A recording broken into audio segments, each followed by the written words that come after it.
This is Cerebral Cinema. Movies of the mind. Dragnet.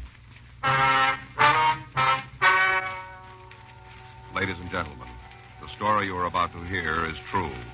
The names have been changed to protect the innocent.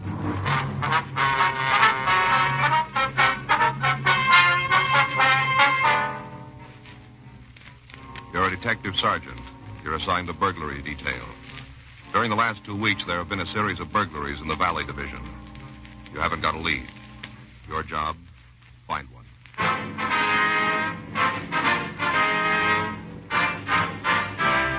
Dragnet, the documented drama of an actual crime.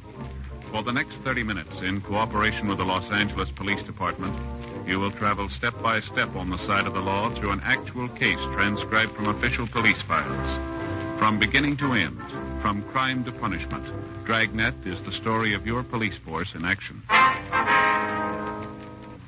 It was Wednesday, September 9th. It was hot in Los Angeles. We were working the day watch out of Burglary Division. My partner's Frank Smith. The boss is Captain Bernard. My name's Friday. We were on our way out to a recently completed housing project in the valley. It was 10:13 a.m. when we got to the corner of Moore Park and Victory. Mayflower Homes. This one right here, huh? Yeah, 224. I guess they haven't sold them all yet. Mm-hmm. $500 down, not so bad. Pretty nice houses. You thinking of getting a new place? Oh, I was thinking. Kids are shooting up. We could use a little more room. Mm-hmm. Just what Fay always wanted. House nobody else has lived in. Well, someday, maybe. Yeah. Yes, sir? We're police officers. This is Frank Smith. My name's Friday. Oh, how do you do? Hi. Somebody reported a burglary at this address. Are you Sam Brighton? Yes, sir, that's me. Mm-hmm. Would you show us where he broke in, please? Oh, yes, sir, it's in the front bedroom. Just this right here. That's it, yeah. Just off the hall here. Mm-hmm. Mm-hmm. Okay. Yeah, this window here, you can see where he jimmied it. Yeah, I was careful not to touch it. You know, fingerprints. that's good. Can you give us a list of the things he took? No, sir, not for certain. We were just getting moved in, and we don't know for sure what's gone. A couple of silver trays and a pair of candlesticks, they're missing. Any cash? Oh, about $25. When I changed to go out to dinner last night, I left it in my trousers. They were in the other bedroom in the back of a chair. Pretty dumb place to leave money. Mm. Your family live here with you? My wife. I see. We've only been married a couple of weeks. Things he stole, they were wedding presents. That's too bad. Sure is a heck of a way to start out. Being married, I mean. Never wanted a house in the first place. Well, it's their own fault. What do you mean, sir? Sally's parents insisted on giving it to us, the down payment part. Huh. Sally will never be able to manage a big place like this. She's just a couple of years younger than I am. Just a kid. Apartment's what we ought to have. No point in arguing with in-laws, though. I found that out pronto. Yeah. Any idea what time the burglary took place? Yes, sir. Between 6 and 10 last night. Must have been then, between 6 and 10. Mm-hmm. We went over to Sally's folks for dinner. Our refrigerator hasn't been delivered yet. I see. The reason I'm so sure about the time is I wanted to find out how long it would take to drive there. Mm-hmm. I told Sally it wouldn't be more than 15 minutes. First time she's ever been away from home, she kind of likes to feel that her folks are handy. I understand. Hollywood Hills, that's where they live, off of Mulholland. Took us 14 minutes. Left here 6 o'clock exactly. News was just coming on the radio. Got there 6:14.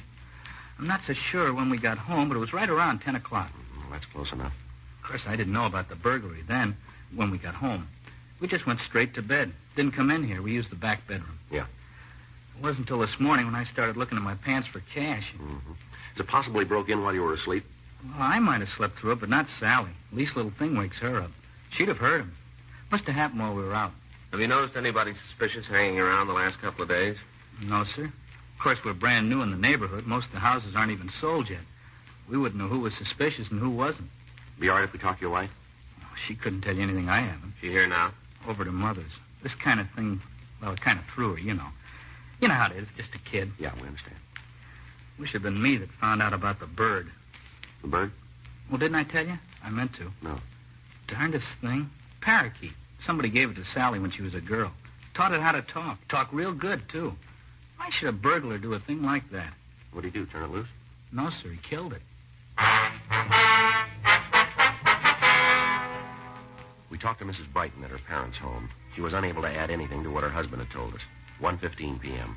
The crime lab reported that there were no useful fingerprints on the Brighton window. Pictures were taken of the jimmy marks. There was no other physical evidence. September 11th, 2 more burglaries took place in a new housing tract near Sepulveda Boulevard.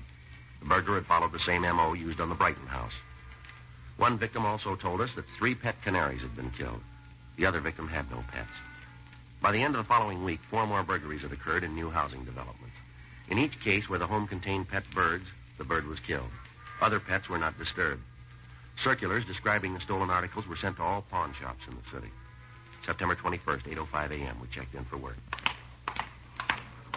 Oh, man. What's the matter? You still asleep? Yeah, I didn't get a wink last night. They was at me all night. No. It's my own fault, Joe. Never should have told her about all those new houses going up nowadays. It was a big mistake. Well, I thought you told me you were considering a new house. Nah, I changed my mind. We got enough people staying with us as it is. Faye's relatives. Brother-in-law Armand, you know. Oh, him, huh? Yeah, he's down here. As long as he has to sleep on the living room couch, he'll take off after a day or two. Uh-huh. Give him a real bed, and he'd stay with us for the rest of his life. I get it. Burglary Friday. Yes, sir. When did it happen? I see. Just a minute, please. All right, go ahead. That's 214 South? Yes, sir. I've got it. Right. Well, we got another one. Yeah? Pet shop over near Lancashire Boulevard. The shop? Uh-huh. It doesn't sound like our boy. Might be if they sell birds.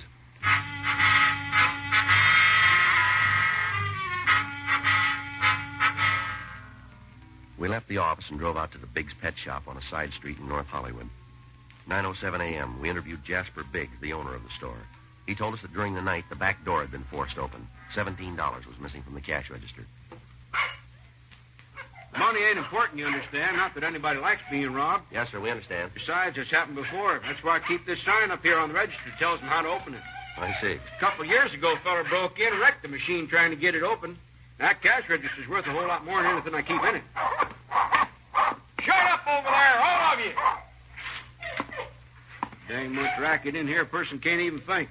Now, where was I? Oh, yeah, about the money. Now, like I said, it don't matter, the $17. Yes, sir. Birds is different. They do matter. Sir?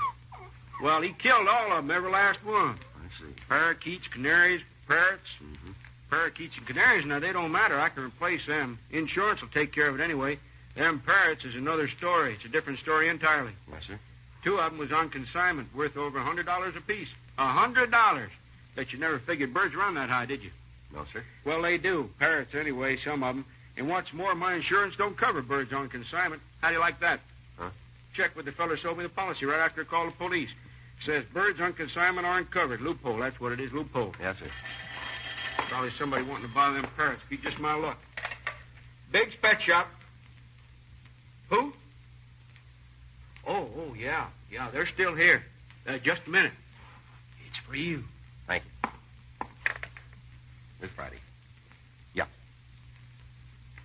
Okay, give me that address. All right, I got it. As soon as we can. Right?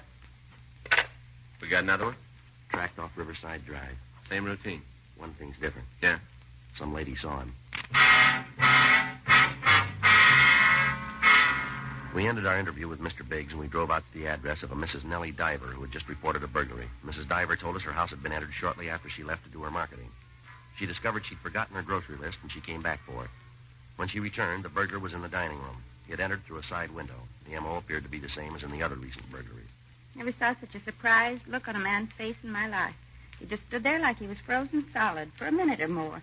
And then he lit out through the back door lickety split. Uh-huh. How long were you gone from the house, ma'am? 5-10 minutes. As soon as I remembered about my list, I started back. I don't know why I'm getting so forgetful. Old age must be catching up with me. Well, it's a good thing you did forget, Miss Diver. Hmm? Oh, you mean so he didn't get time to steal anything? Yes, ma'am. Nothing around here worth stealing. Wonder how he happened to pick me. It'd be different if I lived up in Bel Air or one of those estates. Well, if it's who we think it is, he's satisfied with smaller homes. You mean he's pulled this kind of stunt before? Yes, ma'am. You don't say. Do you think you'd recognize the man if you saw him again? I beg your pardon? The man who broke in here. You said you got a good look at him. Oh, real good. Stood there in the dining room for a full minute, maybe more. Then you'd recognize him, would you? I don't see why not. This isn't the first time we met up, you understand. How's that? Saw him once before. When was that? Last week sometime. I'm not certain. Wednesday or Thursday, middle of the week, in through there. You sure it was the same man? Looked the same. Came right up to my door. Well, what do you want? I'm not certain of that either. I've been racking my brain trying to remember. So many fellows around here last week, 2 or 3 milkmen trying to sign me up. A couple of people wanting me to take newspapers, 3 or 4 asking about dry cleaning, somebody selling rugs. Spent half my time running to the door. So help me, I can't remember which one he was. Getting old, sure as fate. You think he was just pretending to be a door-to-door salesman of some kind or other? Seems to me they were all trying to sell something. It's what always happens when you settle in a new location. Yes, ma'am. Wonder if you'd mind coming downtown with us for a little while. No, I wouldn't mind. What for? We'd like to show you some photographs, see if you can pick the man out for us. Right now? If you could, yes. Well, you just give me a minute to get my hat and change Henry's water. Henry? My canary out in the kitchen. Oh. Haven't you noticed the way he's been...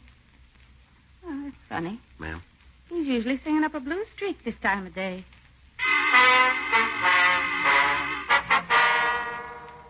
We went into the kitchen with Mrs. Diver, and we found the dead bird. She agreed to accompany us downtown. 11:05 a.m. We pulled the mug shots of burglars who matched the description that she'd given us, and we showed them to Mrs. Diver. She identified one of the photographs, Stanley A. Bushing. Bushing had done time in the state penitentiary as a cat burglar. From his 510s, we learned his acquaintances and the places he was known to frequent. 3:36 p.m. We located Bushing in a bar on North Main. Stan Bushing? Yeah? Police officers.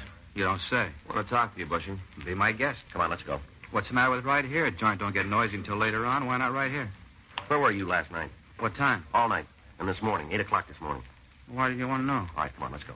Well, give me a chance to finish my beer, will you? Look, you boys want to know where I was last night? All right, I'll tell you. I just want to know why, that's all. You been up the valley lately? Well, come on, how about it? Oh, that's why you're after me, huh? You think I've been pulling those house prowls? What do you know about him? Well, I read in the papers. You know more than that. I do?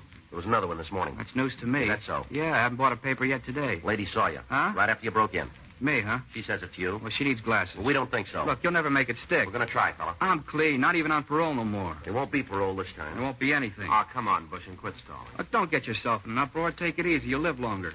Suppose I got an alibi. Well, we'll try it for size. For all night and this morning. Go on. I was with friends. We got a lady who says different. I got a lot of friends. Yeah, Doc. we know you're friends. We'll settle for the lady. 10:30 last night till 9 o'clock this morning with them every minute. Where? You ain't going to like it. Where were you? You're going to look pretty foolish. Come on, let's have it, Bushing. Drunk tank, Lincoln Heights Jail.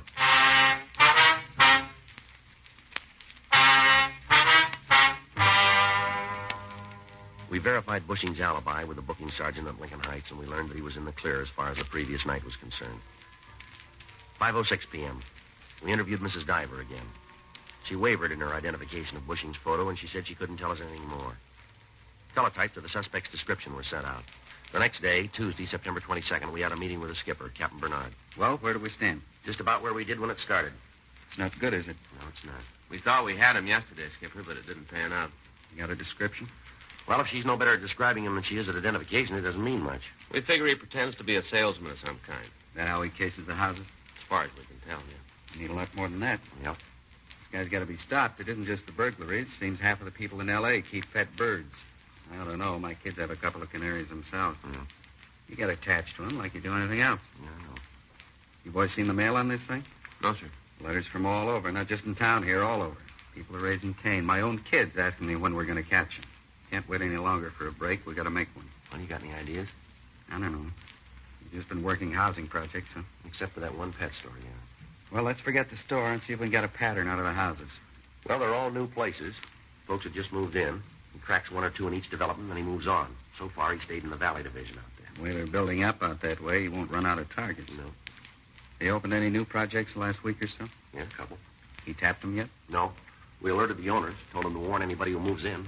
Probably won't do much good, though. Might. Hmm? If you two moved in.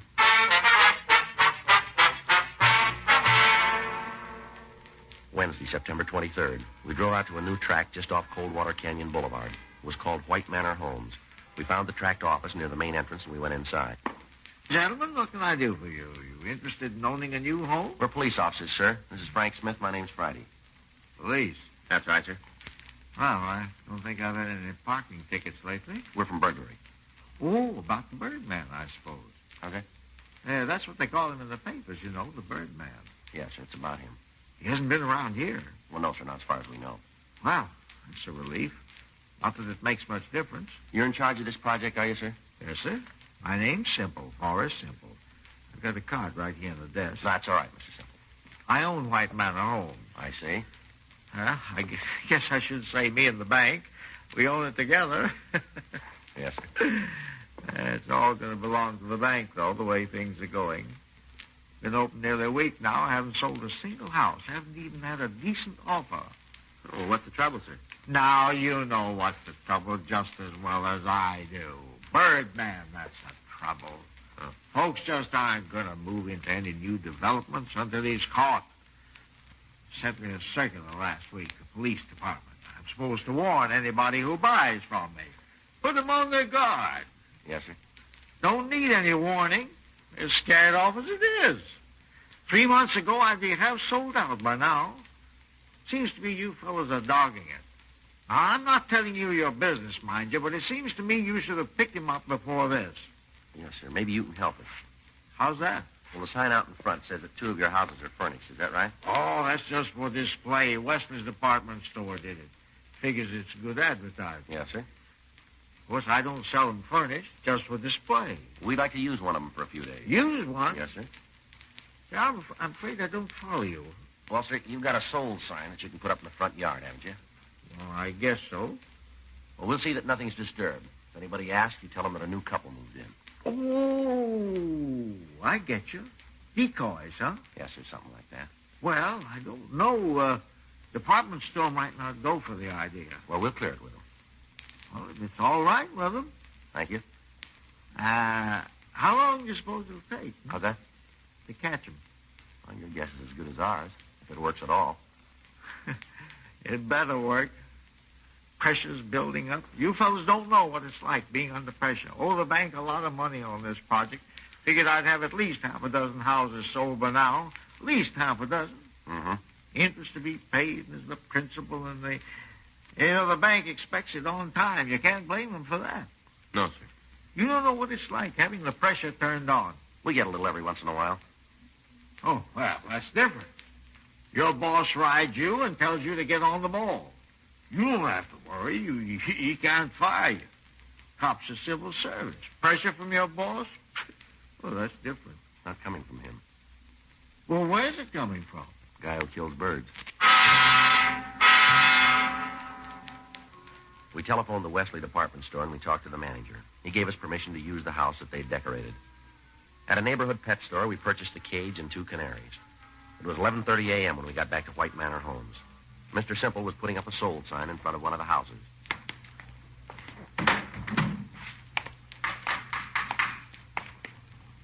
What you got there? Oh, canaries, huh? Yes, sir. Well, here's the key, in case you want to lock up. Door's open now. Thank you. Want me to spread the word? What's that, sir? That I've sold this place? We'd appreciate that. Okay, I'll see that it gets around. Thank you.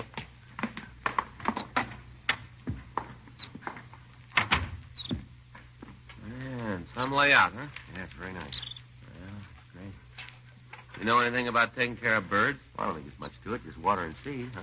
Yeah. Hey, Joe. Get a load of that couch. Yeah. Boy, it must be 8 feet long, 15 inch. Just about. If they ever sees this place, I'm dead. What'd you tell her? Oh, that we were on a job. I certainly didn't go into detail. Mm-hmm. Wonder what it would cost. To fix a joint up like this, how much it would cost. More than we make. Yeah. I probably wouldn't be very comfortable anyway. Not like having your own stuff you're used to. No. Hey, boy, they're really cleaning up a storm, aren't they? Yeah. They're kind of cute, too. Hey, you know, Joe Fay might like a couple of birds. They're good company for her when the kids are in school. Well, maybe you can have those. I never thought of that. If he doesn't get them first. No one came by the house that afternoon or that evening. At 6 p.m., Frank went home. I stayed through the night. Thursday, September 24th, 9:15 a.m. We had our first visitor. Frank waited in the bedroom while I talked to her. She was a young lady who said that she represented the local Chamber of Commerce. She told me her job was to welcome newcomers to the neighborhood. She gave me some maps and a book of coupons which could be exchanged for free introductory gifts at various stores in the vicinity. During the rest of the day, we had 4 more callers. 2 newspaper agents, a representative from a dry cleaning establishment, and a charity worker. As far as we could tell, they were all genuinely fond of birds. 4:45 p.m., a small old truck pulled up in front. Look, coming up the walk. Pretty close to Miss Diver's description, isn't it? Yeah. Want me to get out of here? Well, better if he only sees one of us, huh? Right. Okay.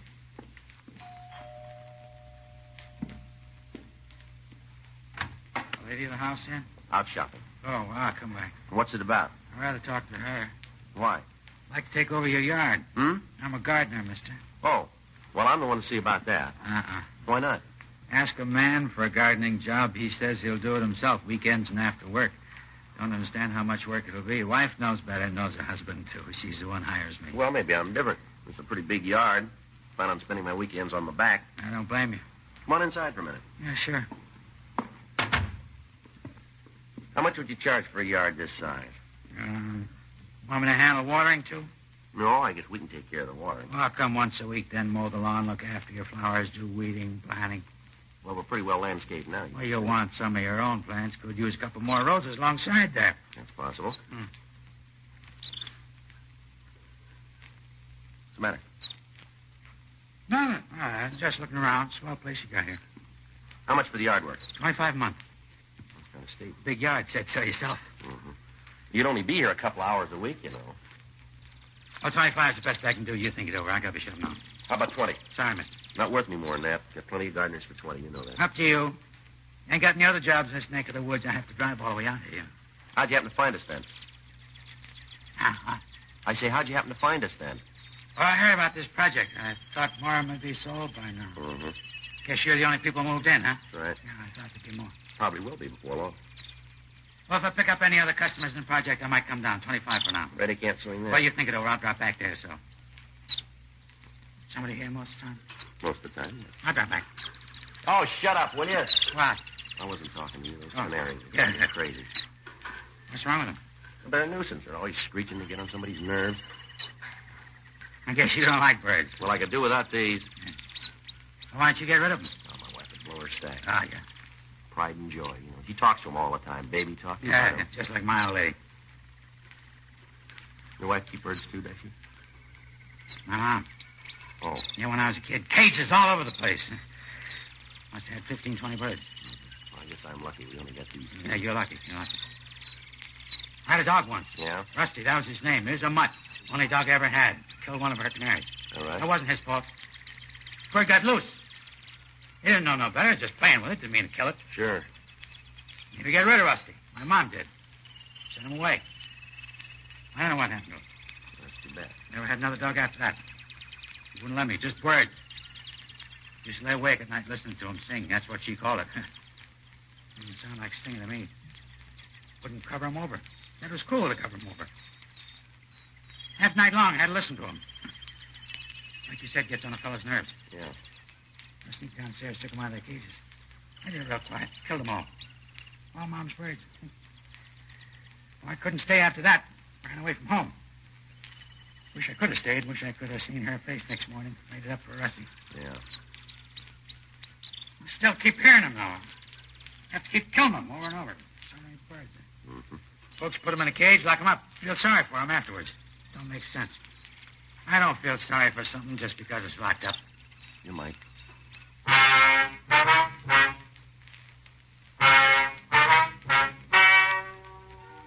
The story you've just heard is true. The names were changed to protect the innocent. On November 12th, the hearing was held in Department 98, Superior Court, State of California, in and for the County of Los Angeles.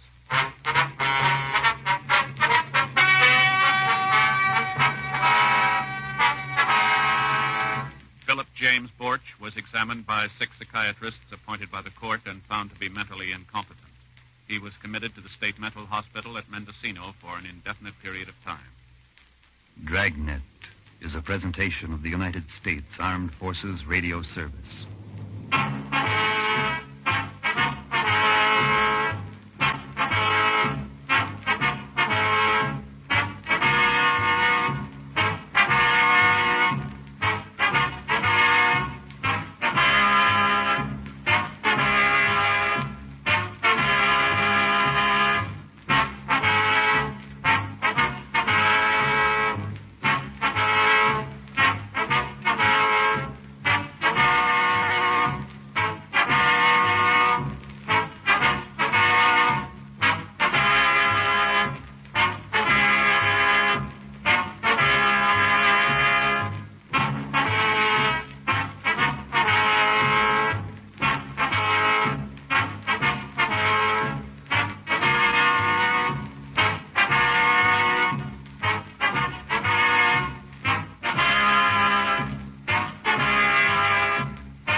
Dragnet. Ladies and gentlemen, the story you are about to hear is true. The names have been changed to protect the innocent.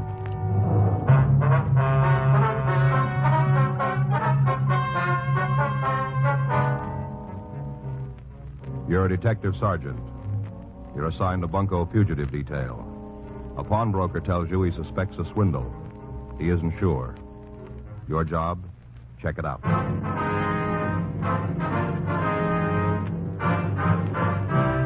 Dragnet, the documented drama of an actual crime.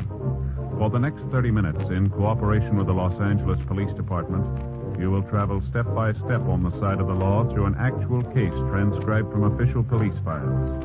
From beginning to end, from crime to punishment, Dragnet is the story of your police force in action. It was Wednesday, May 18th. It was cool in Los Angeles. We were working the day watch out of Bunko Fugitive Detail.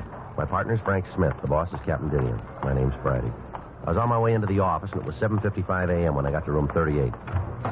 Bunko Fugitive. Never know. Hi, Joe. Morning. You remember Fred Alpin? Oh, sure. Hi, Fred. Hi. Hold my own, Sergeant. Well, what's new? I'm not sure. Maybe just wasting my time. Yours, too. Fred thinks he stumbled onto a con game, Joe. All right? Don't look that way to me, anyhow. Yeah. Well, what's the sting? Well, I was just telling Smith here. Yeah? A fella came in last night, a little guy. He was kind of timid. Probably never been to a pawn shop before. At least he wasn't a steady. You know, I can spot them straight off. Yeah. Wanted to pawn a ring. Got a big green stone. Fancy setting. All gimmicked up, you know. Mm-hmm. Man's ring. Real fancy, though. Asked me what it was worth. What'd you tell him? Worth $20, maybe 25. Is that what you told him? You know I can't loan full value. You know that. Mm-hmm. I offered him $5. I would have gone up to 10 if he'd have pressed me. That's better than a lot of brokers would give. Did he take the 5? Are you kidding? He went all to pieces. Thought he was going to have a hemorrhage. Started calling me a crook. Said the ring was an emerald. Shouted, screamed all over the place. It's an emerald, he said. A $5,000 emerald. That hunk of glass. Are you sure you didn't make a mistake, Fred? Now, I ask you, Sergeant, would anybody try to pawn a 5G emerald with me? I ask you. Uh-huh. Glass, that's what it was. Green glass. A nice setting, though. What do you think, Joe? Well, the old diamond switch, maybe. Could be. Sounds like the only difference is the color. You get his name, Fred? Yeah, I asked him. He just shouted and carried on, though. He wasn't making any sense at all. Got his license, though. Oh? Yeah, he was parked right in front of the place. Got the number when he drove off. Thought you might want it. Mm-hmm. I wrote it out. Put it in my pocket. It should be right here. Oh, wait a minute. Oh, yeah, here it is. The match folder on the inside. You make it out all right? Yeah, I think so. We'll check it. Uh-huh. Might be a good idea if you got right on it, huh? What do you mean? Well, just before he left my place, he stopped all that carrying on. I think it sunk in what I told him about the ring being no good. Yeah. Got real quiet, you know, kind of like he was making up his mind about something. Yeah. Asked me to sell him a gun.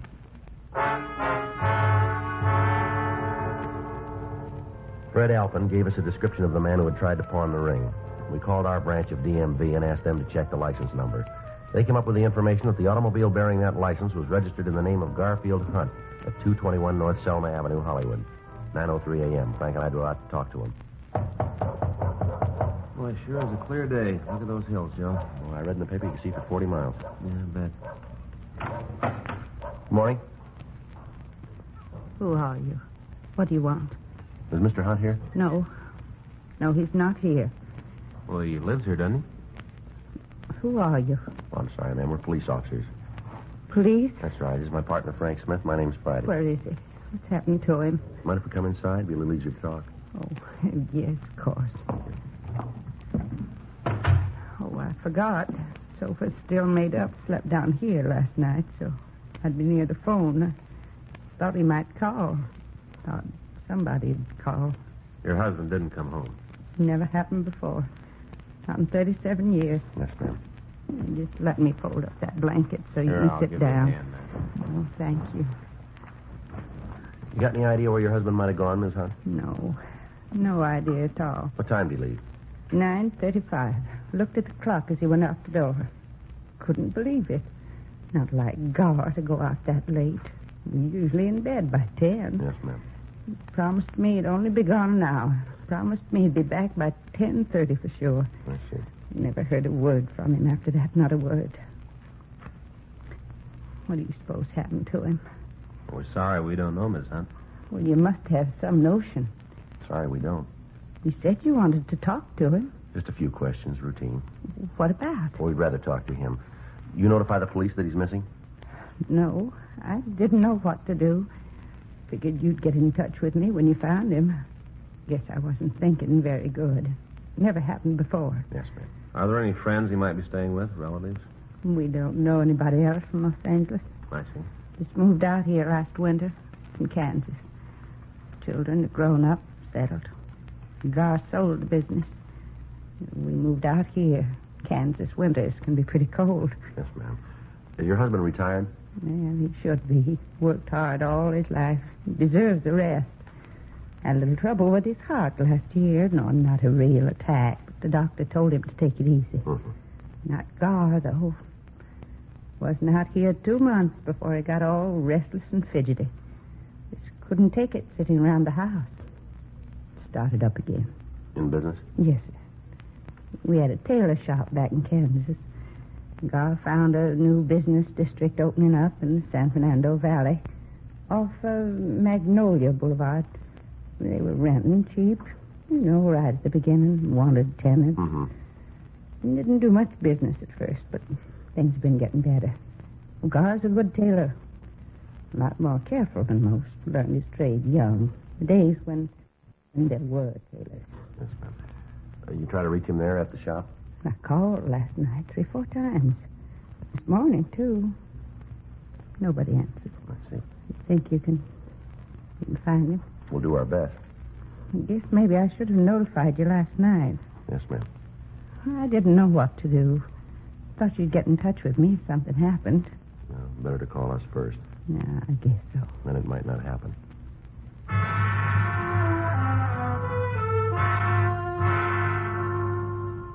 Mrs. Hunt gave us a description of her husband. We advised her to make a formal report at the Valley Division. A local and an APB were sent out. 3:15 p.m. Patrol car unit 9L78 reported Hunt had been found sitting in his car. The car was parked on Mulholland Drive. Hunt had readily identified himself. We asked the officers to bring him in for questioning. Hi, Joe. Frank. Pete? Hi, Pete. Here he is. Thanks for spotting him for us. Sure, anytime. Want to sit down, Hunt? Go ahead, sit down. What do you want with me? Just like to talk to you, that's all. This is Frank Smith. My name's Friday. I've never been under arrest before, not once. Well, now you're not under arrest now, Mr. Hunt. And what am I doing here? Why did those officers make me come with them? Well, you didn't go home last night. Your wife's been worried about you. Well, I was going home when they found me. Wasn't any place else to go. Sarah oughtn't to have called. She didn't call, sir. Well, how'd you find out? You tried to buy a gun. Pawn shop over on Main Street. Oh. Well, what'd you want the gun for? I wouldn't have hurt him. I just wanted my money back. I thought I could scare him. That's all. I don't know nothing about firearms. Thought maybe I could scare him. Who'd you want to scare? Now, who were they? Well, they said they was renting a store next to mine. Said they was jewelers. Could open up a Valley branch for Lassingwells. You know, the big jewelry store downtown here. Uh-huh. Crooks. That's what they were. Out-and-out crooks. Went looking for them early this morning. Back door to their store was open, you know, the one next to mine. Yes, sir. Go ahead. I couldn't find hide nor hair of them. The place was empty. Just a couple of fakes. Had the windows soaped over so nobody could see what they were up to. Pounding on some old boards, making me think that they was remodeling. Uh-huh. How much money did they get from you? Not them exactly. Fellow working with them. Must have been working with them. Only way it makes sense. Well, now, suppose you tell us about it, will you? He come into my shop the day before yesterday, along about 1 o'clock in the afternoon. Called himself Norman Christ. He said he was from Greeley. Really? That's a town in Colorado where my brother lives. Mm-hmm. Said he knew my brother Ed back there. What do you want with you? Well, he claimed that Ed asked him to look me up, see how I was doing. Probably didn't know Ed at all. They must have told him, them jeweler fellas. Uh-huh. I got to thinking back. Remembered I mentioned having a brother in Colorado one day when we was having lunch. Told him the town, too, Greeley. What happened then? Did he sell you the ring? Oh, you know about that, too. Well, you tried to pawn it, didn't you? No, sir, not really. I just wanted to find out how much it was worth so that I could tell Sarah, you know, I was going to surprise her. Figured that I'd give him another day before I tried to sell it. Well, how'd you happen to buy it? Oh, I wasn't buying it outright. I was just loaning him on it. Mm-hmm. Told me he had a chance to option some property out near Encino. Real bargain. Said he had to close the deal by 5 p.m. that same day. He needed cash for a clincher. Mm-hmm. Had to get the money from Colorado. That's what he said. He was afraid he wouldn't be here in time. He couldn't go to the bank. Didn't have any credit in L.A. Uh-huh. Needed $3,000. He said that if I'd loan him the $3,000, he'd give me back $4,000 first thing the next morning. Offered me his ring for security. Said it was worth $7,000 easy. Said it cost him more than that. You hand the money over? No, sir, not by a darn sight. Told him I didn't have $3,000. I told him straight out. Uh-huh. Said all I had was $1,500 in my savings account. I guess I shouldn't have said that. Afraid not, sir. He told me he might be able to swing it for $1,500. He'd have to go out there and see him in person. Said he'd come back. Did he leave then? No, not right away. I stopped him. I told him there was no point in coming back. I'm no jewel, I said. How do I know that ring's worth $7,000? Told me to get it appraised while he was gone. Told me to take it to any jewel I wanted to. Seemed like he sure trusted me.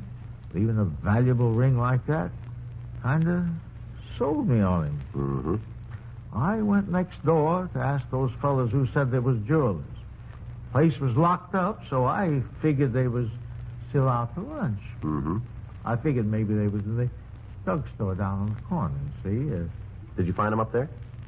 Yes, sir. What'd they say about the ring? Perfect emerald. That's what they said. One of them put a gadget up to his eye, looked through a... You know what I mean? Yes, sir, I know. Perfect emerald worth $10,000. Not the flaw in it. Mm-hmm. Acted like they thought it was mine. Offered to buy it if I wanted to sell. I told them about the other fellow. That he needed $3,000. I told them the whole story. I did. Uh-huh. They said they'd loan him $5,000 without batting an eye. Offered to make out a check right then and there. Kind of took my wind away. They were so anxious. I said maybe we could go in 50-50. They put up $1,500. I'd put up $1,500. That way, the guy would have $3,000 if he still needed that much. We could both make a little profit, you know. Mm-hmm. One of them asked me how I wanted the check. Should make it out to me. I told him, oh, make it out to cash. You remember how he signed it? Jones. Quincy Jones. That's the name I knew him by. Other one called himself Wyatt Truesdale. I don't think that's their real name. Do you? Probably one of those, what did you call them? Aliases. Yes, sir, yeah, that's it. Well, anyway, I went over to my bank and drew out the $1,500. About 2:30, the fellow came back, the one who gave me the ring. Yeah. Said he tried to talk the real estate people into being satisfied with $1,500. Wouldn't come down. Insisted on the whole $3,000. I told him not to worry, that I had it. Give him my $1,500 in the check. He said the check would be okay, seeing as how it was on a local bank. He promised that he'd pay me back the next morning. That'd be yesterday. Yes, sir. And when he didn't show up, I wanted to make sure just how much it was worth, the ring. Mm-hmm. In case something had happened to it. In case he didn't come back for it. That's why I went to the pawn shop. Mm-hmm. Offered me $5 for it. Man in the pawn shop. Couldn't believe him at first. Said it was just glass, hunk of glass. Then a great light broke on me. How I'd been tricked. All of a sudden it come to me. Well, why'd you stay out all night? Why didn't you go home? Well, you see, sir, I couldn't face Sarah. I knew I'd been swindled. $1,500. Every cent that we'd saved. Been married 37 years. It was Sarah's money, too. You know. Mm-hmm. Not just because she's my wife. They helped earn it. Well, we'll try and get it back for you, Mr. Hunt. Not much to show for 37 years, is it? That's what I kept thinking while I was sitting in my car up there in the hills. All day long, just kept thinking. 37 years. $1,500. I'll have to tell her, won't I? Well, sir, I think that's up to you. She'll know it anyway. She'll know something's wrong. Yes, sir. Too late to start all over. We won't have them. There's not a chance. Have what, sir? Another 37 years.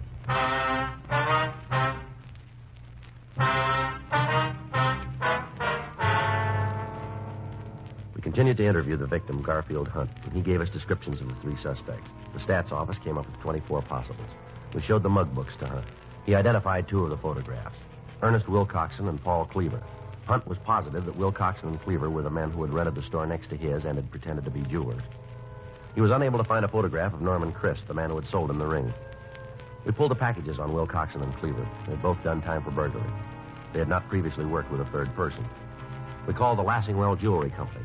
They informed us that they were not opening a branch out in the valley. We checked with the owners of the building in which Hunt had his tailor shop. They told us the adjacent store had been rented on a weekly basis, and that the renters had said they intended to use the space for temporary storage.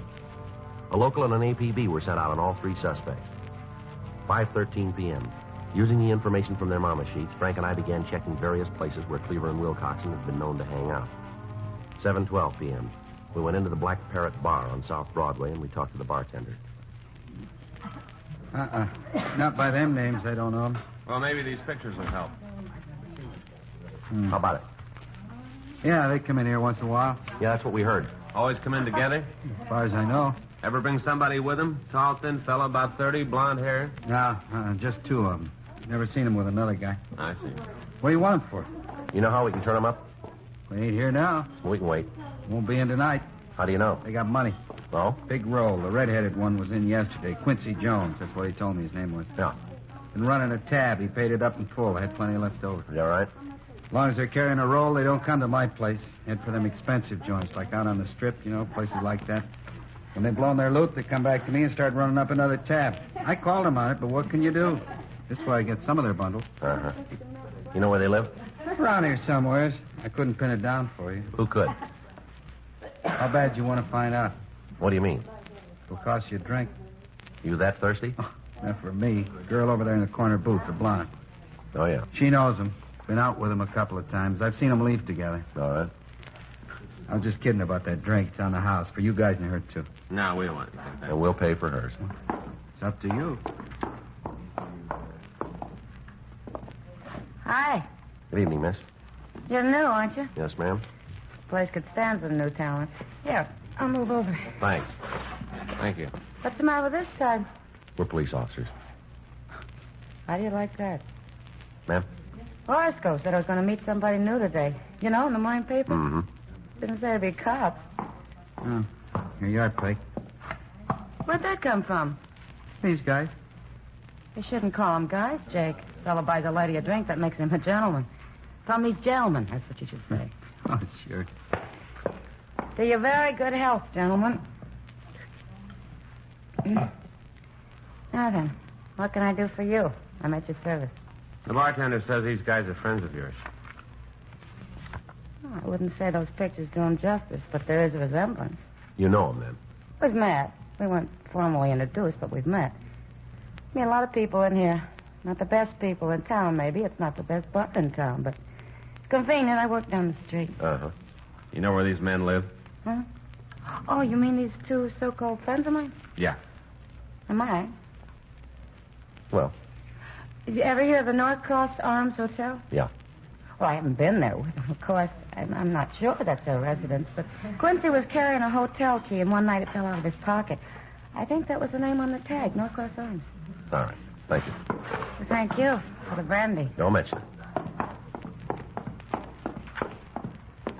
All right, what do we owe you? 6 bits. She drinks good stuff. There you go. Keep the change. Looks like I got one decent break. That's so? Them paying their tab today before you pick them up. No, they didn't pay it. Huh? Who did? A man named Hunt.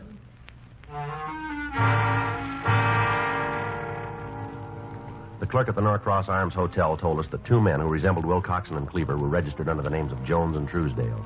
He said they'd gone out for the evening. He showed us up to their room, 36A. We asked him about the suspect known as Norman Christ.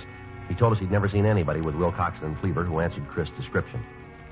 2:48 a.m. Wilcoxon and Cleaver returned to their room. We took him into custody and drove him down to the city hall for questioning. How many times you want to hear Until it? we get the truth. Does Hunt say he gave us any money? He never gave us a cent, did he, Ernie? No, we even paid his lunch tab a couple of times. That's right. Always managed to out-fumble us. Owes us a couple of lunches. He paid him back. What? $1,500 buys a lot of lunches. What $1,500? You got your share. You've been spending all over town. Hunt say he gave it to us? You still had over $600 when we picked you up. Now, where'd it come from? Hollywood Park. Picked 3 long shots yesterday. You want the names of the horses? Where's Chris? Told you before, never heard of him. Who is he? The guy you worked the game with. Never heard of him. You want to take this rap yourself? What rap? Why'd you rent that store out in the valley? Store? We showed him your mug shots, the man you rented it from. He made you. You want it in person? How about it? Guess they got us there, Ernie. Yeah. We were going to open up a bookie joint. Is that right? Yeah, we changed our minds, looked the situation over, decided it might get a little warm out in the valley, and cleared out. Bookie joint, huh? That's right. Not a jewelry store. What are you talking about? Us? Jewelers? Ernie and me? That's what you told Hunt. Nothing of the kind. Laid it on the line. Told him we were bookies. Just between us, he was kind of pleased about it. Likes to play the horses himself. Liked the idea of being able to lay a bet so convenient. You're a liar. Now, look. Say, maybe that's what happened to his money. Maybe he lost it on a nag. Come on, let's try it again. Now, why'd you rent the store? You're going to get the same answers. Same questions, same answers. It's a waste of time. We got plenty. 72 hours. That's all you got. You can hold us on suspicion for 72, then you can turn us loose unless you prove something. We'll prove it. How? We didn't take any money from Hunt. Nobody says we did, even him. If he was a mark for this, what's his name, Chris? That's right. How do you wrap us into the package? Hunt never saw us with him. Nobody saw us with him. We'll find somebody. 72 hours, and you got to turn us loose. That's the law. Is that right? We know the law. Why'd you break it?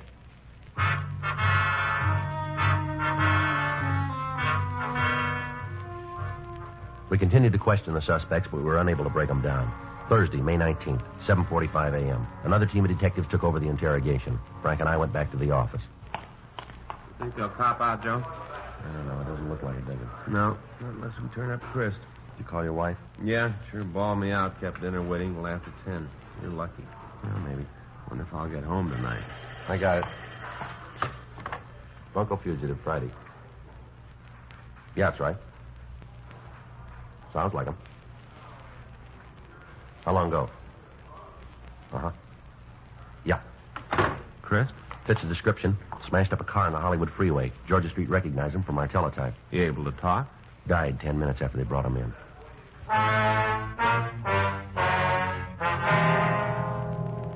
At the morgue, the victim, Garfield Hunt, identified the body. He was positive it was Norman Christ, the man who had sold him the ring. Wilcoxon and Cleaver were also shown the body. They denied it they'd ever seen Christ before. The next day, Friday, May 20th, the evidence against Wilcoxon and Cleaver was taken to the district attorney's office. The complaint was refused. The evidence was deemed insufficient to bring the matter to trial at this time. Wilcoxon and Cleaver were released. 6:05 p.m. Frank and I got ready to sign out. Well, that really tears it. Sure does. The DA's office knows they're guilty. We know it and can't do a thing. Yep. I guess we've been wasting our time, Joe, just fanning the ball. Well, I'll tell you, we've spotted them, and they're going to stay spotted. Yeah. Next time they move in on a mark, we'll make it stick. It wouldn't be very smart of them to try it twice. They're not smart. Huh? They tried it once.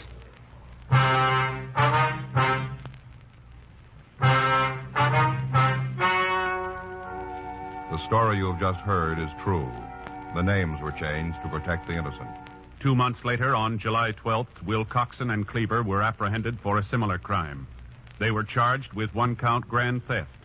On November 6th, trial was held in Department 98, Superior Court, State of California, in and for the County of Los Angeles.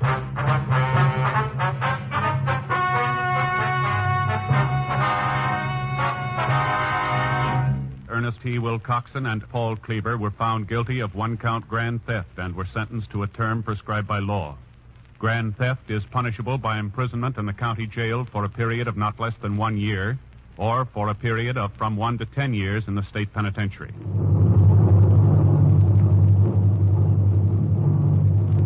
You have just heard Dragnet, the authentic story of your police force in action, and starring Jack Webb, a presentation of the United States Armed Forces Radio Service.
Ladies and gentlemen, the story you are about to hear is true.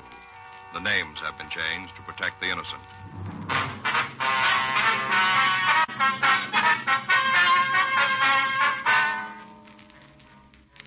You're a detective sergeant. You're assigned a robbery detail. You get a call that a well-dressed man has held up a diamond merchant. He's escaped into the crowded streets of your city. Your job? Get him.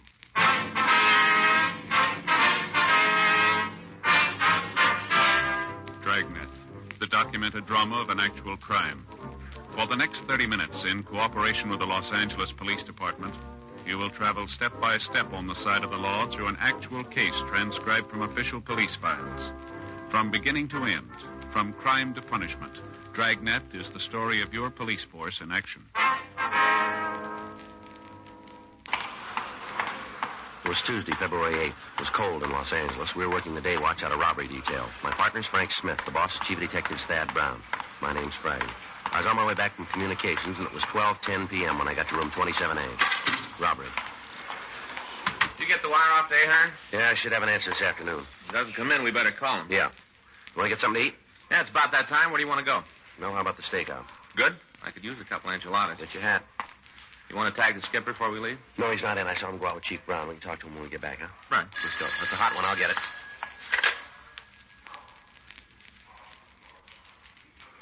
Sauce? Yeah, diamond merchant just hit for a load of unset diamonds. Big score? It'd buy a group of enchiladas. Huh? $80,000 worth.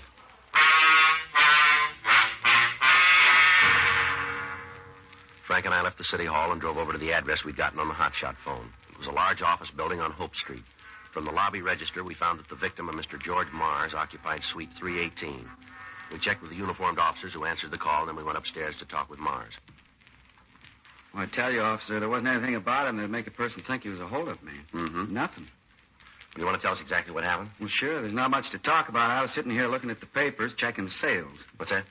Dollar Day. Oh, I I figured see. maybe I could get a good buy on some suits. I've been needing them. Figured maybe I could pick up a couple on sale. Not for $1, you know, but on sale. Yes, sir. Go ahead.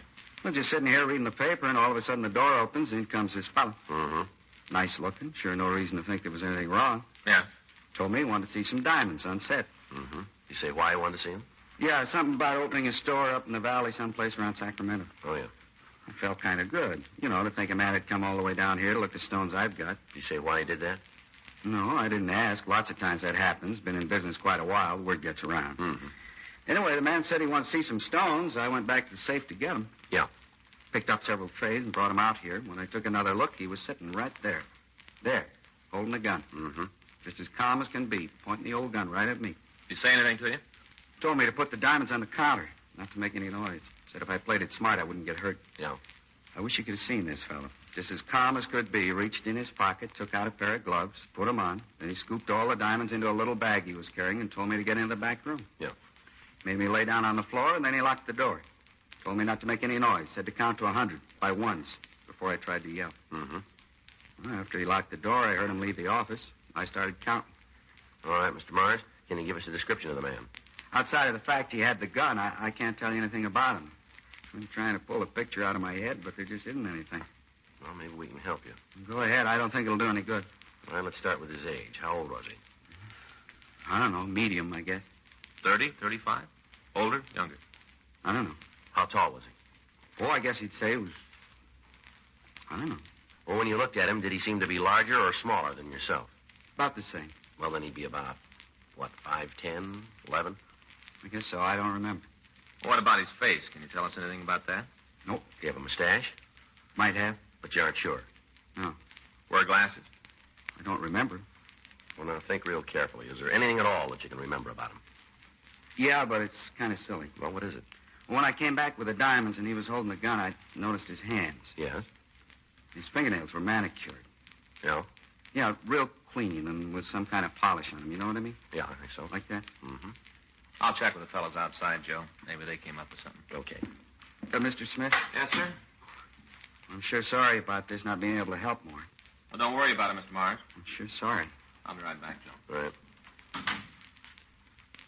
You have a cigarette, Mr. Friday? Yeah. Here you go. Thanks. Here's a light.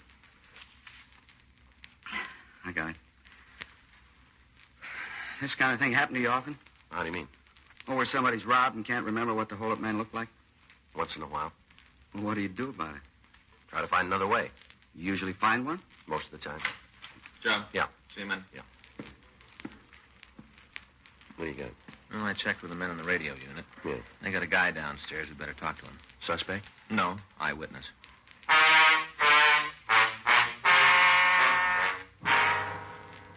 Frank and I went down to the lobby of the building, and we met with the uniformed officers who'd answered the call. They introduced us to Stanley Markin. Markin said he'd seen the hold-up man. And I did. Saw him plain as anything. When was that, sir? Yeah? Must have been right after he held up old Mars. Where'd you see him? Hall right outside the office, right in front of the door, practically. Mm-hmm. On the way to my place, and this man come out of Mars. Roaring. Mm-hmm. Yeah. So I opened the door, and wham, right into me, like to knock me down. Really roaring. Mm-hmm. Had this little black leash, you know, about this big. Mm-hmm. Yeah, oh, yeah. Had a death grip on it. Well, did you get a good look at the man? Closer than I am to you, run right into me. Thought sure I was going to end up on the floor. Yeah. Can you give us a description? Sure. What do you want to know? What do you look like? Nothing special, just a run-of-the-mill crook. Seen one, seen them all. Okay. How old was he? Oh, guess about 28, maybe 30, around in there. How tall? Like you. He'd be about 6 feet. Well, that's what you are? Yes, sir, pretty close. Yeah. How was he built? Medium. Didn't seem to have a lot of beef, just average. Uh-huh. How was he dressed? Had a gray suit on, dark gray, little red pattern going through it. Single or double-breasted? Single. Uh-huh. What color shirt? White, blue tie. One of them new ones, you know, little thin kinds, you know, little bitty knot. Had one of them bar things through the collar, holes in, you know. Uh-huh. Square ends. What's that? On the bar. Square ends, not round like most of them. Square, I see. Was he wearing a hat? Yeah. New Humber, dark. Had it kind down over one eye. Looked real rakish, like a spy. Mm-hmm. Was he clean-shaven? Yeah. How do you mean? Did he have a mustache? No, didn't. Was he wearing glasses? Not that I saw. Might have had them, but he wasn't wearing them. Did he say anything to you? Not a peep. He just wham, and then he took off. Made me real mad. Guy almost knocks you down, then doesn't even say he's sorry. Uh-huh. He took off, and when I thought about it, I went after him. Did you see if he was carrying a gun? I just told you I went after him. Yes, sir. I'm not a coward, but I ain't no fool either. I'd have seen a gun, I wouldn't have gone near him. Yes, sir. Guy didn't even wait for the elevators. Just run off of the stairs. Fire exit, you know. Yeah. Down 3 stories. All the way by stairs. Tell you, it almost got me, but I was so sore about being run into, and then no apology, just nothing. I went after him. Yes. We got to the lobby, and he went out on the street. Thought I had him sure there. Place was all crowded. It's holiday, you know. Yeah, we know. Didn't think he'd be able to run far with all them people. Mm-hmm. He didn't. What's that? He didn't run very far. Only to the curb, and he jumped in a taxi. Yeah. Cab took off. I tried to get there before it left, but didn't make it. Too many crowds. Mm-hmm. I got the number of the cab he took, got it written down in my office. Can we go up and get it? Sure. Scientifics come out yet? What's that? Scientifics, you know, fingerprints and all. They come yet? No, not yet. Well, they get here, and it'll be toodaloo to him. Them guys and their machines, just a matter of dropping a few cards in some gadget, and ping, there's the name. Yes, sir. Well, it'll be a little more than that. Yeah, that's what you think. Soon as the scientifics get here, have them come and see me first thing. You bet. Give them something to really work on. What do you mean? Yeah, good start on who the fella is. What's that? When he bumped into me upstairs, he dropped his hat. Flew right off his head. Guy didn't stop to pick it up. I got it. It's a good one. Uh-huh. Got his name in it. 12:32 p.m. The crew from the crime lab arrived and started their investigation of the office where the robbery had taken place. Frank and I got the description of the thief out, and then we started to check on the cab number. The suspect's hat was turned over to the crime lab. When Frank and I looked at it, we found the initials TR on the inner band and the name of a men's store in Las Vegas, Nevada. Lieutenant Lee Jones said they'd run a check on it for us. The stats office started a run on the M.O. and the description. Both the victim and Stanley Markin were taken to the city hall to look through the mug books for a possible identification. At 1:26 p.m., we obtained the name of the cab driver who'd picked up the suspect. The company told us that his regular stand was at the corner of 6th and Broadway. When we got there, the driver was out on a call. We waited until 2:14 p.m. when he returned. Yeah, I remember him. Picked him up in front of the Jarvis building. That's right. Now, can you tell us where you took him? Not right off. It should be on the way bill, though. Would you check for us? Sure, just a minute. I'll get it. Be a nice break if he's got it. Yeah? Yeah, here it is. I picked him up at 12:06 and dropped him at the Toddle Inn bar over on Fig. Did he go in the place? Yeah, I was making out the log. I saw him. Did he say anything to you on the way over? No, nothing special. Seemed kind of nervous, kept looking back. I figured there was something wrong, but you get so many crackpots in this business, you can't take time to worry about all of them. Mm-hmm. So what'd he do? Feel a little better if we talk to him about that. Yeah, sure. Oh, one thing he said might help you out. What's that? Well, he wanted to know where he could get an airline schedule. Yeah. Said he was anxious to get out of town. The cab driver verified the description of the suspect. We put in a call to the airport detail and gave them the suspect's description. The bus depots and railroad terminals were also alerted. 2:47 p.m. We drove over to the Toddle Inn bar. Hi. What'll it be? Police officers. Want to ask you a couple questions?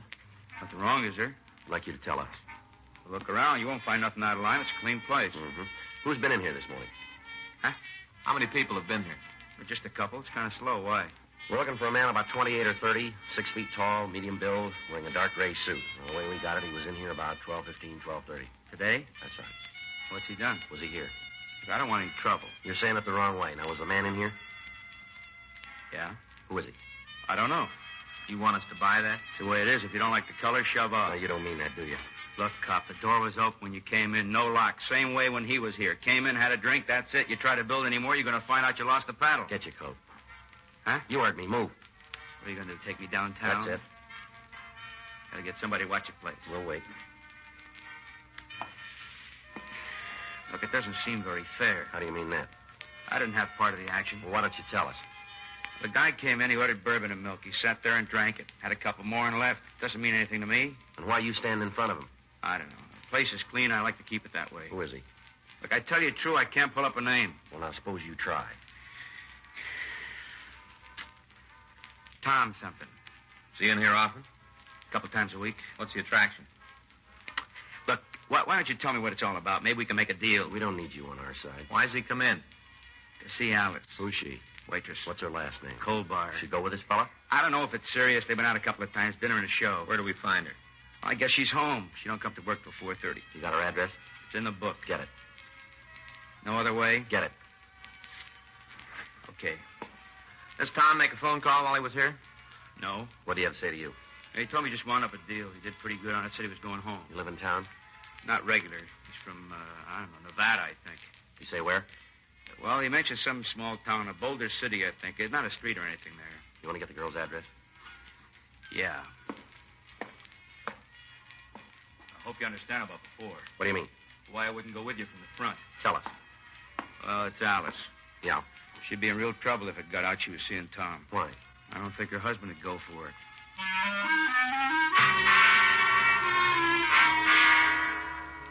We called the name and description of the waitress into R&I, but we found there was no record on her. Frank and I left the bar and went over to her home. It was a run-down apartment building on Court Street. We checked with the manager, and she told us that the girl's husband left about 9:30 that morning. She went on to say that Alice Colbar seldom left the place before 3:30, and that as far as she knew, she was still at home. Frank and I went up to talk to her.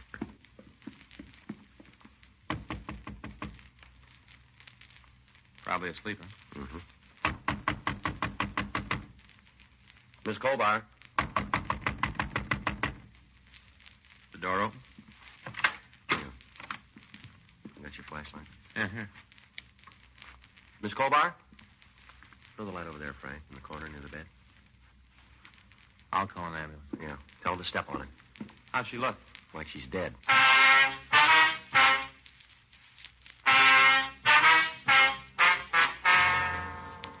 From the appearance of the room, there'd been a fight. Furniture was overturned, lamps were broken, several bottles had apparently been smashed against the walls. The body of Alice Colbar was lying on the floor near the bed. Her face was buried in the pillows as if she'd used it to ward off additional blows from her attacker. An ambulance crew arrived, and she was removed to Georgia Street Receiving Hospital for treatment. A thorough search of the room failed to turn up anything to lead to the identity of the person who'd beaten her.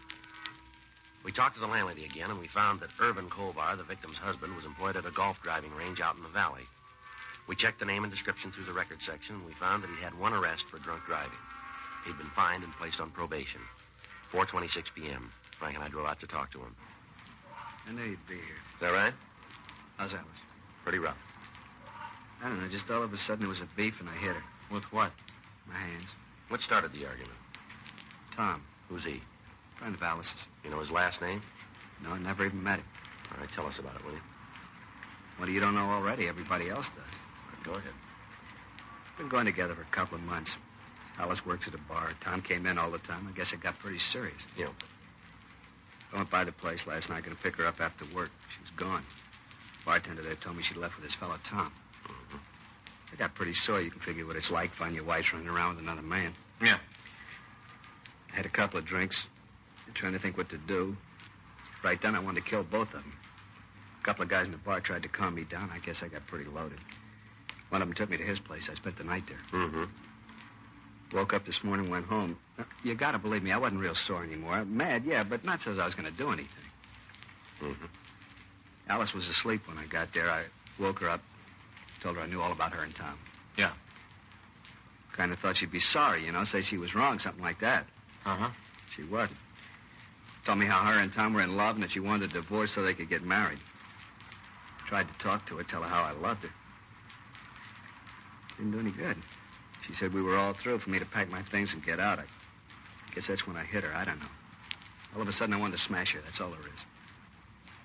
You ever met this Tom? No. How about the other guys in the bar? They know him? To talk to, I think that's about it. Any idea where he lives? No. Tried to find out last night. None of the people around the place know. But I found out I'd have killed him. All right, you better get your coat. Yeah. What are they going to do to me? That's not up to us. I didn't kill her, though, huh? She's still in the critical condition. Guess it doesn't make a difference anyway. We only been married a couple of years. Won't be much without her. Never figured it'd end up like this. Mm-hmm. I really loved her. Done anything in the world to make her happy. How do you answer it? What's that? Why she did it. I wouldn't know. I asked her, she wouldn't tell me. Just said it was over. She wouldn't give me one reason. All right, come on, let's go. Can I see her? We'll check on it. I want to ask her, find out why. Maybe she'll tell me now. Yeah, if she can hear you.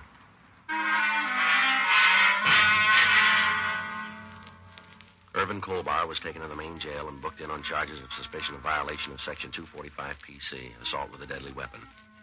We put in a call to Georgia Street Receiving Hospital, and we found that the Colbar woman had been removed to the county hospital. She was still unconscious. We made arrangements to be called in the event she was able to be questioned. 6:45 p.m. We talked to Lieutenant Lee Jones. He told us that the lab had been unable to come up with any useful information at the scene of the crime. He said that they'd identified the manufacturer of the hat that the suspect had worn, and they gave us their local address. He went on to say, however, that hairs found in the lining of the hat would act as corroborative evidence if the suspect were apprehended. We put in a call to the hat company, but we found that their offices were closed. We contacted the Las Vegas Police Department and asked them to check on the store who'd sold the garment. We gave them a complete description of the suspect and the initials TR with the possible first name of Tom. They said they'd call back the next morning with whatever information they could obtain. Wednesday, February 9th, we got word from County Hospital that Mrs. Alice Colbar had died in her sleep without regaining consciousness. The case was turned over to homicide officers for completion. Additional teams of men were sent out to the bar where she was employed in an effort to find some trace of the missing suspect. 11:15 a.m. Robbery, Smith. Yeah. Yeah, I'm the one to talk to you. Mm-hmm. Now, what'd they say? Yeah. How many? Uh-huh. It looks pretty good, huh? What about a record? Yeah. Okay. 1864? 54? Right. Yeah, I got it. Yeah. We'll let you know. Thanks for the help. Bye. Las Vegas. What do you got? Well, I checked with the clothing store where the hat was bought. Mm-hmm. It's a new model, only been out a couple of months. They remember the guy who bought it? Yeah. Description didn't mean anything, but the initials did. Clerk said the hat was bought by Thomas Rourke. Vegas got anything on him? Yeah, a couple of arrests for robbery. Do any big time? No, the cases wouldn't hold. They know where he is? They got an idea. Yeah. He's supposed to live out in Covina. Frank and I checked the name Thomas Rourke through R&I, and we found one assault arrest on a man answering his description. The mug shots were pulled and shown to the robbery victim and the witness. Both of them gave us positive identifications. We contacted the Covina Police Department and told them what had happened. They assured us a complete cooperation. Along with Officers J.J. O'Donnell and Sergeant Jim Austin, Frank and I left the office to take the suspect into custody. We met with officers from the Covina PD, and we drove to 1854 Eldred Avenue. It was a small redwood house set well back on the lot. In the driveway was a late-model Plymouth coupe. From the street, there was no sign of life. The shades were drawn, and the front porch was covered with advertising newspapers. While O'Donnell and Austin covered the rear of the house, Frank and I went up the front door. You all set? Yeah.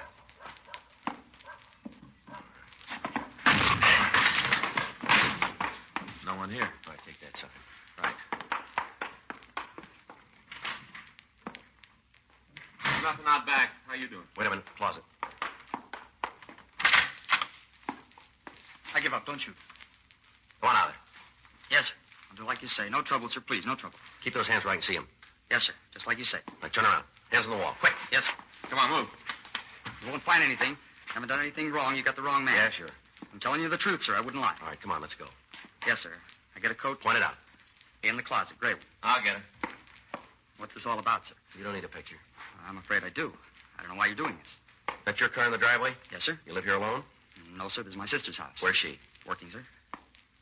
Here, stick it on. Let's go. Can I get a hat? Don't bother. Huh? We got one that'll fit you.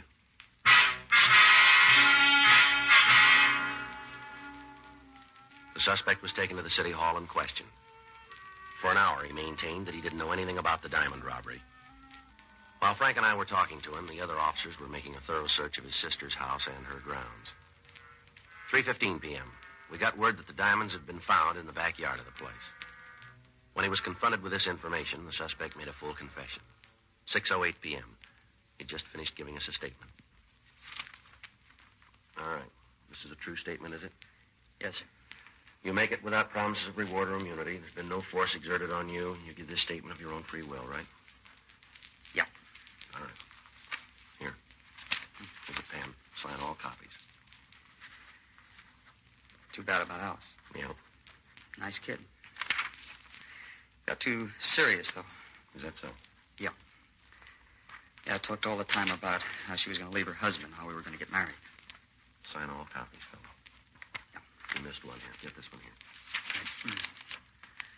She knew I was going back to Nevada. Wanted me to take her. Mm-hmm. Silly. Yeah. Nothing between us. A little flirtation. You know, something to kill time. She didn't mean anything to me, nothing at all. Want to give me that pen? Yeah. I wouldn't have married her on a bet. Tell you that for true. Mm-hmm. She didn't mean a thing to me. You ought to believe it. Look, fella, you don't have to convince us. Huh? We'll let you talk to her husband.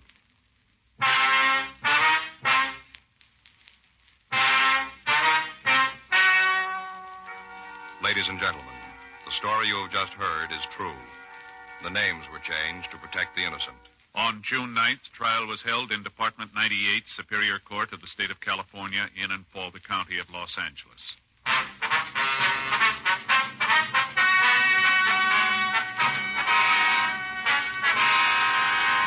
Thomas Emery Rourke was tried and convicted of robbery in the first degree and received sentence as prescribed by law. Robbery in the first degree is punishable by imprisonment in the state penitentiary for a period of not less than 5 years. Irvin Franklin Colbar was tried and convicted of murder in the second degree and was sentenced to the state penitentiary for a period of from 5 years to life.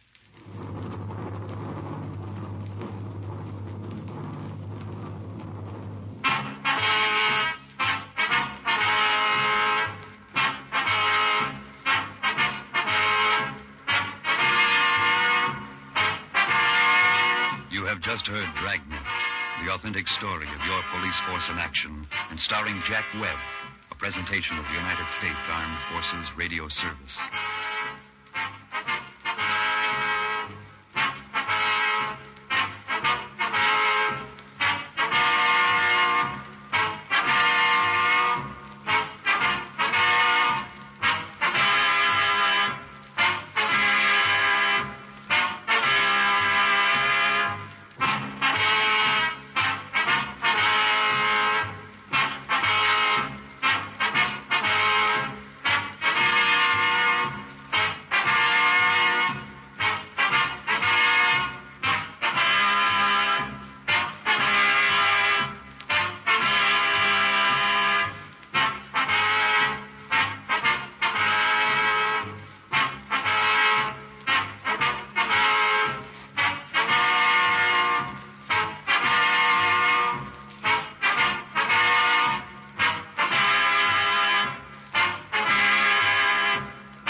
Ladies and gentlemen, the story you are about to hear is true.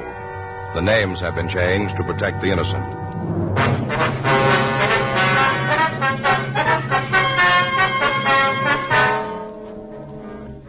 You're a detective sergeant.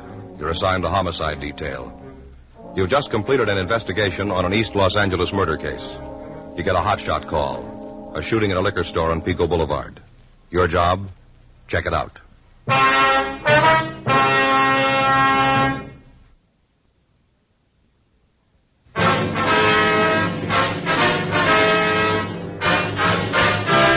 Dragnet, the documented drama of an actual crime. For the next 30 minutes, in cooperation with the Los Angeles Police Department, you will travel step by step on the side of the law through an actual case transcribed from official police files.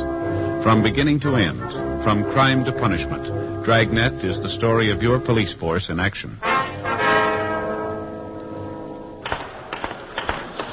It was Wednesday, February 16th. It was cool in Los Angeles. We were working the day watch out of Homicide Division. My partner's Frank Smith. The boss is Captain Lorman. My name's Friday. We were on our way back from the interrogation room, and it was 8:46 p.m. when we got to room 42. Homicide. You think he'll cop out? I don't know. Probably won't make much difference anyway. Yeah. Mel keeping the gun, that was his big mistake. Yeah. Wonder why she gave him the chance. What do you mean? Well, he'd beaten her a couple of times before, and neighbors all said so. Yeah. You'd think she'd have walked out on him. Maybe that's what she was trying to do. Well, she should have tried sooner. You got any plans for dinner? No, not especially. Why? Well, I guess I'll grab a bite with you. Faye said she's not going to want any dinner. She'll fix something for the kids and told me to eat downtown. Well, that's a switch, isn't it? Sure is. Tell you the truth, Joe, she's kind of sore at me. This is her way of getting even. Is that so? Yeah. Woman expects a man to remember everything. Let him slip up just once, it's the end of the world. Is that right? Birthdays, anniversaries, Mother's Day, Christmas, Lincoln's birth, everything. What'd you forget this time? Valentine's Day. Oh, yeah. Well, I knew there was something eating her when I got home that night. She didn't say a word until the next morning. Then she hands me a tie. Stripes like that brown and red one from last Christmas, only this one is maroon and gray. Yeah. Said she didn't want to give it to me on Valentine's Day because she knew how embarrassed I'd be. You know, on account of not having a present for her. Well, why don't you get her some flowers or some candy? You can make up for it. She told me not to, Joe. Said she didn't want anything unless I thought of it myself and on the right day. See, you don't understand women, Joe. If you can't make up for a mistake, they won't let you. Hot shot, I got it. For us? Liquor store out in Pico. Yeah? Dead body. We drove out to the Evandale liquor store on West Pico Boulevard. The owner, Cecil Evandale, was lying on the floor behind the counter. He'd been shot through the chest, and he was already dead when the body was discovered. A team from robbery detail and Sergeant J. Allen and a crew from the crime lab arrived a few minutes after we did. They began their investigation, and we talked to the patrol car officers who'd found Evandale's body. We were just cruising by, and we saw the front door standing wide open. No sign of Evandale, so we thought maybe we ought to look around. Yeah. Came inside, gave the place a once-over, spotted him just like he is now. You're sure he's the man who owned the store, huh? Oh, yeah, that's Evandale, all right. He's had trouble before. How's that? A couple of boys held him up, must be about a month ago now. We answered the call. I see. They were picked up the same night. Evandale had their license number. You got a conviction? First-degree robbery. Well, it can't be them if they're in the joint. I'll check on it, Joe. Right. If it was another holdup, they didn't get away with much. Oh? Cash register was open when we came in. Still full. $50, $75, that's my guess. Well, maybe something scared them off. The street was empty, no cars, nobody. Funny they left all that money just lying there in the drawer. That's not the only funny thing around here. Who you got, Jay? Found the casing. Take a look. Mm-hmm. It's 38, huh? Yeah. Slug went right through him, in his chest out the back, right through, clean as a whistle. Mm-hmm. Sure got me buffaloed. What do you mean? The slug. Yeah? Can't find a trace of it.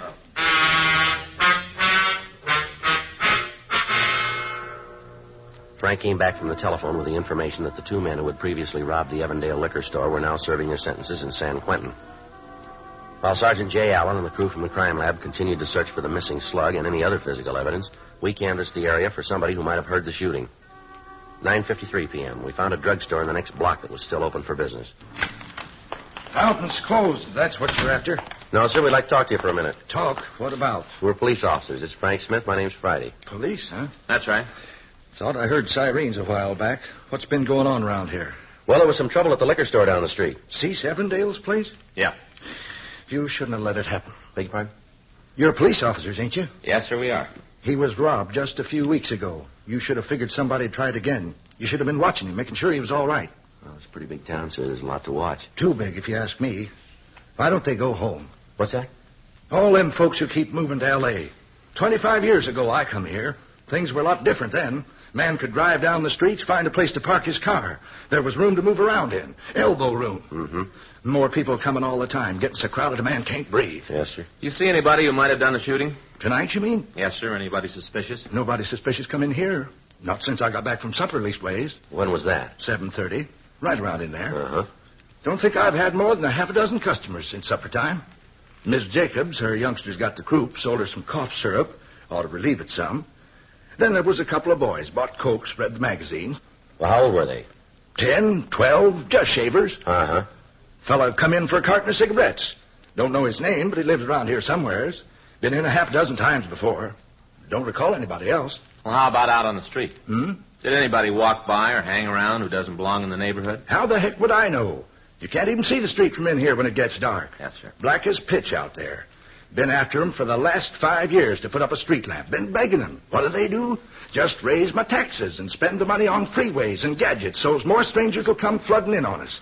Whole darn shooting could have took place right there on my sidewalk. I wouldn't have been able to see it. Yes, sir. Well, thanks anyway. I say, wait a minute. Come to think of it, I did spot a couple of fellas.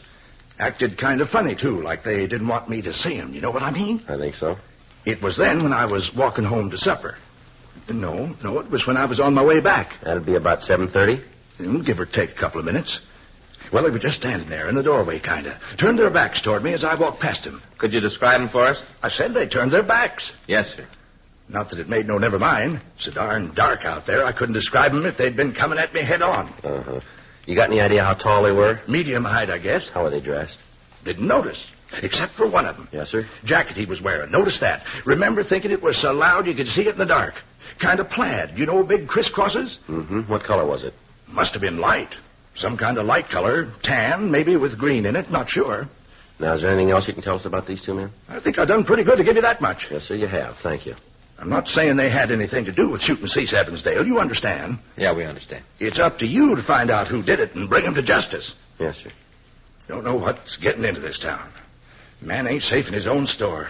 More crime all the time. More criminals. Wasn't like this 25 years ago. Maybe not. Why should there be more now? Well, you gave us the reason. Hmm? More people.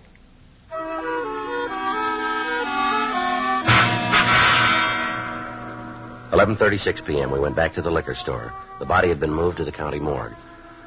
Jay Allen told us that he and his crew had searched the walls, the floor, the furniture. There was no physical evidence and still no trace of the slug that had killed Cecil Evandale. The next morning, February 17th, we again returned to the neighborhood and questioned shopkeepers in the vicinity. None of them had any leads. 12:05 p.m., we went back to the office. Well, guess you were right, Joe. What about? Faye, when I got home last night, she was expecting candy or flowers or something. Well, I thought she told you not to buy her anything. Yeah, but that didn't keep her from being disappointed when she didn't get anything. Oh, what'd she say? She didn't say. She just looked. I got it. Homicide, Friday. Yes, that's right. No, we're on that. When? I see. My tie-in, yeah. You give me the address? Okay, right. Thank you. Office just got a report from a clinic out on Wilshire. Man came in to see him this morning. Yeah? Had a .38 slug in his chest. We drove out to a small medical center a few blocks west of Vermont Avenue, and we went into the offices of Dr. J.Y. Springer. Good afternoon, gentlemen. Afternoon. Dr. Springer in? Do you have an appointment? The police officers. Oh. The doctor busy? Well, he does have a patient with him right now. I see. We'll wait. I'll tell him you're here. I'm sure it won't be long. Thank you. Might as well sit down, huh? Yeah.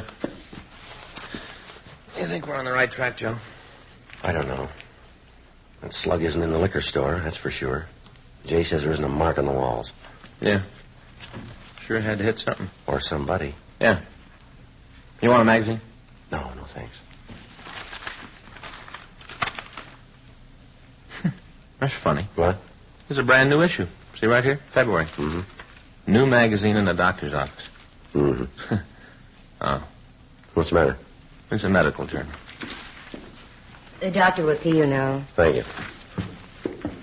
In here. Thank you. Dr. Springer? That's right. Police officers. This is Frank Smith. My name's Friday. How do you do? How do you do, sir? What can I do for you, gentlemen? I understand you took a bullet out of a man's chest this morning. Oh, that. Mind telling us about it? No, not a bit. The young man came into the office. Must have been around 10 o'clock. Yes, sir.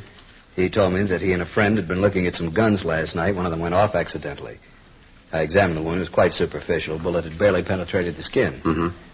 I removed it, put on a bandage. That's all there was to it. I see. But very superficial. Didn't even need instruments. He could have squeezed it out himself if he'd tried. Was he a regular patient of yours, Doctor? No, I'd never seen him before. He said he was just passing through L.A. Could you describe him for us? Well, he was in his late teens or early 20s. Dark hair, stocky, weighed about 170, I judge. About how tall? 5'7", 5'8". Mm-hmm. Any distinguishing marks or scars that you recall? No, nothing like that. How was he dressed? Slacks, sports shirt, loud jacket. Loud? Yes, a plaid of some sort, green and brown.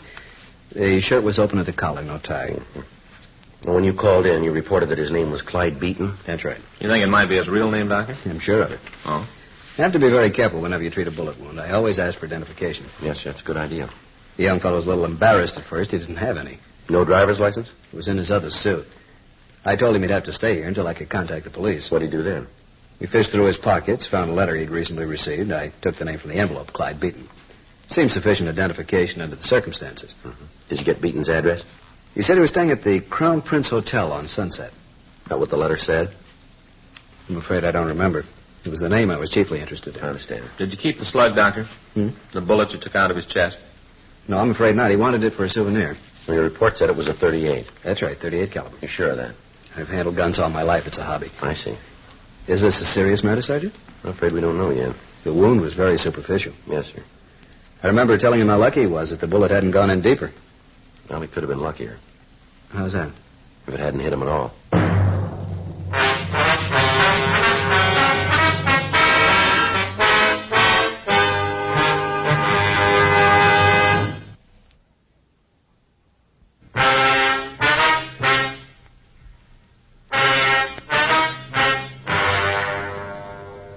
We drove over to the Crown Prince Hotel. They told us that no one by the name of Clyde Beaton had been registered during the past month. They also told us that they had no guests who answered the suspect's description. We checked the name through R&I. They had nothing on them. We also checked the telephone books, city directories. We came up with 2 Clyde Beatons. The first one was an elderly man who lived on Highland Avenue. We interviewed him and learned that he suffered from arthritis and had been bedridden for the past 2 years. He had no living relatives except for a daughter who kept house for him. The second Clyde Beaton lived on Washington Boulevard. We drove out to the address. It was a 2-story brick and stucco apartment house.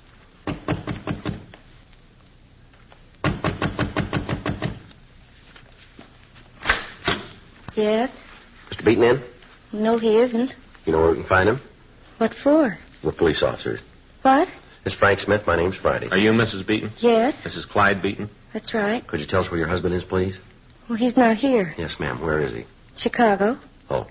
Been there since last Friday. You sure of that? What's this all about? Police business. Do you mind if we come in for a minute? Well, no, I guess not. We can't talk very loud. The baby's asleep. Yes, ma'am. You say your husband's in Chicago? Since last Friday. Business trip? Well, in a way, he's a plastic salesman. Company's having a convention. I see. He did a bigger gross last year than any other West Coast representative, and that's why they picked him to go. Mm-hmm. It's quite an honor. He's only been with him a couple of years, practically the youngest man on the force. Yes, ma'am. He even had a dinner last night. Gave him a plaque. Last night? He called me afterwards. Long distance. From Chicago. Don't you believe me? Yes, ma'am. Does your husband have a gun, Miss Beaton? What? A pistol or a revolver? Well, Well, does he, Miss Beaton? yes, he has a gun. Do you take it with him? No, of course not. Mm-hmm. Why would he take a gun to Chicago? Would you get it for us, please? Well, it's in the bedroom, bureau drawer. The baby's there. We'd like to see it, Miss Beaton. All right. Well, the convention in Chicago should be easy to check. Yeah, too easy. Hmm? Well, if the guy was setting up an alibi, he'd pick something tougher to crack, wouldn't he? You think we've struck out? Could be. I'm sorry. Yeah? Well, the gun isn't there.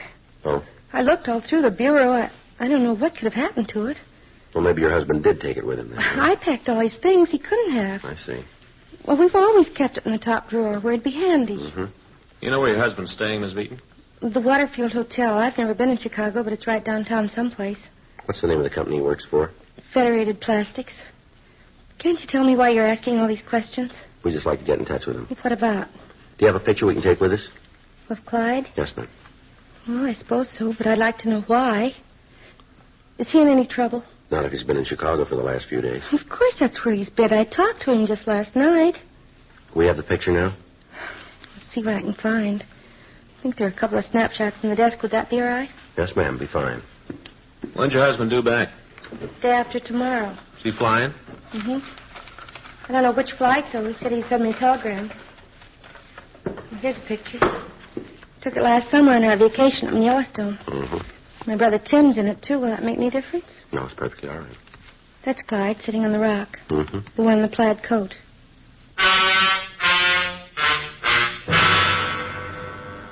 We took the picture with us, and we stopped by Dr. Springer's clinic.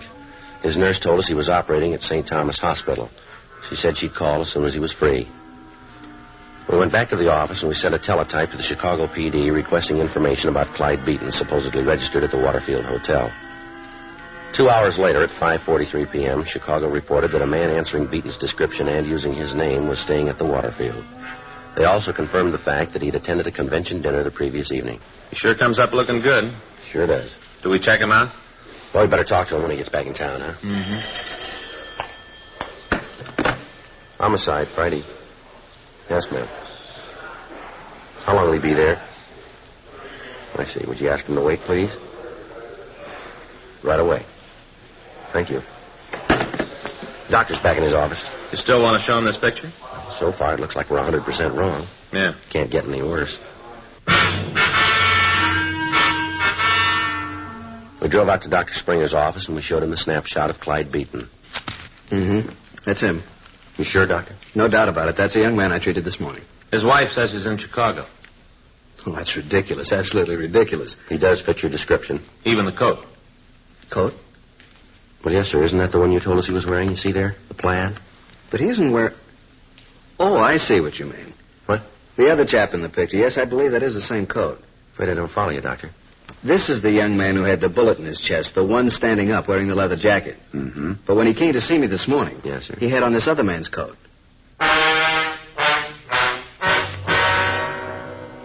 Dr. Springer was positive in his identification of Mrs. Beaton's brother. 7:28 p.m. We again interviewed Mrs. Beaton. Oh, it's you again. Yes, ma'am. What do you want now? Just a couple more questions. You got me so nervous before, I just didn't know what to do. I had to telephone Clyde all the way to Chicago. Make sure he was all right. We're sorry about that, ma'am. It cost us a fortune in phone bills. He said the police back there had been bothering him, too. He couldn't imagine why. We don't want to cause you any trouble. Well, that doesn't help any. Would you take another look at this picture, Miss Beaton? What for? I gave it to you. Yes, ma'am. You said that the other man was your brother, is that right? What about him? What's his name, please? Tim. His last name? Larkin. Tim Larkin. Well, now, does the coat that your husband's wearing in the picture belong to him or to your brother? It's Clyde's coat, of course. He's wearing it. Is it in the house now? No, I don't know where it is. Cleaner's, I guess. Wasn't here when I packed Clyde's bag last week. Your brother live in L.A.? Yes. Where about? Well, he lived with us until a few weeks ago, and then he and a friend of his took an apartment over on Bellwood Avenue. You know the number? 261 West. What's his friend's name? Well, it's Bill Dressingham. We went to college together. Mm-hmm. That's why Tim came to California to go to school. Our folks live back in South Dakota. I see. He did all right the first couple of years, but something happened last semester. He just sort of lost interest and quit school, both him and Bill. Got jobs and rented this apartment. I guess they're making good money. It's a very nice place. Yeah. It isn't Tim, is it? Ma'am? Well, the reason you've been coming back and forth here all day. We don't know yet. Well, if anything's happened, it'll be my fault. I'm supposed to be responsible for Tim while he's in California, where the folks don't know he isn't going to school anymore. They think he's still living with us. Mm-hmm. He's baby of the family, just turned 21. Thought I'd wait until Mom and Dad realized he's a grown man. Then I'd tell him he's on his own. Thought I'd wait till then. Maybe you waited too long.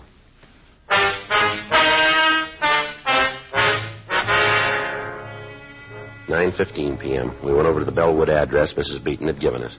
We found a card on one of the doors with the names Beaton and Dressingham on it.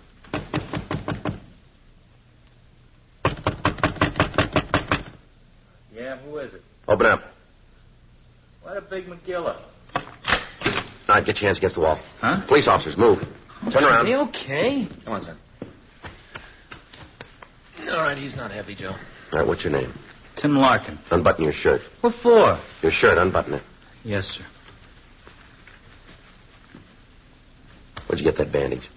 I fell down. Come on, where'd you get it? Fell down, I said. You see a doctor? No. How do you know it isn't serious? It's getting better. You didn't see a doctor? No. Well, we've got one we'd like you to see. What are you talking about? Dr. Springer. Oh. You ever hear of him? I guess so. Well? We were just horsing around, Bill and me. Fooling with a gun. Who's Bill? Fellow I live with. Go ahead. Gun went off. Bullet caught me in the chest, that's all. Where's the gun?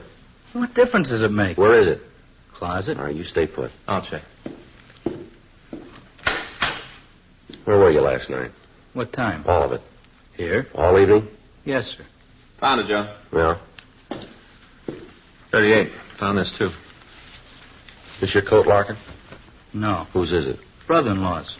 Who's the gun belong to? Him? Did he give it to you?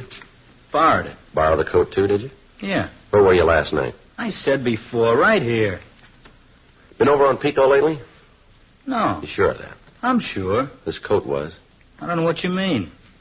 All right, come on, son. You might as well tell us. Tell you what. We got a shell casing. Yeah? From a 38. We found it in the liquor store last night. So? The owner was killed. Well, lots of 38s around. Be real easy to check your gun against the casing we found. Well? Come on, Larkin. I guess you'll find out anyway. All right, tell us. I was there. Evandale Liquor Store. Yeah, me and Bill. We was going to hold up the joint, that's all. Just hold him up. Go ahead. Bill had the gun. I didn't have nothing to do with that part. He was holding the gun on the old geezer, and I went around behind to get at the cash register. Mm-hmm. Something happened. I don't know what. Maybe Bill was squeezing too hard on the trigger. Maybe he got scared. I don't know. Yeah. Gun went off. Old guy fell down. Same time I knew, I felt a little pain here in my chest. Bullet must have gone through him and hit me. Yeah. Bill got all panicky. Turned around and started running. I stuck right on his heels. Where's Bill now? Bar down the street. Went out for a beer. Is he carrying a gun? No, sir. This is the only one we got. All right, let's go.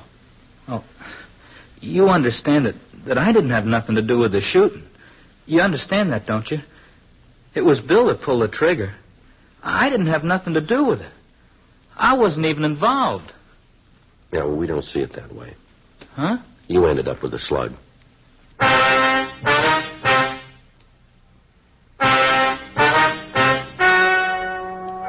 The story you have just heard is true.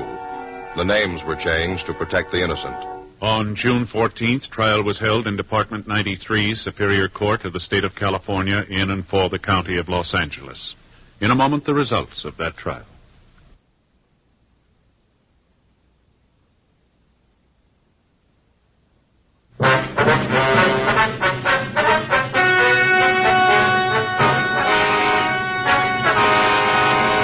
William Seaton Dressingham and Timothy Wilkes Larkin were tried and convicted of murder in the first degree.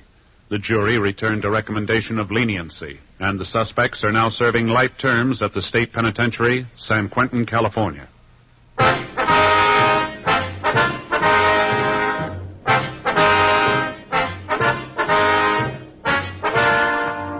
You have just heard Dragnet, a series of authentic cases from official files.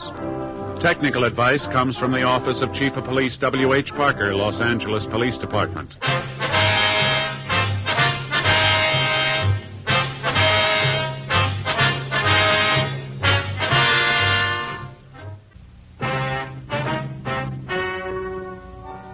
Ladies and gentlemen, the story you are about to hear is true. The names have been changed to protect the innocent.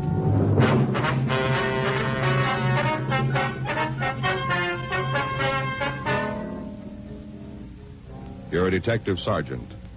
You're assigned a burglary detail. For the past month, a hot prowl artist has been working the Silver Lake district in your city. Your job? Stop him.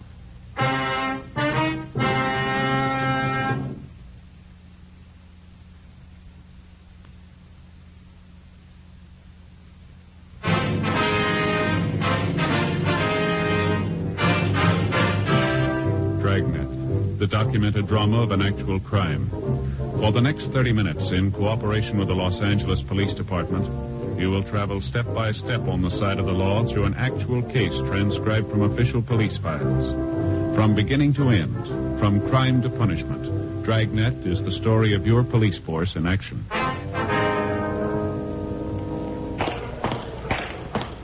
It was Tuesday, April 12th. It was sunny in Los Angeles. We were working the day watch out of burglary detail. My partner's Frank Smith. The boss is Captain Bernard. My name's Friday.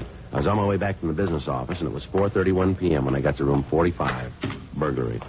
Been reading about it in the papers. You know, little items here and there. Not front page stuff, but it started me to thinking. Yes, sir. Oh, hi, Joe. Hi. Mr. Bircher is my partner, Sergeant Friday. I do? How are you, Mr. Bircher? Pretty good, pretty good. Except for my feet. They're killing me. Oh? That's just a little joke amongst us mailmen, Sergeant. Somebody asks us how we feel, we say our dogs are killing us. It ain't necessarily the truth, but it's what folks expect to hear, so we don't disappoint them. Yes, sir. What was it you wanted to see us about, Mr. Bircher? I was just telling your partner here, Smith, is it? That's right, sir. Well, I was just telling Mr. Smith my mail route's out in the Silver Lake district. Uh-huh.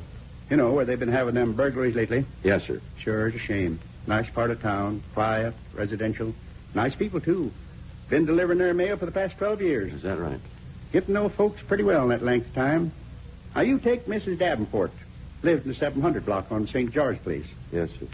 Minute I give her her mail last Friday, I could tell something was wrong. She didn't even glance at her postcards. That was the tip-off. Yes, sir.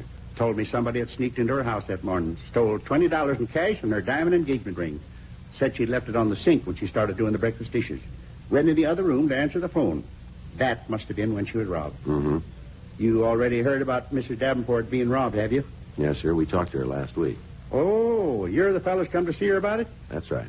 You had any luck yet? How's that? Catching the fellow that robbed her. No, sir, not so far. Well, I don't know whether this will help you out or not, but I thought I ought to tell you about it anyway. About what, Mr. Bircher? Well, it happened twice to my knowledge. Twice in the last 2 weeks. Once just this morning. That's why I come down here as soon as I got off work. Mm-hmm. It was Mrs. Perkins on South Maltman it happened to today. Said she walked down into her kitchen, and there he was, big as life. Yes, sir. Stranger. Complete stranger. She asked him what he was doing there. He said he was from the light company. Come to repair her electric stove. Mm-hmm. Thing is, Mrs. Perkins don't have an electric stove. Mm-hmm. Fellow apologized, said he got into the wrong house by mistake. Mrs. Perkins didn't think nothing about it, and just happened to mention it when I come by with the mail. I didn't think nothing about it either, not at first. Yes, sir. Then I remembered same thing happened to Mrs. Johnstone over on Scott Street. 10 days ago. Found a man from the light company standing in her kitchen. She hadn't sent for him either. He said they'd given the wrong address. Now, it just don't stand to reason the light company'd be sending people to the wrong addresses all the time. No, sir, it doesn't. Got to thinking about them burglaries. Mrs. Davenport and the ones I read about in the papers. Wondered if there wasn't some connection. Well, there might be. It's the way a hot prowl artist works. Hot prowl? Daytime burglar. Operates when the victim is apt to be in the house. Oh. Would you give us their addresses, Mr. Bircher? Huh? The two ladies you were telling us about? You mean that found the fellow from the light company in their kitchen? Yes. Mrs. Perkins, she lives on South Maltman, number 201. Mrs. Waldo Perkins, that's her full name. 201. And the other lady? Johnstone. Mrs. Nellie Johnstone. She's a widow lady. Her address is 1247 Scott Street, corner of Scott and Brandon. I see. Thank you. Would you mind showing us just what your mail route covers, Mr. Bircher? Huh? On the map over here. Would you come over here? Oh, sure. Sure. Here we are. Starts here. Mm-hmm. Down this street like so, then over here. This whole section. These streets here, down here. Mm-hmm. This is where I end up. I see. That's the right area, all right. Yeah. Anything else I can do for you? No, sir, I don't believe so. We appreciate your coming in. Figured out I ought to help you if I could, seeing as how we both work for the same boss. How's that? The taxpayer.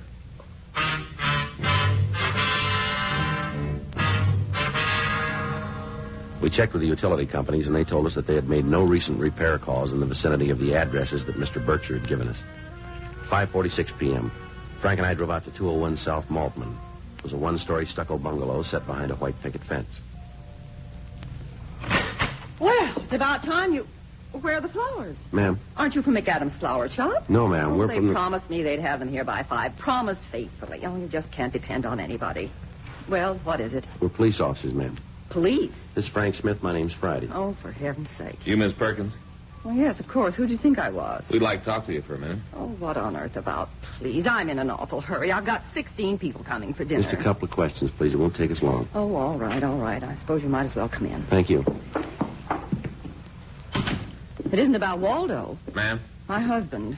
It isn't about him, is it? No, on top of everything else. No, ma'am. Oh, I don't know whether I'm coming or going. I'm just not up to a big dinner party anymore. I shouldn't have tried. Yes, ma'am. We understand you had a visitor this morning, Miss Perkins. Visitor? A man who said he'd come to fix your stove. Oh, yes. Now, how on earth... Oh, that mailman. I ought to know better than to tell him anything. He spreads it all over town. Yes, ma'am.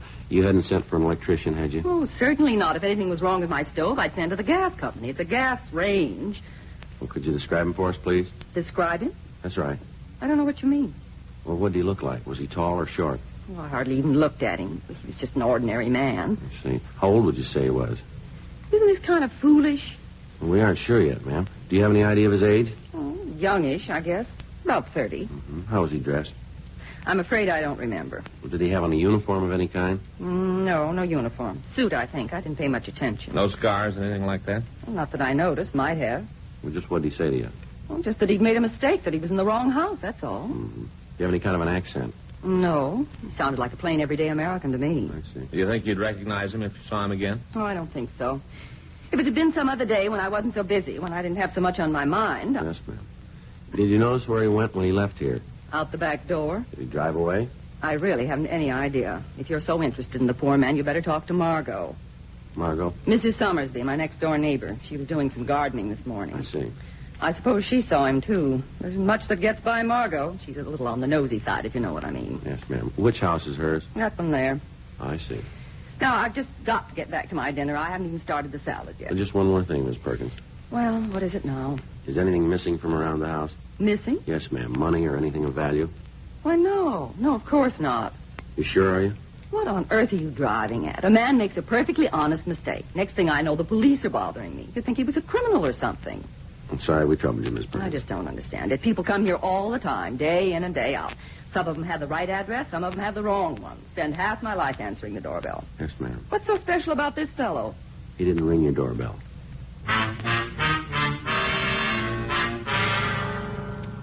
We left Ms. Perkins and went over to talk to her next-door neighbor, Mrs. Summersby. Mrs. Summersby told us that she'd spent most of the morning in her garden transplanting begonias. She also said that she remembered seeing a stranger enter Mrs. Perkins' house about 10:30 a.m. I don't think he noticed me. I was down on my hands and knees behind the hedge. Mm-hmm. I remember thinking it was kind of odd the way he just walked in. Then I decided it's probably somebody about the party she's giving tonight. Delivery man, somebody like that. Yes, ma'am. Did you see him leave? A couple of minutes later, he came backing out, headed out toward the front of the house. Do you have a car? Well, I suppose so. You aren't sure? No, I just assumed he did if he was a delivery man. Mm-hmm. Could you describe him for us, Mrs. Summersby? Doesn't Mrs. Perkins know who he was? Well, she isn't sure. Well, she must know what he looked like. Well, we'd like to check your description against hers, if it's all right. I suppose she was a bit vague. Hmm. I'm not surprised. She doesn't have a very sharp eye. She can't see her nose in front of her face. Is that so? And the way she's been carrying on about this dinner party, well, it's a wonder to me she even remembered the man. Yes, ma'am. You'd think if she could entertain 16 people, 2 more wouldn't be any extra trouble. How's that? All her talk about just having friends of her sister's. That's who the party's for. Her sister from Cleveland. They're out here on a visit. Mm-hmm. Excuse, that's what it is. To get out of inviting Rex and me. Well, she won't need excuses in the future. Our relationship will be on a somewhat different basis. Yes, ma'am. Now, if you'll just tell us about the man you saw this morning. Oh, him. Yes, ma'am.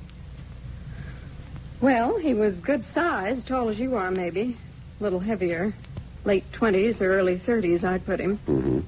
Dark hair, needed a haircut. It's nice looking. Not real handsome or anything like that, but good looking. Mm-hmm. Do you remember how he was dressed? Coat and pants. Don't think they matched. Not too sporty, though. I see. Walked real fast, brisk, like he was in a big hurry. Yes, ma'am. Anything else? No. No, I can't think of anything. Has he been around this neighborhood before? No, a stranger to me. Would you recognize him if you saw him again? Don't see why not. Oh, excuse me. Surely. Hello? Yes? Oh. That's too bad. Uh-huh. Well, I don't know. Oh? Well, I suppose you do, but... Oh. I see. All right. Bye.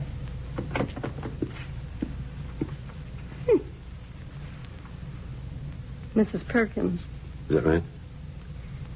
Says the Barringtons can't come. Mr. Barrington's got virus. Wants me and Rex to fill in at the last minute.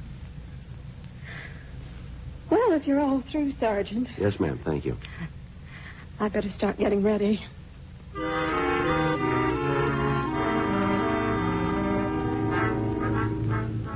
We told Mrs. Summersby to get in touch with anyone else who might have seen the suspect. We were unable to turn up another witness. 8:06 p.m., we drove over to Scott Avenue and interviewed Mrs. Nellie Johnstone. Mrs. Johnstone stated that on Monday of the previous week, her description of the suspect tallied with what we already had.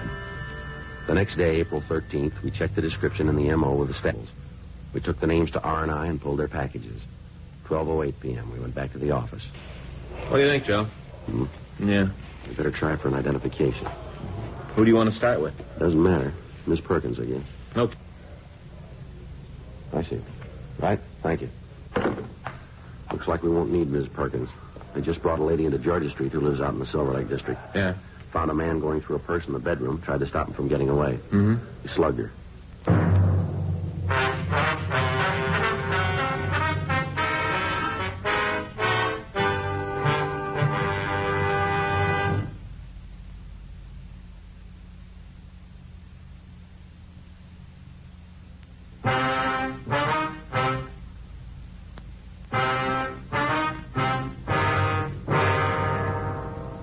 We drove over to Georgia Street Receiving Hospital and talked to Dr. Sebastian. He told us that a Mrs. Violet Castle had been brought in for treatment. He said she had a bad bruise on her face and a slight concussion. He also said she hadn't lost consciousness and was able to talk to us. Miss Castle? Yes? Police officers, ma'am. Okay. We'd like you to tell us what happened, if you would. Well, I told the others when they come to get me. Yes, ma'am. We'd like to hear it from you. Well, he was just standing there by the dresser. I couldn't imagine where he come from. Uh-huh. I didn't say anything for a minute. I was too surprised. He didn't seem to know I was in the room. His back was towards me. What was he doing? Well, I couldn't tell, not at first.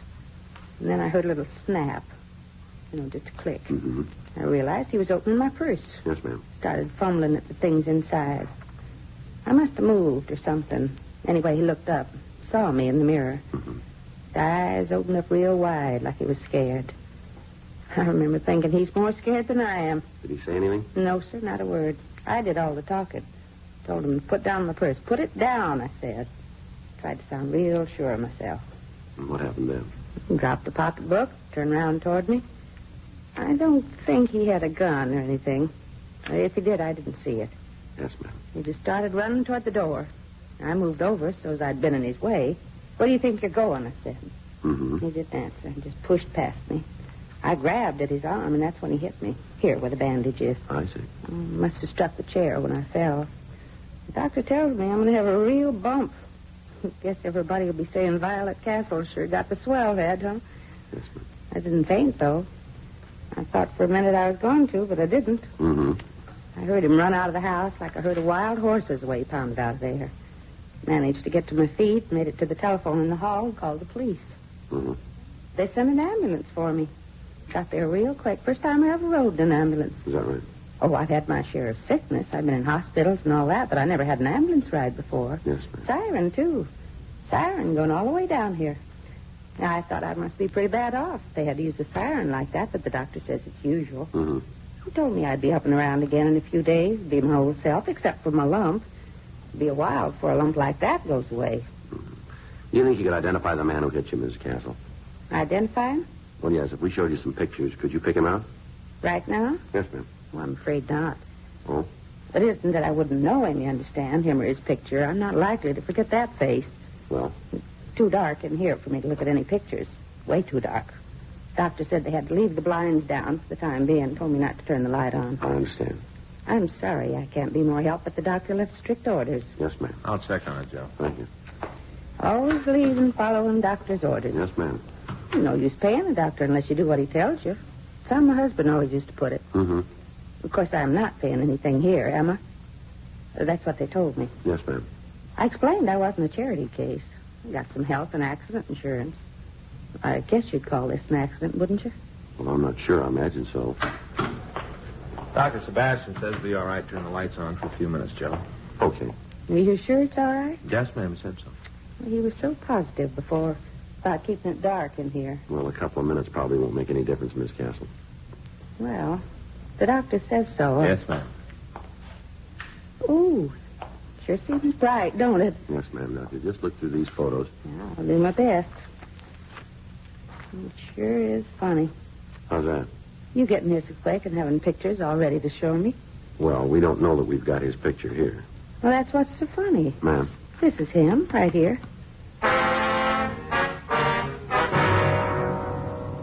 Mrs. Castle positively identified one of the mugshots we had shown her. Ralph Foster Maple. Maple had done time for burglary. The three ladies we had previously interviewed also identified the suspect's picture. 3:16 p.m. We went back to the office. The crime lab reported that there were no fingerprints or other physical evidence at Mrs. Castle's home. Frank and I checked the phone books and city directories for Maple's address. There was no listing. We ran DMV for a car registration. They had nothing under his name, but they told us that a Mrs. Ralph F. Maple at 317 Himber Street was the registered owner of a late model Nash sedan. 4:48 p.m. We drove out to interview Mrs. Maple. Yes? Mrs. Maple? Yes? Your husband in? My husband? Yes, ma'am. I'm afraid you've made a mistake. Oh? I'm not married. Not anymore. Oh, I see. You were married to Ralph Maple? Yes? We're police officers. Oh. This is Frank Smith. My name's Friday. What's he done now? We'd like to get in touch with him, that's all. You mind if we come in? Give me a minute to send my daughter over to the neighbors. I'd rather she didn't hear this. We'll have to come in. Oh, all right. Over here. Yes, ma'am. Go out and play, will you, honey? What is it this time? Burglary again? We're just trying to reach him, Miss Maple. Do you know where he lives? No. Is he still in Los Angeles? I suppose so. He was here a couple of weeks ago. Came by to see Joanne. She's our daughter. Mm-hmm. Should have known he was up to something. Ma'am. Brought us presents. Expensive presents. Said he had a new job. I didn't really believe him, but I tried to for Joanne's sake. Did he say what this job was? Selling. Didn't mention the firm. I suppose he could be a good salesman if he'd try. Does he have a car? Told me it was in the shop being repaired. Came up in a taxi cab. I see. It's a great one for taxis, Ralph is. Big chipper, too. With somebody else's money. I'm sorry. I guess I sound a little bitter, don't I? No. It was my own doing. I knew he was wild when I married him. I thought he'd change. He did. He got worse. How long you been divorced? A little over 2 years now. Oh, I waited till he got out of prison. I thought that was my duty, have a home ready for him to come back to. Yes, ma'am. Wouldn't hold down a job, didn't even try. Well, we'd managed without him while he was in San Quentin. I knew we could do it again. He's supposed to support Joanne. I haven't seen a penny in 6 months. Always brings her a present, though. That's his way of trying to get on the good side. Mm-hmm. You know any of his friends who might help us locate him? His friends aren't my friends, Sergeant. Yes, ma'am. But you won't have any trouble finding him. Ma'am? He'll be here tomorrow. Oh. It's Joanne's birthday. He'll bring her something.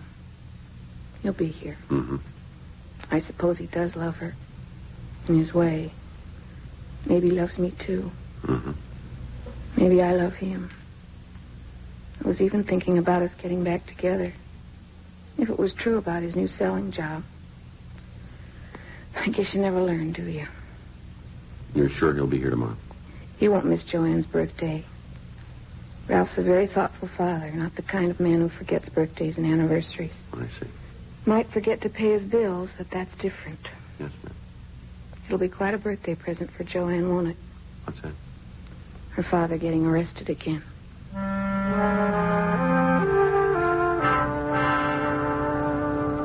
The next day, Thursday, April 14th, we staked out Mrs. Maple's house. 3:35 p.m. A taxicab pulled up and Ralph Maple got out. He was carrying a large package. Keep the change. Thanks, right there. Ralph Maple? Police officers, just stand still. What's going on? He's light, Joe. All right, let's go. No, wait a minute. Can't you tell me what this is all about? We'll let you tell us downtown. Well, you can't arrest a man without some reason. Where were you yesterday? What time? Let's start with the morning. Got up, had breakfast, went shopping. Where? Department stores, had to buy a present for my daughter. This is it right here. I take you all morning, did it? Yeah, most of it. All right, come on, get in the car. Well, if you just tell me what it is you want to know. We want to know about a lady who was in the hospital. Lady? Yeah, somebody slugged her yesterday. You think it was me? She does. Let's find out if she's right. Come on, Maple. Okay, she's right. All right, let's go. I didn't mean to hit her very hard. It was hard enough. Just wanted to get her out of my way. All right. Get in. Yeah. Hey, wait a minute, huh? What about this? What about what? My little girl's present. It's her birthday. Well? Well, can I give it to her? You stay where you are. Well, what about one of you guys? You could take it up to the door. Hey, it's not hot. You can see for yourself. The store wrapped it, see? Yeah. I paid for it myself. With whose money? Well, least you can do is see that she gets it. Joe? All right, go ahead. Here you are. Be right back. Sure appreciate it. Mm-hmm. She's just a little girl, 6 today. Wouldn't understand if there wasn't a present from Daddy. Yeah. I never missed her birthday. Even when I was in the joint, I saw to it that she got something. Yeah. Wife divorced me a couple of years back. I guess I can't blame her. Yeah. Not for divorcing me. Had it coming. She shouldn't have got sole custody, though. Mm-hmm. A girl needs a father. Everybody talks about how boys need their old man. The way I see it, a girl needs him more. That's so? Sure, you know, they're so kind of helpless. Yeah. I was on account of her, Joanne. That's the only reason I done it. Little girls entitled to pretty things. I couldn't afford them, not with the kind of dough that I made. Yeah? I had to get the money somewhere. I never stole much, just enough to buy her a few presents. Figured if I didn't, she'd turn against me. Being divorced and all, I figured I had to do more than regular fathers. Yeah. I shouldn't have given Dora sole custody. It wasn't fair. She lets me come around and visit whenever I want, but it's sort of like saying Joanne doesn't belong to me anymore. Mm-hmm. Judge claimed I wasn't a fit father. How do you like that? Just because a man does a little time, everybody has it in for him afterward. Yeah. The idea is saying I'm not a fit father. You know something, Maple? You proved him right.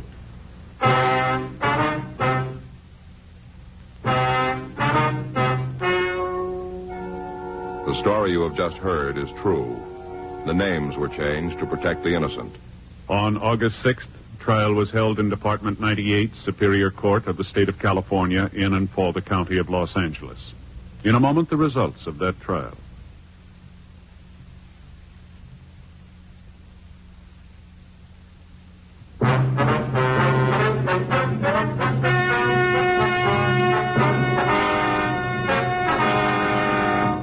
Ralph Foster Maple was tried and convicted of burglary in the first degree, assault with intent to do great bodily harm, and received sentence as prescribed by law. Burglary in the first degree is punishable by imprisonment for a period of not less than 5 years. Assault with intent to do great bodily harm is punishable by imprisonment for not more than 5 years in the state penitentiary.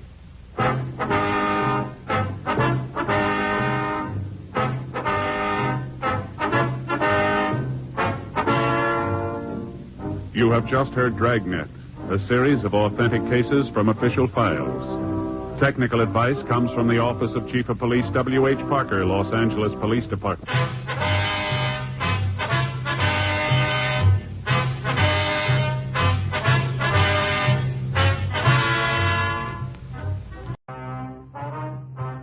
Dragnet.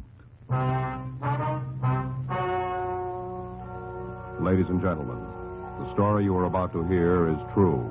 The names have been changed to protect the innocent.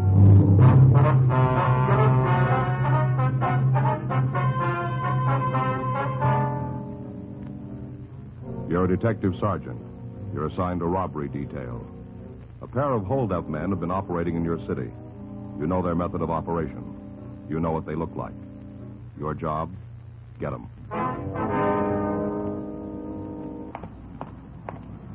It was Wednesday, June 8th. It was warm in Los Angeles. We were working the day watch out of robbery detail. My partner's Frank Smith. The boss is Chief of Detectives Thad Brown. My name's Friday.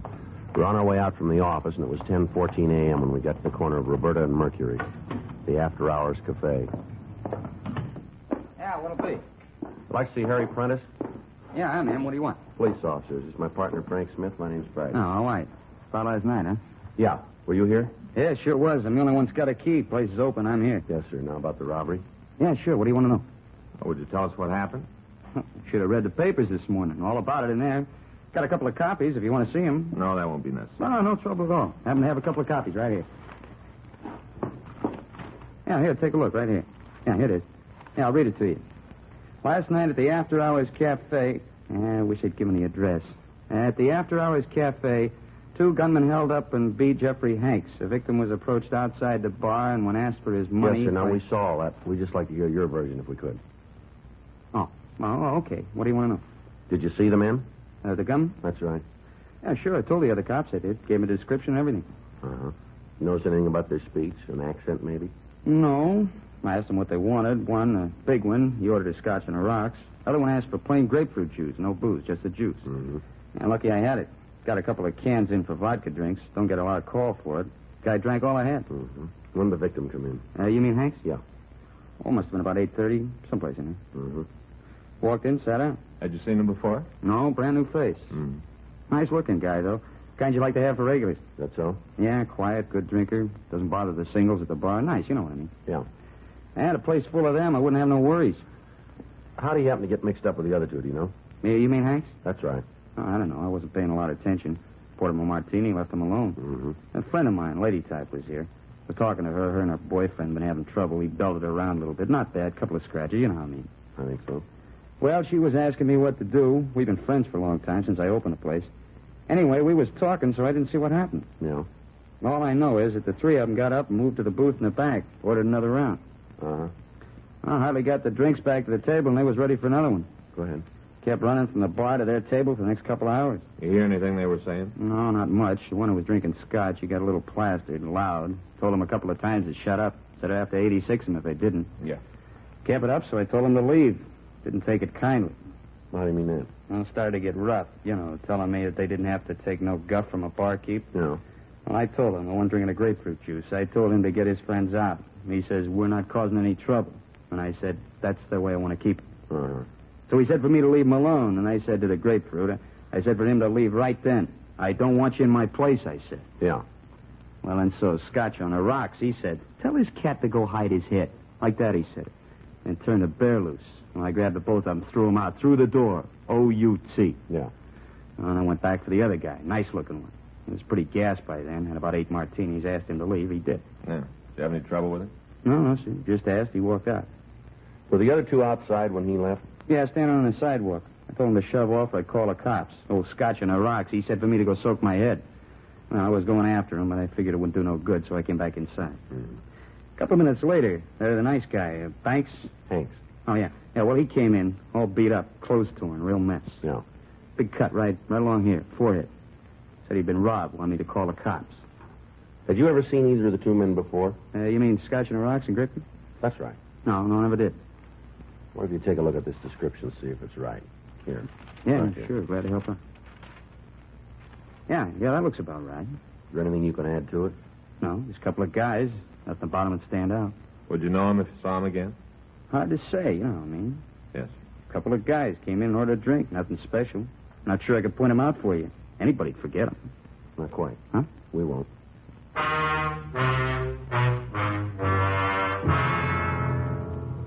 11:30 a.m. We left the bar and went back to the city hall. We checked with the stats office and picked up the results of their latest run. They listed 4 possibles, but when we read the names, we were no closer to the holdup men than we had been. The names were ones that we checked and cleared before. Frank and I went back to robbery. There was a message for us to see Captain Donahoe. We went into his office. Yeah? Mm-hmm. No, as far as I know, there's nothing new on it. That's right. Uh-huh. They just came in. What? All right. I'll let you know right away. Yeah. Bye. Come on in. Hi, Skipper. Captain? That was Chief Brown. Been calling all morning. Yeah. You know what he wants? What do I tell him? Well, we talked to the bartender. He can't give us anything. What about the victim? Not much there either. Able to come up with a name? No, said he didn't hear anything. That's a big help. Well, Sit down. thank you. Cigarette? Yeah, thanks, Phil. Smith? Yes, I got it. thanks, Joe. From the beginning, what do you got?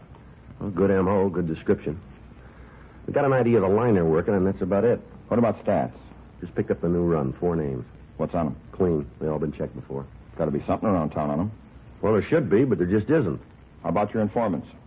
No, they haven't been able to tell us anything. Straight? No reason they should lie. Victims and witnesses seen the mug books? All we got. They haven't been able to come up with an identification. Burton up at CII sent all the stuff he's got on the method of operation. We've checked it all through. What about the places they could spend the money? Well, we've been to Gardena half a dozen times. There's nothing out there. What about Vegas? Talked to the department over there. They're giving us all the help they can, but they haven't turned anything yet.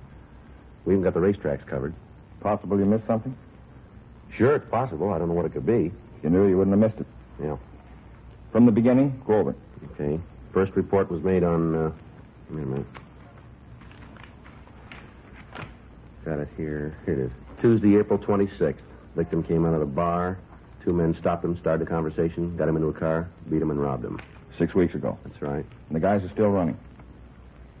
Next one was on Friday, April 29th. Same M.O., same description. How often has it been happening since?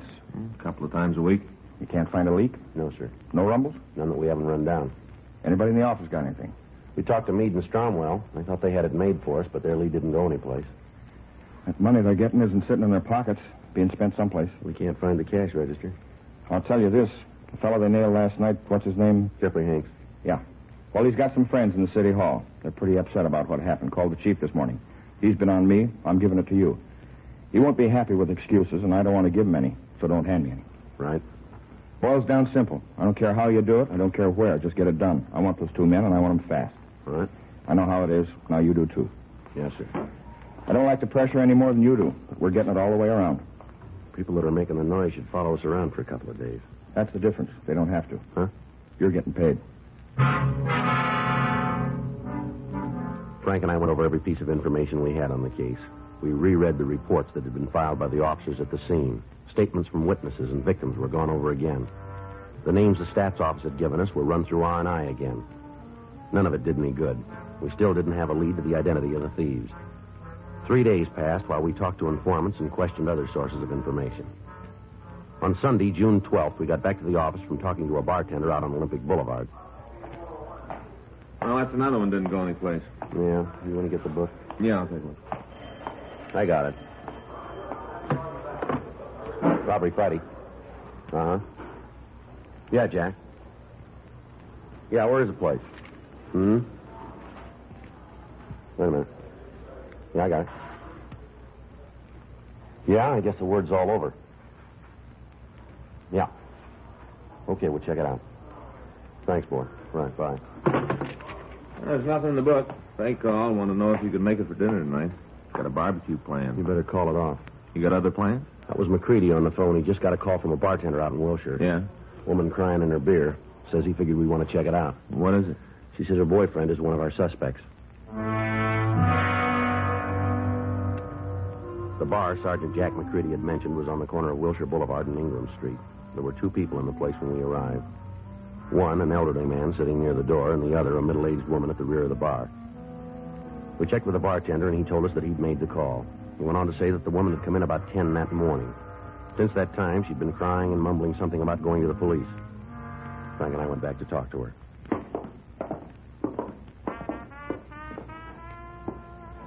Yeah? You're looking for something? I understand that you want to talk to the police. What's that got to do with you? Well, my name is Friday. This is my partner, Frank Smith. How you doing? You're cops, huh? What do you want to see us about, lady? That bum Derwin, that's what it's about. Bum. That's his name, is it? Derwin? Yeah, we don't know good. Look what he done to me all the time, hadn't me? I think we was married. All the time. What's his last name, do you know? Holbrook. Derwin Holbrook. You like to buy me a drink? I think you had enough of that, lady. Well, that's where you're wrong. You're supposed to show you don't know what you're talking about. And then you went to me at all. You haven't caught Derwin, none. What's he done? Hold up. Ma'am? Hold ups. That's what he's done. All over town. Old Derwin's been holding people up. See your husband? Me? Derwin's right? That's right. That's real funny. No, that is. Me and Derwin married. I don't think I wouldn't do it. Not for a minute, don't think it. But it ain't true. Not at all. No, sir. Derwin's just a friend. Uh-huh. Been a friend for 12 years. That's a long time. That's right.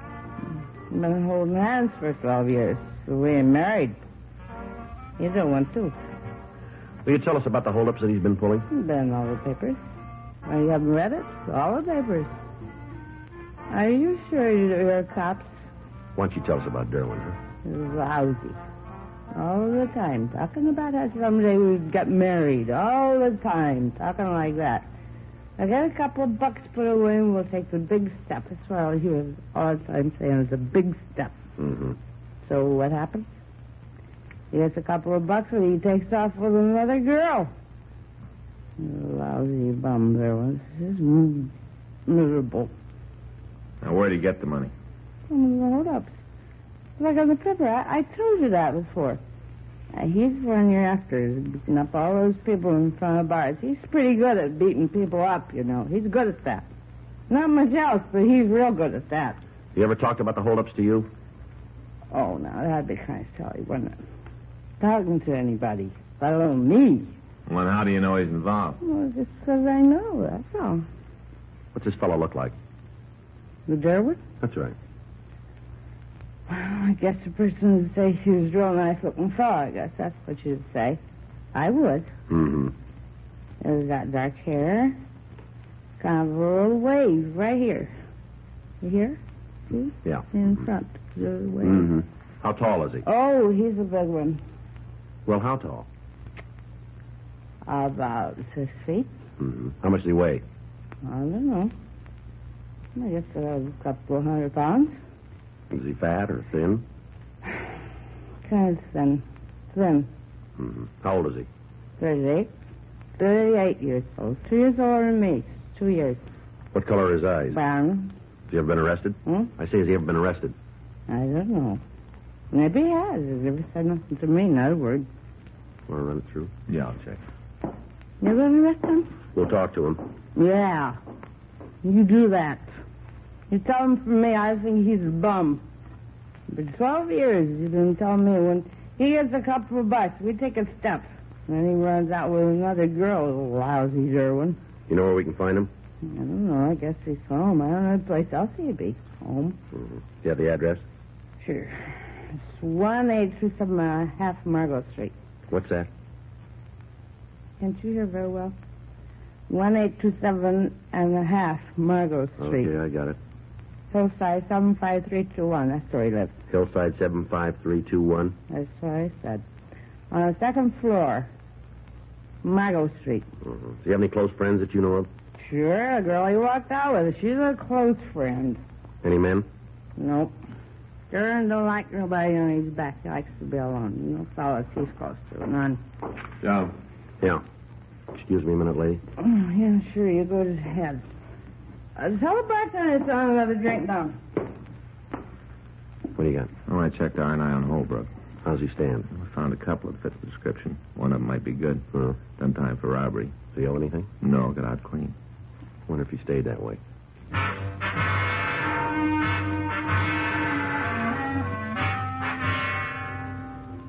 Frank and I left the bar and drove over to the Margot Street address. We checked with the landlady. She told us that Holbrook had moved in approximately 6 weeks before. She went on to say that he'd been behind in his rent, but that he'd paid what he owed and had given her the money for an additional 2 months. She said that she didn't know what he did for a living. He had few visitors, and the landlady couldn't tell us if he owned a car. According to her, he was in his room. Frank and I went up to see him. Here it is. Yeah. You said? Yeah.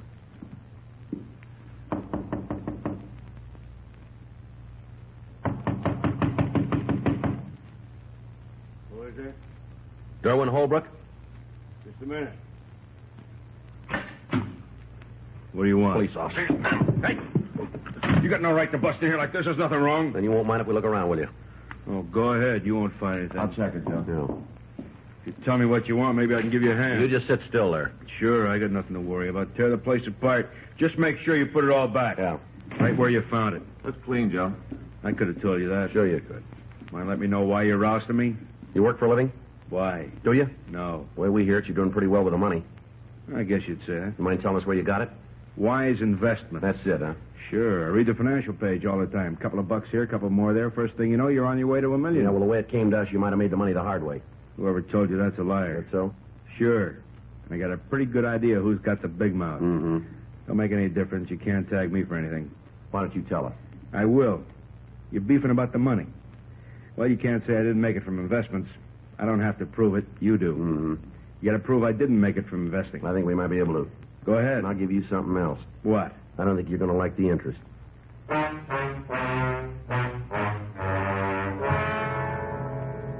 We took Derwin Holbrook back to the city hall and talked to him. For over an hour, he refused to admit any part in the holdups. We made arrangements for the victims to come down and see him.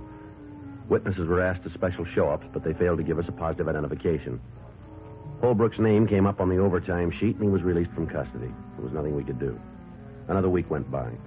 Holbrook was kept under constant surveillance. Monday, June 20th, Frank and I were in the squad room. Friday? Smith? Yeah, Skipper, we're here. Hi, Captain. What do you got? Your boys did another job last night out in West L.A. We didn't see the reports. Just came in. Got a meeting with Lorman this afternoon. Be there. Homicide? Yeah. Victim died without regaining consciousness. Any description of the suspect? Enough to know it's the two fellows you're after. How's your hot suspect? What's his name? Holbrook? That's right. Be able to keep him this time? No, I don't think so. What's the matter? Report says the holdup took place at 10:15. Yeah? Holbrook was asleep at 9.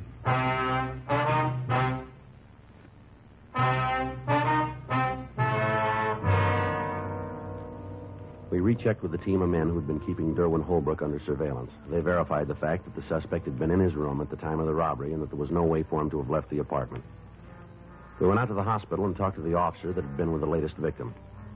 He said that the dead man hadn't said anything to help identify his assailant. We talked with a bartender at the place where the beating had occurred. He remembered two men in the bar, and he remembered them talking with the victim, but he was unable to tell us anything more. Additional broadcasts were gotten out. At the meeting with Captain Lorman, it was decided that from that point, the investigation would be a joint operation between robbery and homicide. After the meeting, Frank, Captain Donahoe, and I met back in room 27. Come on in. Sit down. Yeah. Well, you heard it. Yes, sir. How are you going to work it? There's only one way, rolling stakeout. Thought you tried that route. This time we'll use more cars. Better work. This latest one's really got the corner pocket screaming. How are you going to set it up? Well, that job out in West L.A. is the first time he's moved out of Central. I think we can figure he'll be back. That's playing it the long way. There's nothing left. I'll buy it. How's it going to work? Well, can we take a look at the map over here? He's been hitting in this area along here. Up to now, we've had it covered in through here and here.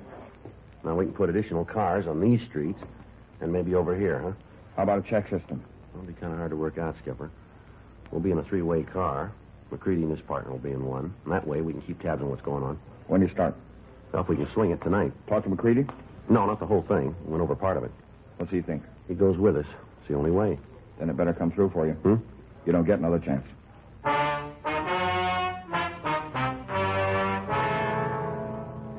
At 7:20 that night, the rolling stakeout began. It continued for another week. Several arrests were made, but when the suspects were checked, they were ruled out as the ones that we were looking for. In the meantime, the hold-up men hit twice more in the area under surveillance. Bartenders started closing their places early. Pressure from citizens groups and newspapers got a little worse. Apparently, there was nothing we could do to stop the thieves. Tuesday, June 28th. We stopped for something to eat. Well, it's going to be another long night. Well, I hope we get something out of it. Yeah. Howdy, fellas. What'll it be? Well, a couple of eggs over easy. I get it. A side order of bacon. Well, thank you. How about you? That sounds good, Joe. I'll have the same. Only make my eggs straight up, will you? And I'll have a side order of ham. Righto. And 2 coffees. Will you bring them right away? Sure thing. I'll get them for you right now. Listen, I got to get home. I'll have a cup of coffee. I'll drop you off. Wife's going to be sore if I don't make it pretty quick. Well, let her be sore. That's the trouble with women today. All the time trying to run our lives. That's right. Have your coffee. We'll meet my friend. You'll like him. I don't feel so good. Maybe I ought to leave now. Look, you'll be all right. Just take it easy. Joe. Tall guy. Fits the description. Looks like he might be setting one up. Let's check it. wife gives you any trouble, stay with us. Something you want?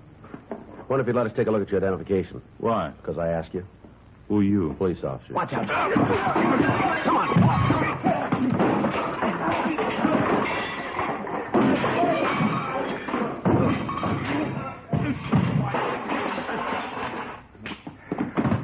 Come on. On your feet. Get up. Lousy cop. Shoving me around. What's all this about? We didn't do nothing. Now, don't worry about it. You got nothing to hold me on. Nothing. We'll talk about it downtown. Come on, let's go. What's the charge? You got to make one. Come on. You got to make a charge. You can't take me without it. All right, try suspicion of robbery. Not for me. You keep believing that fella. I will. You're out on a limb, cop. You got nothing. I'll be free in a couple hours. You got it wrong. Tell me about it. We won't have to. Huh? We'll let the jury do it.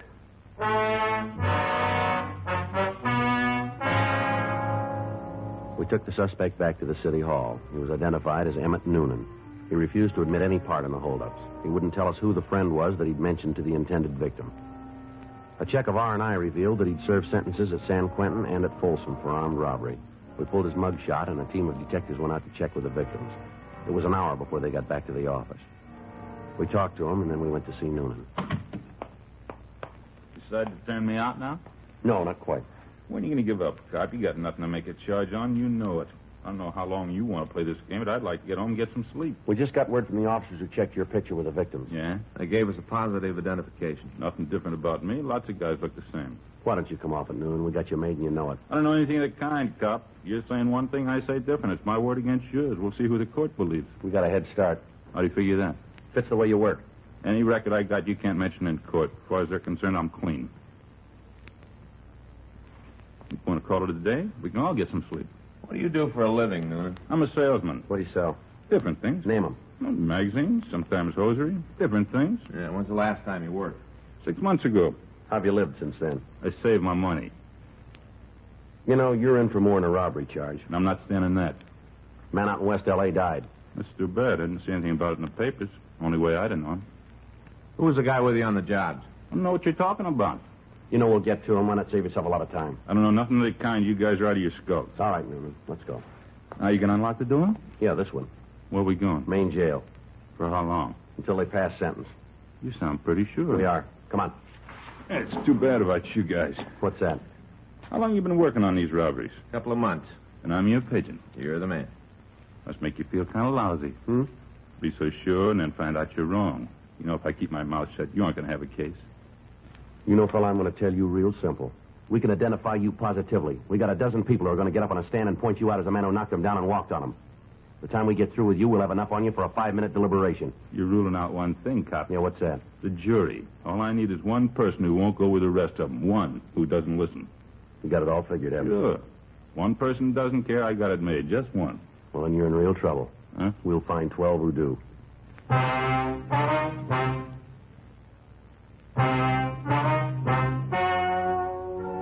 The story you've just heard is true. The names were changed to protect the innocent. On November 19th, trial was held in Department 98, Superior Court of the State of California, in and for the County of Los Angeles.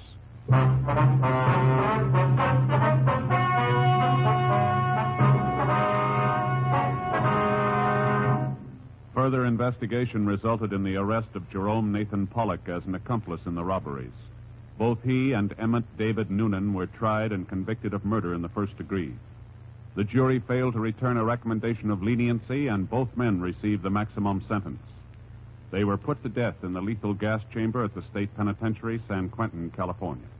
Dragnet is a presentation of the United States Armed Forces Radio Service.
Ladies and gentlemen, the story you are about to hear is true. The names have been changed to protect the innocent.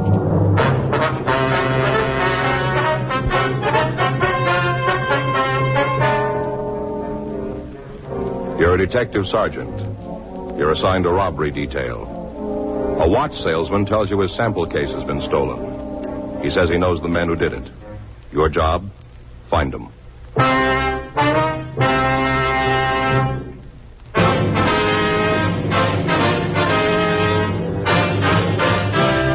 Dragnet, the documented drama of an actual crime. For the next 30 minutes, in cooperation with the Los Angeles Police Department, you will travel step by step on the side of the law through an actual case transcribed from official police files.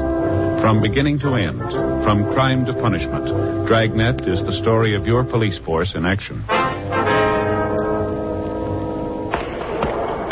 It was Tuesday, October 4th. It was cool in Los Angeles. We were working the day watch out of robbery detail. My partner's Frank Smith. The boss is Chief of Detectives Thad Brown. My name's Friday. We're on our way into the office, and it was 7:46 a.m. when we got to room 27A. Robbery. I'll check the book. All right. Anything for us? No. Say, you took Faye to the movies last night. Well? Yeah, darn good double bill. Mystery and a comedy. Sure had me fooled. What? The mystery had me fooled. I never can figure out who done it. Yeah. It was this rich society girl. Mm-hmm. She lived in a penthouse, top floor, real modern kind of glass. Yeah. Mm-hmm. Well, they found her lying outside on the roof garden part, and the doors were all locked, and the police had to break them down to get in. As soon as they got in... Yes, sir. I'd like to report a robbery. Is this the right place? Yes, sir. You want to sit down? Oh, thanks. My name's Liggins, Russell Liggins. Could you spell it, please? Yeah, it's Liggins. Liggins. Mm-hmm. This is Frank Smith. My name's Friday. I'm pleased to meet you. How you doing? I suppose you tell us what happened, Mr. Liggins. Be okay to smoke? Sure, go ahead. You fellas care for a cigarette? Yeah, thank you. Here, I have a light. Frank? Thanks. Thank you. Well, it was my own fault to begin with. It just wasn't using my head. Uh-huh. Company ought to fire me. I wouldn't blame them if they did. What company is that? Sentinel Watch Company up in Seattle. I see. It's a new outfit. They import movements from Japan and put them in cases over here and wholesale them, you know? Mm-hmm. I'm one of their head salesmen. I came down for the Jewelers Convention. I see. The convention ended yesterday, and I was supposed to leave for home this morning, 9 o'clock plane. I guess I have to take a later flight now. Yes. Boy, of all the dumb stunts, practically handed him my sample case on a silver platter. That's Over all? 100 watches. Our best stuff.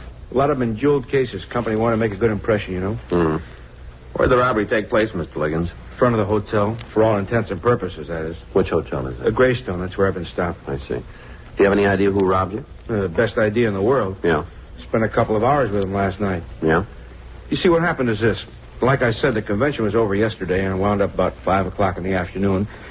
And, well, I had the whole evening ahead of me, nothing to do. Go ahead. I had dinner there at the hotel, a couple of drinks. Yeah. Stole too early to go to bed, so I thought I'd look the town over, you know? Mm-hmm. Stopped by Pershing Square and listened to those characters spouting off, and along about 10 o'clock, I headed back toward the Greystone. Passed the bar and decided to go in for a nightcap. Do you remember the name of the bar? No, I'm afraid not. It's just a couple blocks from the hotel, though. Had a nice little combo in there, played pretty good music. So I sat around for a while. Yeah. I guess I had a little too much to drink. Oh, I wasn't drunk or anything like that, but had my share. Mm-hmm. It must have been a little higher. I wouldn't have got started talking to a couple of strangers the way I did. Yeah. They were sitting next to me, these two fellas. We got to chatting, you know. Mm-hmm. It was about music at first. They seemed to be enjoying it. One thing led to another, and they bought me a drink, and I had to pay them back, of course. Yes, sir. Asked me what line I was in. I told them I sold watches. Said I was in town for the jewelry convention. They took a real big, said that's why they were here, too. Claimed they had a jewelry store in Salt Lake City. They mentioned their names? Oh, sure. They introduced themselves, but it didn't sink in. Not their last names, anyhow. George and Paul. Yeah, that's all I can remember. Mm-hmm. What happened then? Well, they started complaining about the quality of the watches they'd been shown. Said they hadn't seen anything worth buying. Well, so I asked them if they'd looked at my samples, and they said they didn't think so. Mm-hmm. I offered to make an appointment to show them my stuff. Figured I could stay over an extra day on the chance of making a good sale. And they said that wouldn't be necessary for me, to stay over. Said they could meet me this morning before I left for the airport. Well, did you set up an appointment? Yes, sir. I told them it'd have to be early if I was still going to catch my plane, and that was fine with them. The earlier, the better. Agreed to meet me at 7 a.m. They even offered to drive me to the airport. Couldn't ask for anything more than that, could I? No, sir. Well, anyway, I come downstairs about 6:45 and checked out, and they were supposed to pick me up in front of the hotel. Yeah. Well, about 5 or 7, they come by. I hopped in the car, and we drove off. We hadn't gone more than a mile or so, and they pulled over and parked. Quiet street, not much traffic. Mm-hmm. I asked them why they were stopping there. I figured on showing them my watches out at the airport. They said they wanted to look at them now. What was that again? They said that they want to look at them right now, in the car. The watches? Yeah. Mm-hmm. Go ahead. And it struck me as kind of funny. I didn't see where it would make any difference. And I opened up the case, and they just sort of glanced inside. And then one of the fellows, the one named George, he took out a gun, started shoving me through the door, and I tried to argue with him. I wasn't getting anywhere, though. Pulled a gun, huh? Yeah. And he, kind of pushed me with it. Mm-hmm. And finally, I asked him to please at least give me my suitcase. I said it wouldn't be worth anything to them, but I needed it. And they tossed it out on the street beside me and drove off. I see. What about your wallet? Did they take your wallet, too? Oh, no, just the sample case. I guess they were in a hurry, didn't want to spend a lot of time there in the street in broad daylight or something. I see. As soon as they left, I started looking around for a cab and had to walk a couple of blocks before I found one. And then I got him to bring me right here. Mm-hmm. What kind of a car did they drive, do you know? The fellows that robbed me? That's right. Sedan. I think it was black. A Ford. Mm-hmm. Did you get the license? No, I didn't even think of trying that until after they were out of sight. Well, now, can you describe these men for us, please? Well, sure. Well, they were about 40, medium-sized. George had black hair. And the other fellow, he had sort of sandy hair, I see. Any marks or scars? I don't think so. How were they dressed? Suits. Conservative.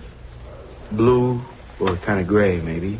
I'm not sure. Mm-hmm. Were they wearing the same clothes this morning? Well, no, I don't know. They had on top coats today. I see. Now, you said their names were George and Paul. Yeah, that's right. Anything else that might help us identify them? Gosh, I'm afraid not. Do you have a list of serial numbers from your watches?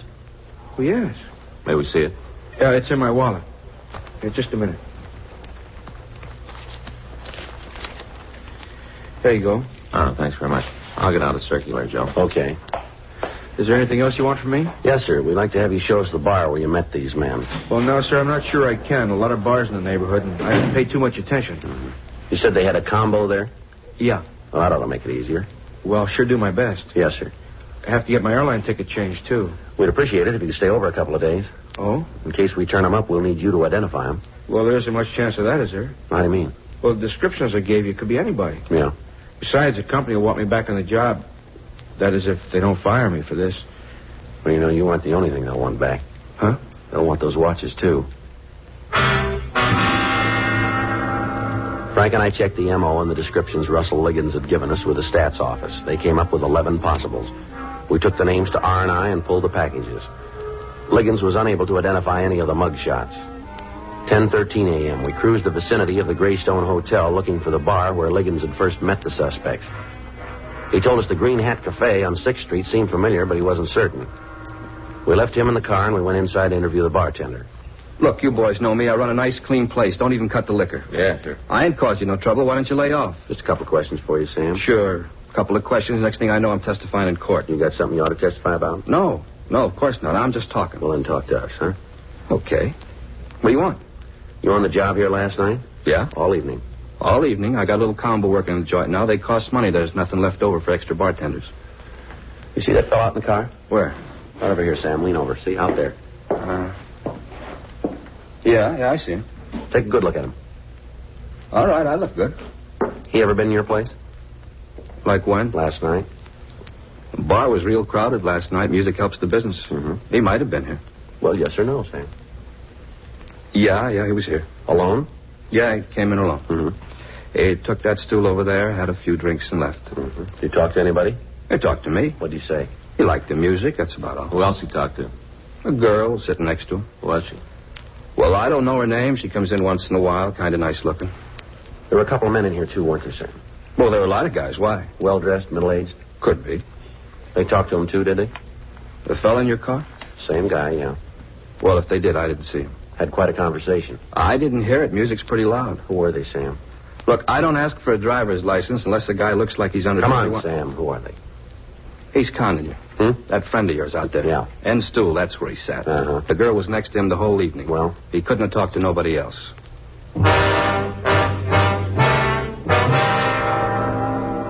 We took Liggins into the Green Hat Cafe, and he said he was certain that was where he had met the two men known as George and Paul. Sam Hupple, the owner of the bar, was equally certain that Liggins was mistaken. 10:48 a.m. Frank and I drove Liggins over to the Greystone Hotel. While he went inside to re-register, we talked with the cab drivers who were stationed at the stand next to the main hotel entrance. One of them told us he had been parked there from about 6:30 until 7:15 a.m. that morning. Thought I was never going to give me a fare. When it starts like that, the whole day's shot. Look at me now. Been sitting here for the last 25 minutes. Did you see a man come out of the hotel about 5 minutes to 7? I was watching those doors real anxious. If he came out, I saw him. Same fellow we just let off. Oh. You remember him? Sure. Did you notice the car he drove off in? You kidding? What do you mean? This hack of mine. Huh? He was my first fare this a.m. You picked him up here? That's right. It wasn't 5 or 7, though. Closer to 7:30. Where'd you take him? City Hall.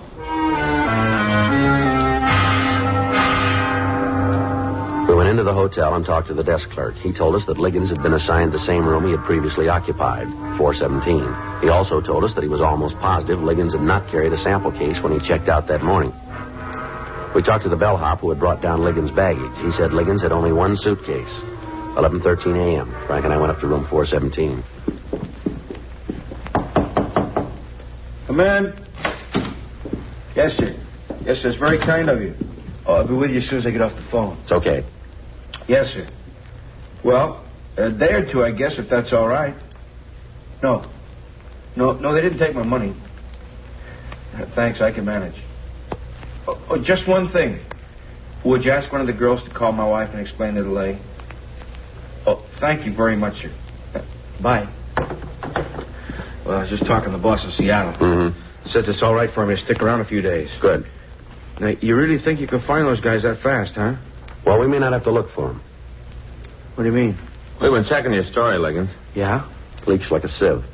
Well, that lousy bartender, huh? You taking his word against mine? No, we got more than the bartender. Oh? The cab driver says he picked you up here at 7:20 and drove you down to City Hall. Well, he's crazy. You can have it in person. He must have picked up somebody who looks like me, that's all. We talked to the bellhop who brought down your luggage. There wasn't any sample case. I carried it myself. I wasn't going to let a bellhop handle something as valuable as that. Mm-hmm. He just didn't notice it, that's all. The desk clerk didn't notice it either. Well, I stood in front of his desk when I paid up. That's why. Mm-hmm. What do you guys want from me? Just tell us what happened to the sample case. I've told you the whole story. There's one thing you left out. What's that? The truth.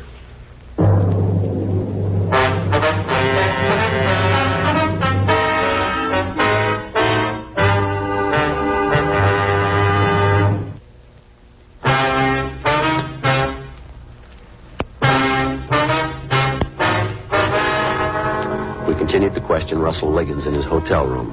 He insisted that he'd been telling us the truth. We confronted him with the cab driver, the desk clerk, the bellhop. He refused to change his story. 1:05 p.m., we drove Liggins down to the city hall for further interrogation. How much of the watch is worth? Wholesale or retail? Both ways. About 4,000 wholesale, maybe 10 retail. That's a lot of money. Well, sure. Was your boss upset? Well, he wasn't very happy about it. He's insured, isn't he? Well, come on. Yeah, I guess so. Don't you know? Yeah, he's insured. He said so over the phone. He told me not to worry. Mm-hmm. You didn't know about the insurance before. What if I did? Maybe we better talk to your boss. What's his number? Come on, fella. What's his number? Well, what are you going to tell him? That you've been handing us a line about being robbed? Well, you think I robbed myself? Is that what you're getting at? What else can we think? Oh, you're crazy. Where are the watches? Somebody stole them. Yeah, George and Paul. Look, okay. It wasn't George and Paul. Go ahead. I made it up. The whole thing about them. You know, the fellas. I had to tell you something. Sure you did. Well, you want the truth, don't you? Well, you're getting it. Least you can do is try to believe it. You make it kind of hard to buy. Look, I went into that bar last night just like I told you. Mm-hmm. And the bartender was right. I didn't talk to anybody except the girl sitting beside me. Yeah. Well, she said she came in because she liked the music. And I was feeling kind of lonesome. I don't know anybody in L.A., so we started to talk. Mm-hmm. Said her name was Barbara. Didn't give me her last name because she was married and she wanted to keep things on a first-name basis. And that was all right with me. I told her to call me Russ. Yeah. She said her husband worked nights, one of the aircraft plants. Mm-hmm. And I told her about my job, that I sold watches. She kind of laughed when I told her. What about? Well, it was a big coincidence. Me being a watch salesman, she was planning to buy a watch. Told me the one she had was ready to give up the ghost. I see. Then she showed it to me on her wrist. Real cheap kind. Just a piece of junk. Yeah. Well, she asked me if maybe I could get her a new one wholesale, and I said I might be able to arrange it. Then I suggested she come up to my room and look at the samples I had there. Yeah. Now, I wasn't up to anything.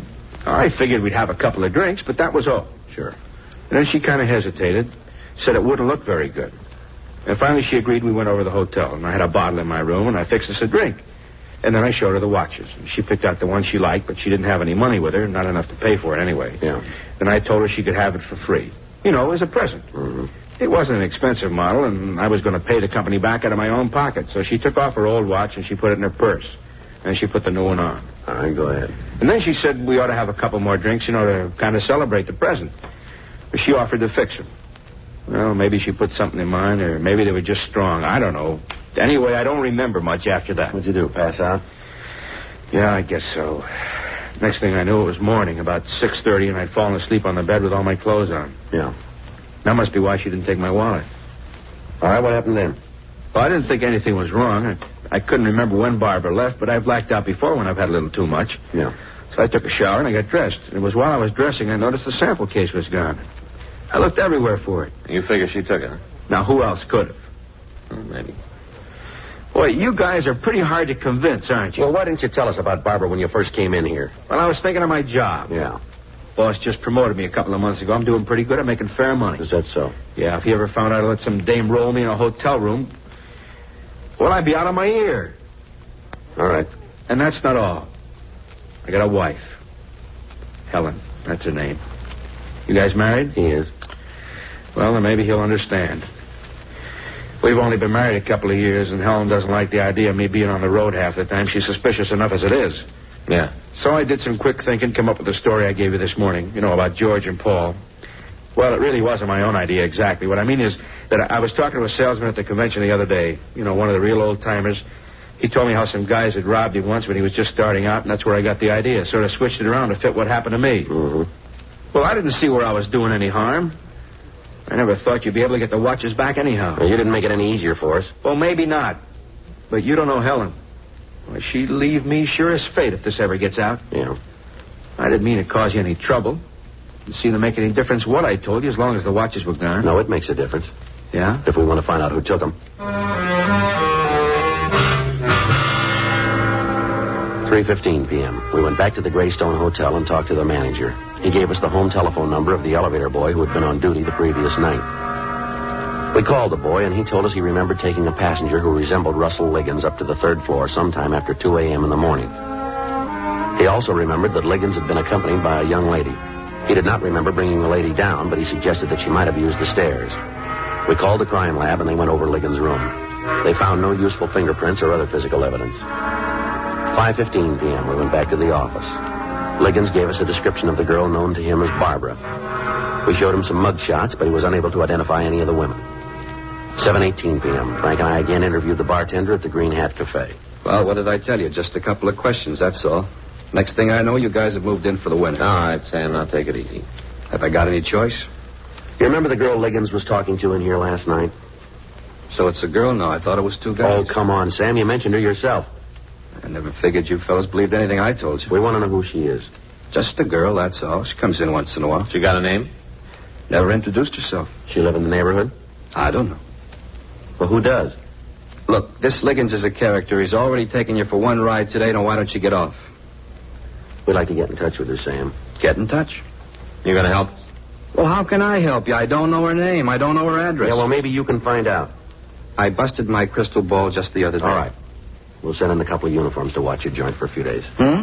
You got any objections? Well, sure. Cops make me nervous. Make the customers nervous, too. Maybe you got the wrong kind of customers.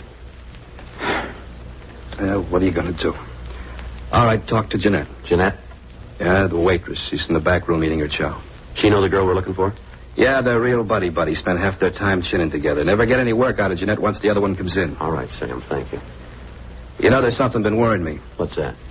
Whenever you guys show up, I make up my mind you're not going to get any answers from me. I'm not even going to give you the time of day. And then what happens? I end up telling you everything you want to know.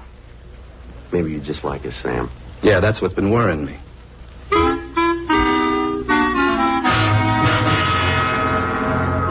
Frank and I walked back into the kitchen of the Green Hat Cafe, and we interviewed the waitress, Jeanette Grover.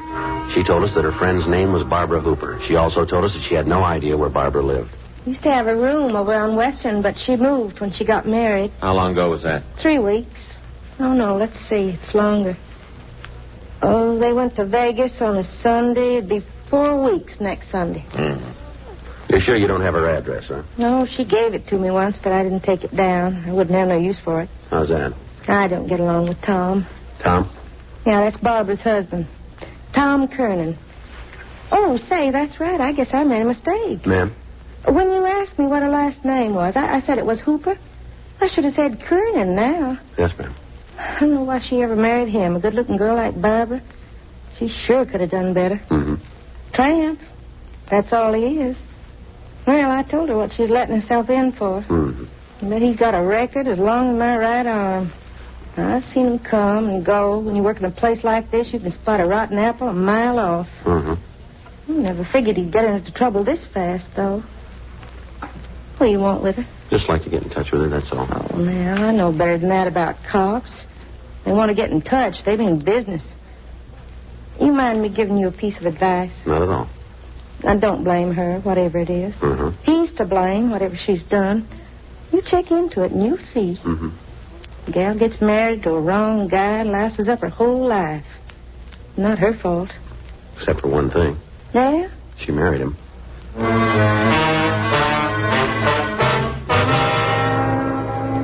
We went back to the office and ran the name Thomas Kernan through the record bureau. They came up with a package. Kernan had served time for burglary and was now on active parole. We checked with Fred Galloway at adult parole. He told us that Kernan's last known address was an apartment on Western Avenue. We drove out there. It's down here. Yeah. Yeah, here it is. Sure. You all set? Wait a minute. All right.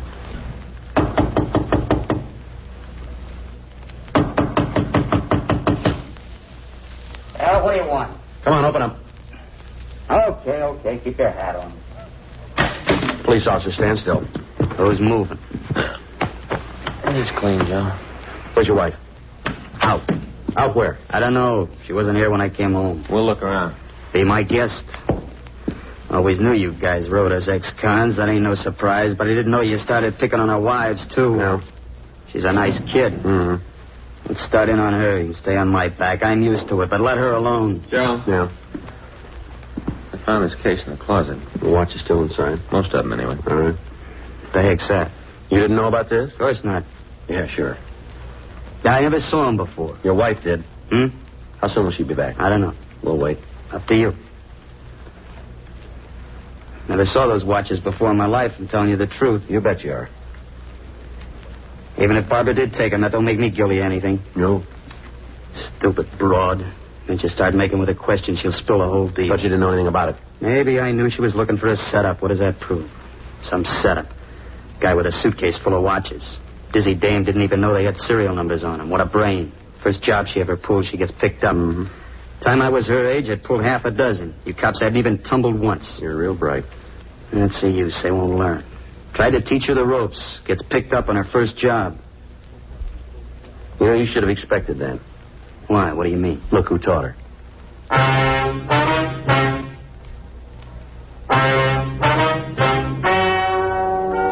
The story you have just heard is true. The names were changed to protect the innocent. On February 2nd, trial was held in Department 97, Superior Court of the State of California, in and for the County of Los Angeles. In a moment, the results of that trial.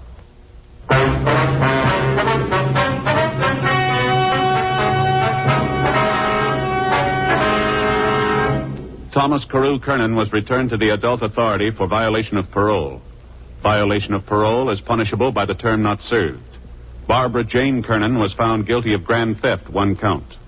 Grand theft is punishable by imprisonment in the county jail for not more than 1 year, or in the state prison for not less than 1, nor more than 10 years.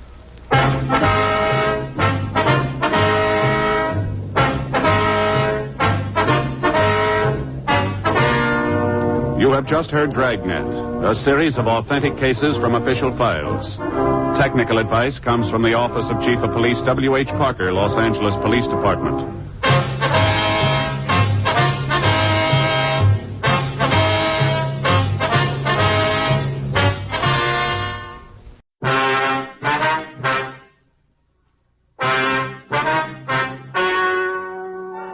Ladies and gentlemen, the story you are about to hear is true. The names have been changed to protect the innocent.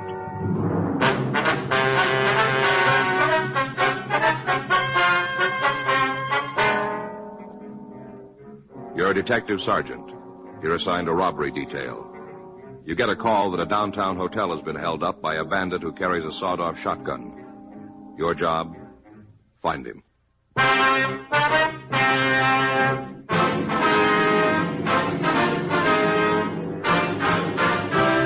Dragnet, the documented drama of an actual crime. For the next 30 minutes, in cooperation with the Los Angeles Police Department, you will travel step by step on the side of the law through an actual case transcribed from official police files. From beginning to end, from crime to punishment, Dragnet is the story of your police force in action. It was Sunday, October 9th. It was cool in Los Angeles. We were working the night watch out of robbery detail. My partner's Frank Smith. The boss is Chief of Detectives Thad Brown. My name's Friday. We were on our way out from the office, and it was 2:06 a.m. when we got to the corner of Cinnabar Street and Grand Avenue. The Brinton Hotel. Well, I just done what he told me. I figured there was no point in getting myself all roiled up. Didn't see where that would be helping matters. Yes, sir. Whatever he said, I done it. Hey, you fellas looking for a room? Police officers, this is Frank Smith. My name's Friday. Are you from robbery? That's right. Roberts, 1F16. Mm-hmm. You answered the call? Yeah. The description's out. Metro's sending a couple of cars to help us look for the suspect. All right, good. Anything else I can do for you? No, not right now. Okay. I'll take care of the report. Thank you. We'll check with you. Right. You know, I sure would have been wrong about you two. What's that? I never would have guessed you was cops. Oh? Salesmen. That's what I'd put you boys down for. I see. Ladies ready to wear. Guess I would have missed the boat this time. Yes, sir. Would you tell us about the holdup, please? I thought them other officers already let you in on it. Well, we'd like to get the details from you if we could. Oh. Well, I ain't got nothing better to do. Stuck here till 7 a.m. anyhow. Wonder if we could have your name. Boxer, Tom Boxer. That's Boxer? That's it, just like a dog. Uh-huh. What time did the robbery take place? 45 minutes ago, along around 1:20, somewhere in there. Mm-hmm. Wasn't 1:30 yet, I'm sure of that. Oh? See, I was listening to the radio. Stan Swift. Who's that? You know Stan Swift. He's on every night, midnight till 6, 7 nights a week. Oh, yeah. The nights go swifter with Swift. That's how he puts it. Uh-huh. Gives a time signal every hour and every half hour. Remember him giving the 1 a.m.? Hadn't given the 1:30 yet, so it must have been around 1:20 when this fella come into the hotel. What'd he do? Walked up to the desk. Yes, sir. I didn't even know he was there. Well, not at first. Mm-hmm. I was sitting down in that chair, kind of had my back away from the door.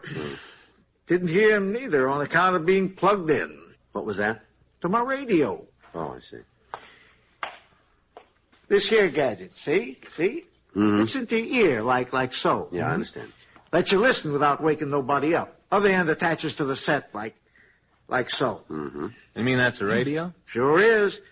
You ain't never seen this kind before, huh? No, sir. Transistor. Oh. That's what they call it. Regency transistor. Ain't got no tubes. That's what makes it so small, you see? Carry it around in your pocket if you have a mind to. I see. Real good tone, though.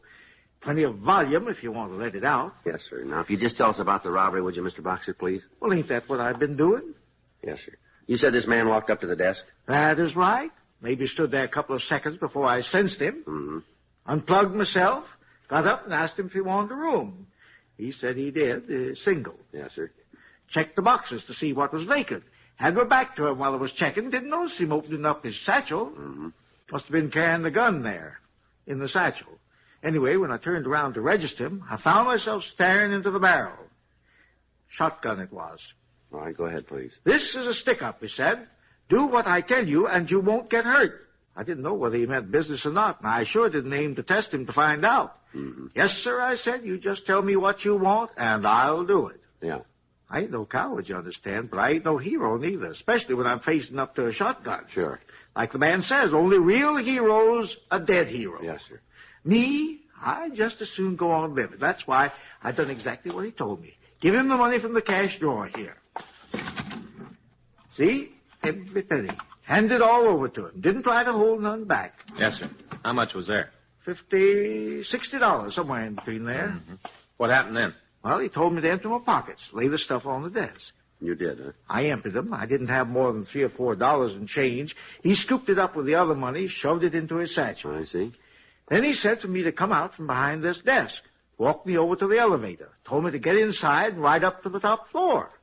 That'd be the third. You see, the hotel's 3 stories high. Yes, sir, I understand. I suppose I could have got off on number 2. He would have known the difference. Floor indicator down there don't work. Mm-hmm. But I didn't see where I'd be gaining anything by it, so I done what he told me. I rode up to 3. How long did you wait there? Oh, till I seen him leave the hotel. Mm-hmm.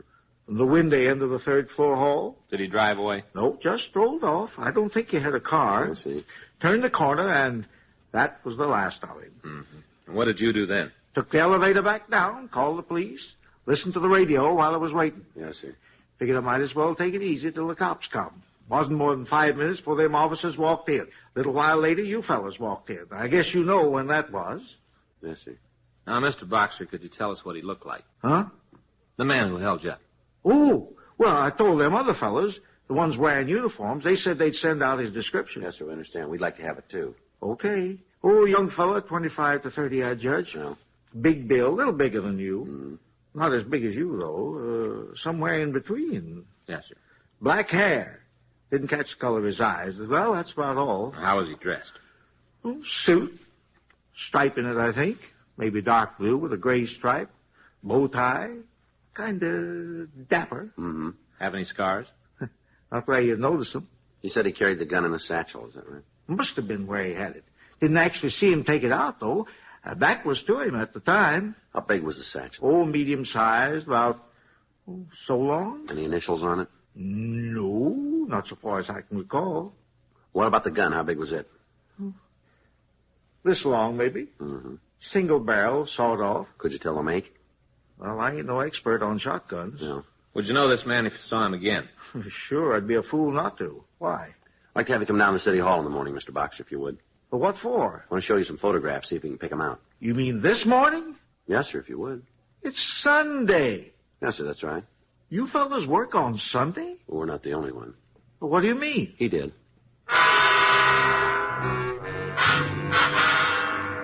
Frank and I checked with the patrol officers who had answered Mr. Boxer's call. They told us that a search of the immediate vicinity had failed to turn up anyone who answered the suspect's description. 3:16 a.m., the crew from the crime lab finished up their investigation. There were no useful fingerprints or other physical evidence in the lobby of the hotel.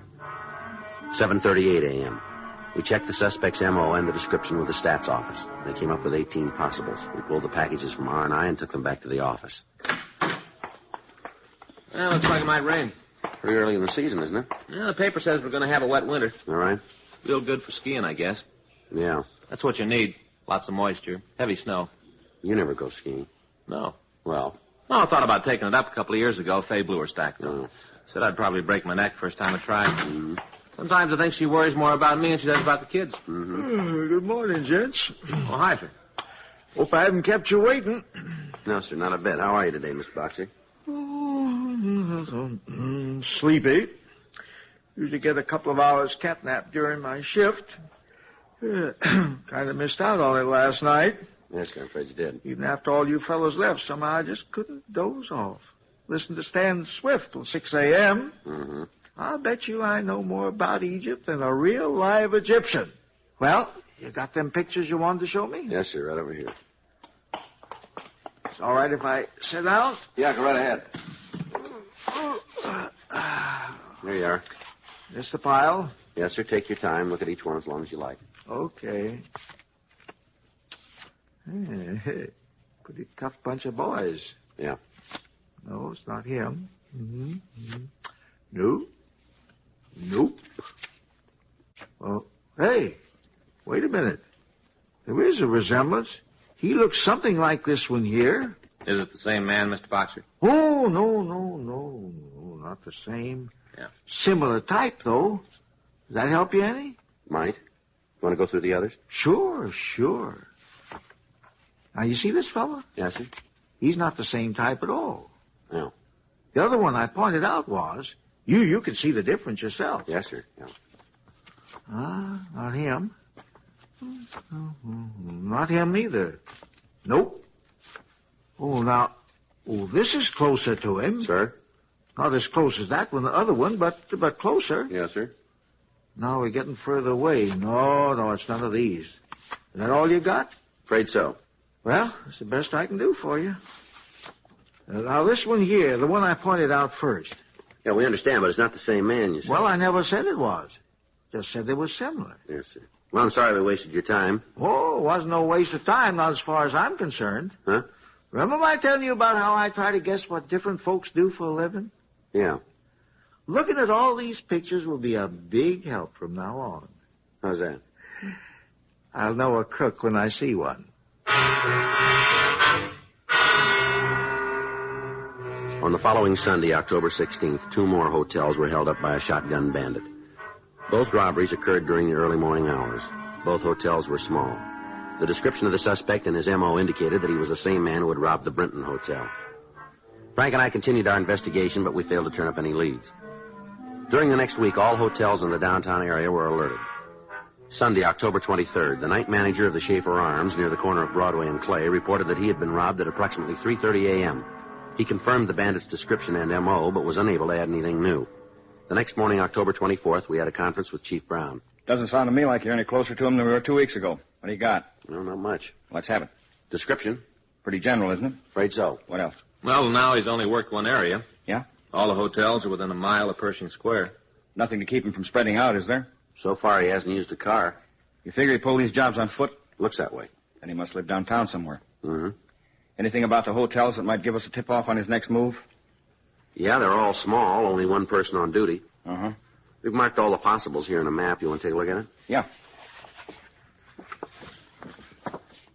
Okay, right here. These are the ones he's already hit. Here, over here. Tight little group? Yeah. These circles indicate all the other hotels of a similar nature in the downtown area. Uh-huh. Only works on Sundays, huh? That's right. What do you got planned for this Sunday? Well, we'll stake out as many as we can. We've asked Metro to give us a hand. We figure we'll have enough men to cover about, 20 likelies, maybe. We plan to run the stakes from midnight till 6 a.m. When he hits, it's usually between 2 and 4. How's it sound to you? About all we can do. Yeah. I want you both stay on this between now and Sunday. See if you can't pick up a lead somewhere. We will. Informant's been able to give you anything? Nope. They holding out? No, I don't think so. I don't think they know who he is. Well, maybe the stakes will work. Maybe. Wait a minute. Let me see that map again. Right here. Funny. See here? Yeah. You said these are the places he's already robbed? That's right. All right together. Draw a line from one to the other and you'd have a square. Yeah. What's this right in the middle of the square?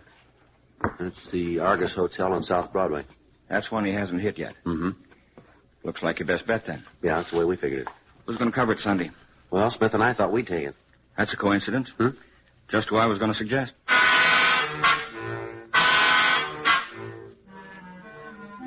During the rest of the week, we continued our investigation, but we failed to turn up any additional information about the suspect.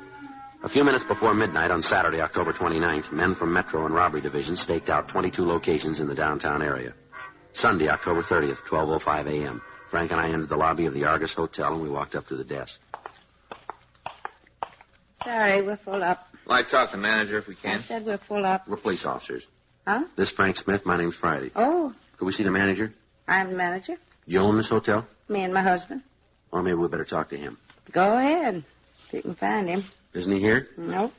Would you know where he is? Nope.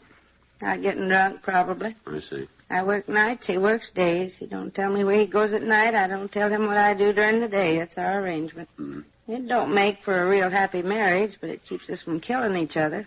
Yes, ma'am. Is there somebody who could take over for you here tonight? Nope. Now, you're sure your husband didn't say where he was going? We don't talk. Oh. He wants me to know something, he writes me a note, leaves it on the desk, and I do the same for him. I see. We ain't exchanged no words for the last 2 years. Uh-huh. Saves a lot of wear and tear on the nervous system. He never said nothing worth listening to anyway. I see. Well, what do you fellas want? Well, ma'am, several hotels have been held up downtown lately. Yeah. You were warned about it, weren't you? George was warned, left me a note. I see. Well, there's a chance he might come here tonight. If he does, I'm ready for him. Got me a gun. Pistol. Keep in the cash drawer, see? Yes, ma'am. I know how to use it, too. He shows up, I'm ready for him. Is there someplace we could wait in case he does? You don't have to. I don't need no protection. Told you, I've got a gun. Yes, ma'am. So's he.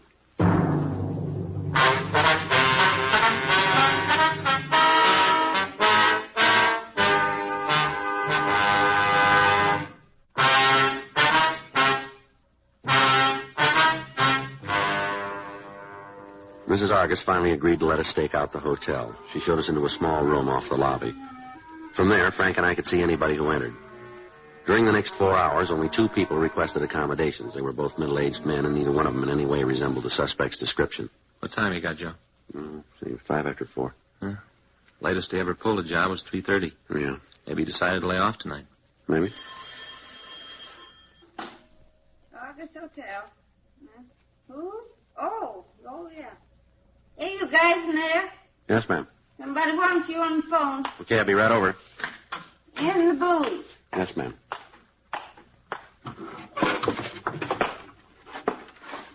Friday. No, wait a minute. Okay. What's that address? Yeah, I got it, thanks. Right. What's up? Looks like we staked out the wrong places. Yeah? All-night cafe on South Main. The owner was held up. He's pretty badly wounded. Huh? Sawed-off shotgun. Frank and I drove over to the Joplin Grill at the corner of Main and Vincent Place. We talked to the patrol car officers who had discovered Fred Joplin's body. They told us Joplin was unconscious when they found him. They said that they'd called an ambulance and that he'd been taken to Georgia Street Receiving Hospital. We telephoned the hospital and asked them to be notified as soon as the victim was available for questioning. 4:42 a.m., Lieutenant Lee Jones and the crew from the crime lab began their investigation. Frank and I went back to the office. October 30th, 10:17 a.m., Georgia Street reported that Joplin had recovered consciousness. We drove down there and talked to Dr. Sebastian. He said that Joplin was suffering from shock and loss of blood. He also said that Joplin's right shoulder was severely lacerated and that there was a possibility the arm would have to be amputated.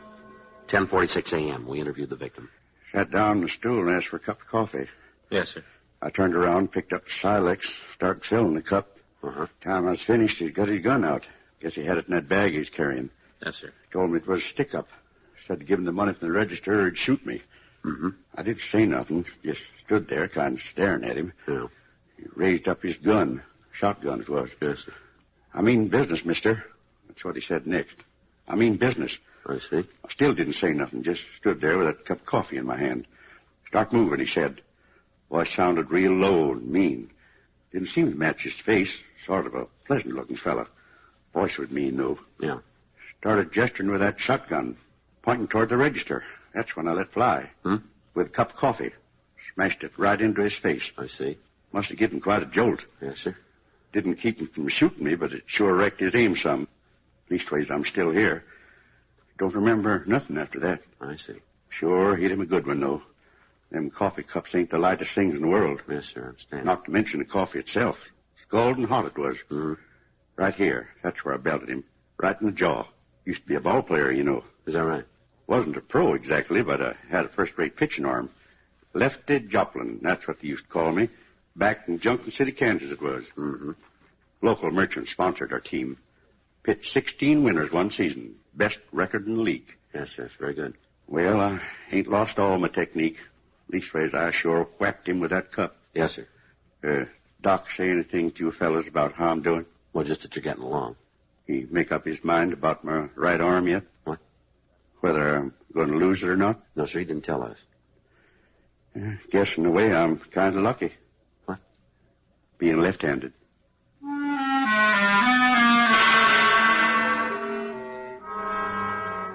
We asked the victim, Fred Joplin, to describe the suspect. The description he gave us tallied with what we already had. 11:17 a.m. Frank and I went back to the office. I can't figure it out, Joe. What? Why he'd switch from hotels to a cafe. Well, maybe he tumbled to our stakeouts. Yeah, I thought sure he'd try the Argus, though. It's the right spot for him. I get it. Robbery Friday. I see. Yeah. Anything else? Well, give us something to go on anyway. Thank you. Right. Lee Jones in the lab. What's he got? Well, Joplin was right. He sure didn't miss with that coffee cup. They find the pieces? More than that. Huh? Found a broken front tooth. Analysis of the broken tooth revealed that it was part of a lower incisor. From what we learned of the suspect, it seemed likely that he would make an immediate effort to have the tooth replaced. For the next 3 days, Frank and I interviewed dentists in the immediate vicinity of the robberies. Thursday, November 3rd, 3:17 p.m. We questioned Dr. Clinton Potterfield in his office on the second floor of the Marsh building. Yes, I believe I had such a patient last Monday. Broken incisor? Yes, that's right. Could you tell us what he looked like? Oh, young man, about 30, nicely dressed, seemed very pleasant. Did he say what had happened to his tooth? Yes, he did. Automobile accident. I see. He knocked it against the steering wheel. Uh-huh. He wanted a new fitting right away. Yes, sir. Agreed to make him a temporary as soon as I could. It should be finished tomorrow. Mm-hmm. He offered to pay me extra if I'd hurry it up. I told him you can't rush a new bridge, even a temporary. Yes, sir. Did he give you his name and address? Well, not me personally. My receptionist takes care of those details. Yes, I understand. Would you mind checking with her? No, not a bit. Excuse me. It's about time we got a break. Oh. Hey, look out there. Starting to rain. Yes, sir, it is. Yeah, just like the paper said. It's going to be a wet winter. Here you are, gentlemen. I had a copy down for you. Thank you. Philip Seaver. Yes, that's correct. His address is right there, too. Yeah. Well, at least we know one thing now. What's that? Why he skipped over the Argus Hotel. Yeah? He lives there.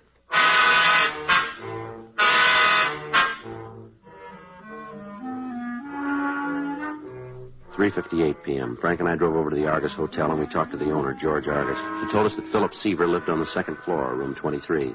He said that Seaver was a quiet young man who had been staying at the hotel for the past 6 weeks.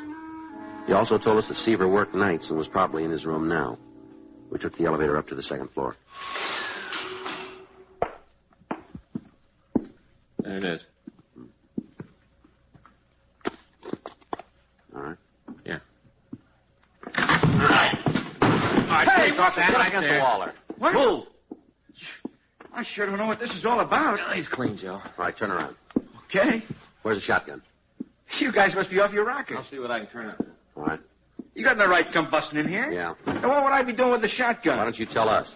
I never had a gun in my life. Boy, you cops sure make the darndest mistakes. I bet you pick the wrong guy up half the time. Yeah, sure. Look, there's nothing in that bureau except my clothes there, fella. Yeah, what about this? Well, it's just a satchel, that's all. It's locked. Where's the key? I don't know. I lost it. Break it open. Yeah. Hey, that's a good bag. Not worth anything to you without a key, is it? All right, Seaver, let's go. How the heck did that get in there? You don't know. I told you I didn't. Yeah. I never had a shotgun in my life. Well, you got one now. Oh, I must have picked up the wrong bag by mistake. Sure, that's what happened. All right, come on, Seaver. Okay, I'm coming. Get down! Cut your hand? Be all right. Look at that. Huh? You must have bad ones. What's that? Another tooth missing.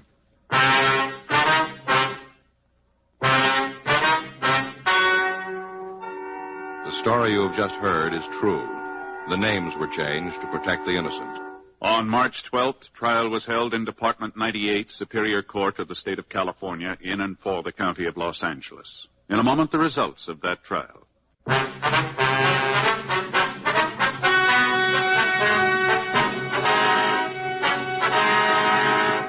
Philip Herbert Seaver was tried and convicted of robbery in the first degree, 5 counts, and received sentence as prescribed by law. Robbery in the first degree is punishable by imprisonment for a period of not less than 5 years in the state penitentiary. Because of the viciousness of the suspect, it was decided that the terms would run consecutively.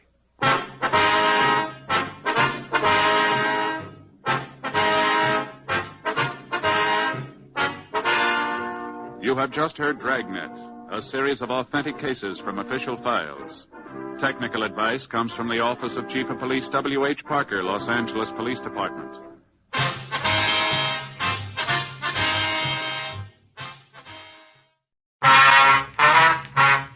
Dragnet. Ladies and gentlemen, the story you are about to hear is true. The names have been changed to protect the innocent.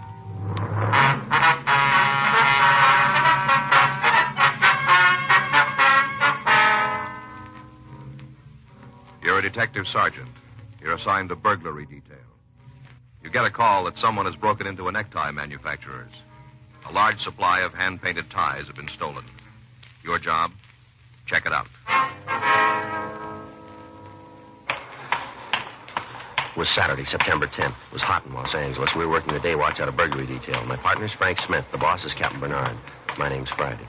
I was on my way into the office, and it was 8:31 a.m. when I got to room 45. Burglary. Hi, Joe. Morning. Anything for us? A patrol car picked up a couple of high school kids about 3 a.m. No? Found them hanging around a filling station over on Jefferson. Mm-hmm. Jubin was checking them against those other filling station jobs last week, just to let us know. Okay. Oh, it's going to be a scorcher. Yeah. You noticed it last night? Hmm? The heat. Oh, yeah, sure I did. I don't think I slept more than 30 minutes. Wonder about air conditioning the house. What? It's pretty expensive, isn't it? Well, I guess it depends, doesn't it? Yeah. Be worth it, though, weather like this. Well, we don't get these spells too often. Well, I don't know, Joe. Lots of the new houses have air conditioning. Yeah. Just the bedroom might not cost too much. You know, one of those portable units. Mm-hmm. I get it. Burglary Friday. Yes, sir. Just a second. All right, what's the address? All right.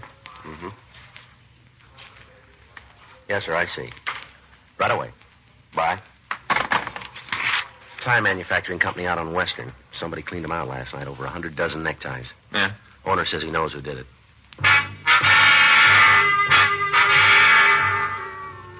Frank and I drove out to a small manufacturing shop on Southwestern Avenue. 9:03 a.m. We interviewed the owner, George Prosper. He told us the back door had been forced open during the night and that a large supply of hand-painted neckties had been stolen. You see right here? The lock's broken. Yes, sir. That's how he got in. No mistake about it. Uh-huh. You take anything else beside the ties? Oh, a little cash, $80, $90. But the ties are the important thing. Oh? Yeah, they're worth at least $5 a piece retail, all hand-painted, you know. Yes, sir. Some of them are worth more, special designs. Why is that? Well, they're made up for the individual, one of a kind. Oh, I see. Of course, most of the ties he stole weren't specials. They were from our wholesale stock, Christmas orders. Mm-hmm. I'll admit it doesn't feel very much like Christmas today, but we have to get our orders filled before the end of October. Mm-hmm. I certainly hope you'll be able to get the ties back for us in time. Yes, sir. You said you had an idea who the thief might be. Yeah, that's right. Morgan Gilroy. Well, who's he? Young fellow used to work for me. I let him go first last week. Uh-huh. Just wasn't dependable. Always late in the morning. Careless worker, too.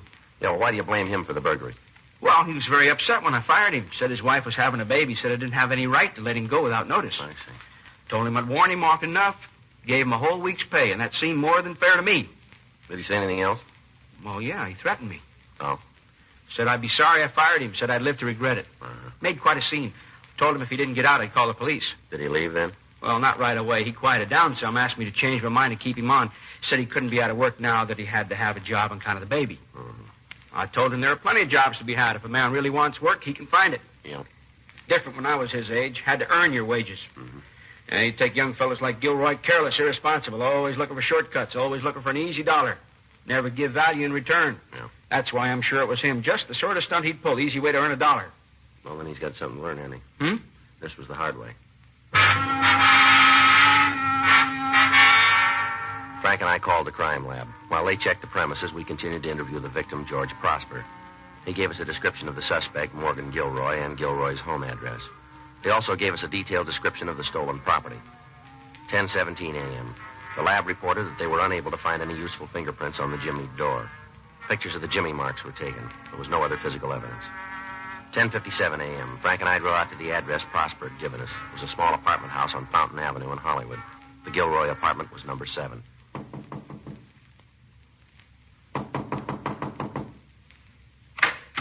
Yes? Morgan Gilroy in? No, he isn't. You Mrs. Gilroy? Yes, sir. We're police officers, ma'am. This is Frank Smith. My name's Friday. Pleased to meet you. Be all right if we come in for a minute? Oh, I guess it'll be all right. Thank you. I'm sorry I'm not fixed up. I kind of overslept this morning. Yes, ma'am. Were you out late last night, Mrs. Gilroy? No. How about your husband? What about him?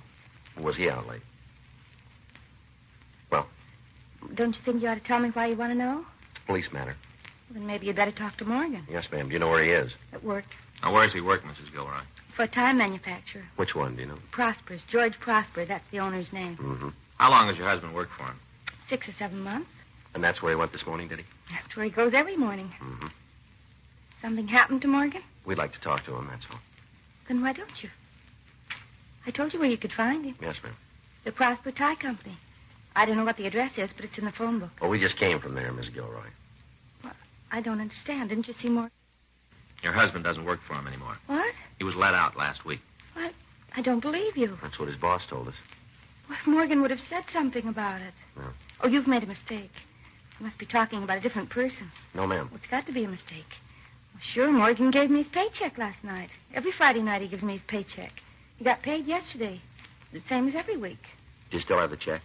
No, not exactly. What do you mean? Well, it wasn't the check he gave me, not really. Oh.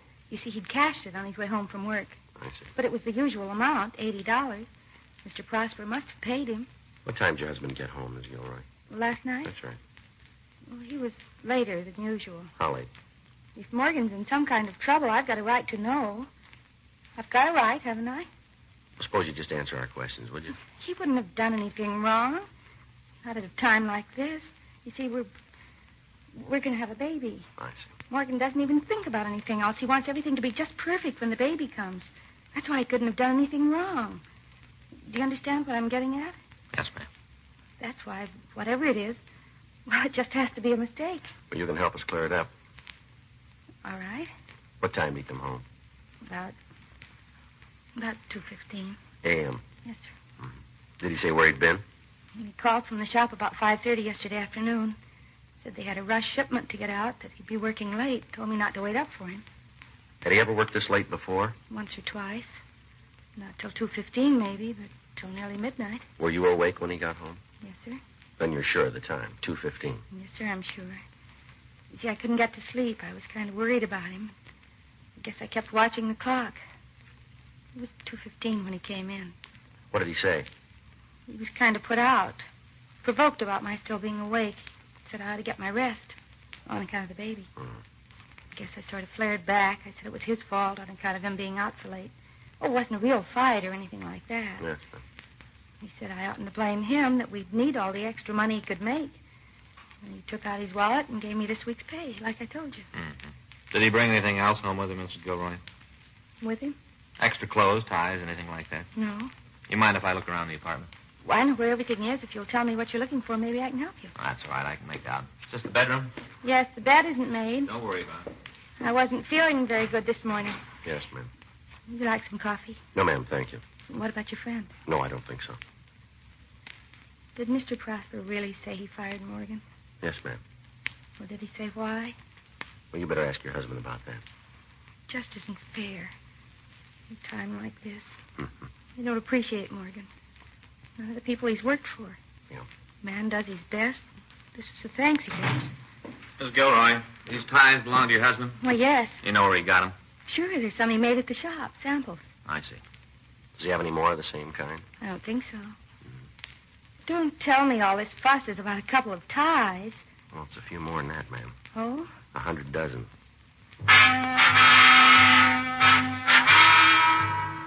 Except for the 3 ties which Frank had found in the bedroom, we were unable to turn up anything else that seemed to answer the description of the stolen property. 12:15 p.m. Frank stayed at the Gilroy apartment to wait for the suspect while I drove back to the tie factory. George Prosper identified the ties taken from Gilroy's closet. He said that they were samples manufactured in his plant. He also said that they had been given to the suspect and had not been stolen. 1:36 p.m. I checked Gilroy's name through R&I. They had nothing on him. 2:17 p.m. I returned to the suspect's apartment. Hi, Joe. Hi. Any sign of him? No, not so far. Where's Miss Gilroy? She's lying down. Oh. She's taking this pretty hard on all the pieces after you left. That's a shame. I guess you can't blame her much. No. And the heat and all. She's bound to be upset. Find out anything? Well, these are Gilroy's ties. Yeah. Prosper gave them to him. Says they're somewhat similar to the ones that were stolen, but they're not the same. Uh-huh. You want to go out for a sandwich? Yeah, I guess so. You eat already? No, I wasn't hungry. Mm-hmm. Can I bring you back something? Oh, milkshake maybe. That'll do it. Okay. Chocolate? Yeah, fine. I won't be long. Frank? Yeah? Miss Gilroy's all right, isn't she?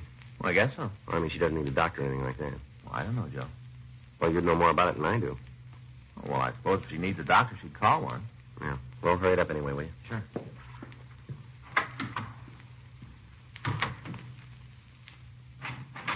I thought I... Oh, you. Yes, ma'am. What happened to the other officer? We went out to get some lunch. Oh, You feeling better? yes, thank you. The apartment's so stuffy today. That's what it was. Yes, ma'am. No, that isn't what it was at all. Ma'am?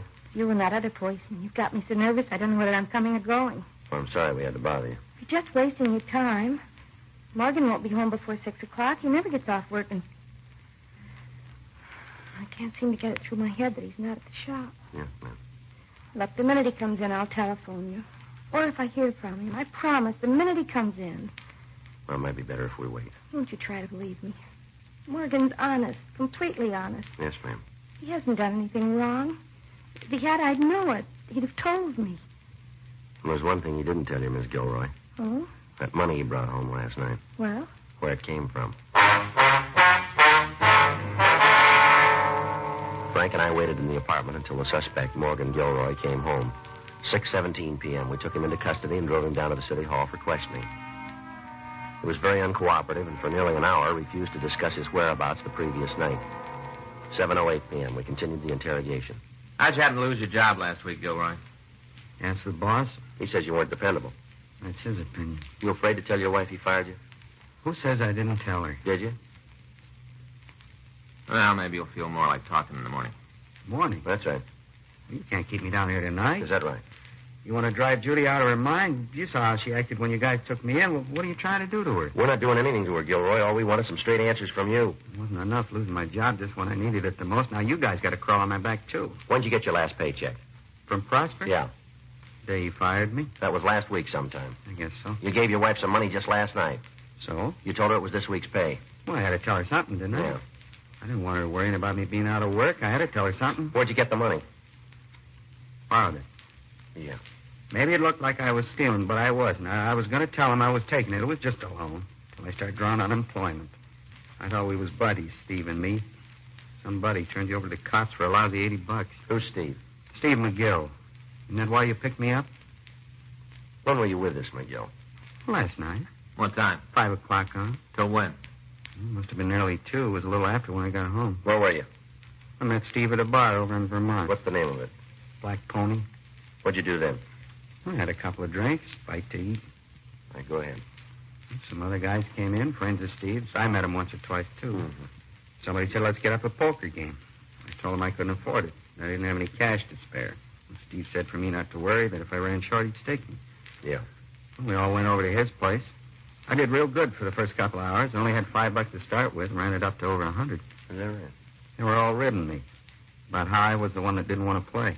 Yeah. Along about midnight, my luck started turning. By 1:30, I was cleaned out. Always seemed to be second high. Mm-hmm. Get a straight, sure as fate, somebody else would have a flush, second high. The game break up at 1:30? Well, they played on a little longer without me, 15, 20 minutes. I stayed on because I wanted to make a touch from Steve after the other guys went home. All right, go ahead. I didn't know how to bring up the subject. Not that Steve can't afford it. He's got plenty of dough, and he won over a couple of hundred in the game. Mm-hmm. I was kind of beating around the bush, and all of a sudden I noticed how drunk he was. Couldn't get his pants off. Mm-hmm. Just toppled over on the bed and went to sleep. At least he sure looked like he was asleep. Mm-hmm. Money was still laying there on the table where we'd been playing, over $200. I only took 80. That ought to prove I ain't a thief. If I was, I'd have taken it all. What'd you do then? I went home. Did you stop off on the way? Well, I couldn't have. Ask Judy. She'll tell you. I was there by a little after 2. Were you in the neighborhood of the tie factory last night? Now, within a half a mile.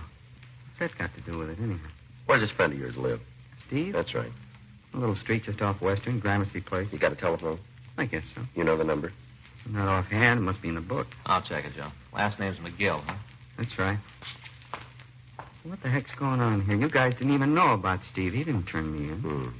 Well, who did? A lot of ties were stolen last night. Factory you used to work for. Ties? That's right. You think I had something to do with it? Your ex-boss does. Well, he hasn't got any right to accuse me. He threatened to make trouble. Well, I may have sounded off when he fired me, but it was just talk. How could I make trouble for him? Somebody did.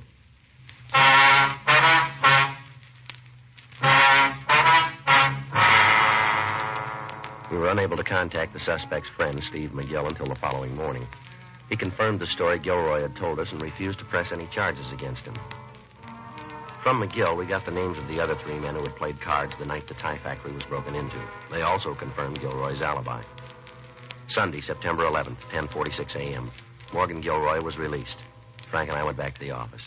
Now we got nothing. That's right. You think his wife was telling the truth? Hmm? About him getting home at 2:15. We can't prove he didn't. No, I guess not. Well, it seems to be cooling off a little, doesn't it? Yeah.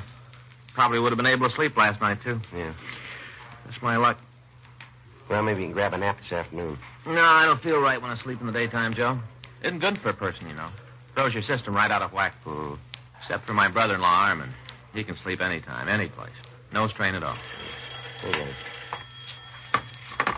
Burglary Friday. Yes, sir. Uh-huh. Yeah, I've got it. When did it happen? I see. Right. Goodbye. Men's clothing store out in Crenshaw. Owner came in this morning to do some work on the books. Uh-huh. Somebody had jimmied the back door during the night. Stole a supply of suits, slacks, sport coats. Yeah. And a batch of hand-painted ties.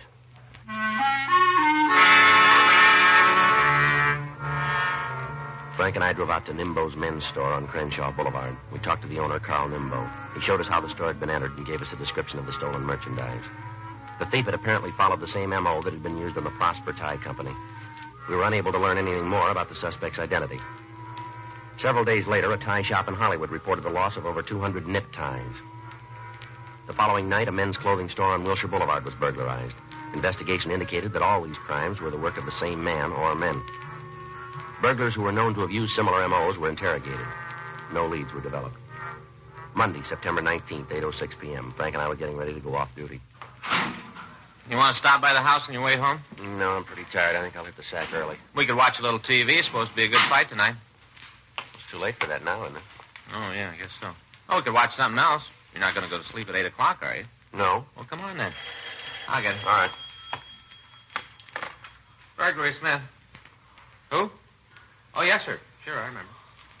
Yes, sir. I see. What's that address? We'll meet you out in front. Right away, yes, sir. Guy owns that tie factory, George Prosper. Yeah. He's calling from a bar over on Normandy. Uh-huh. One of his stolen ties just walked in.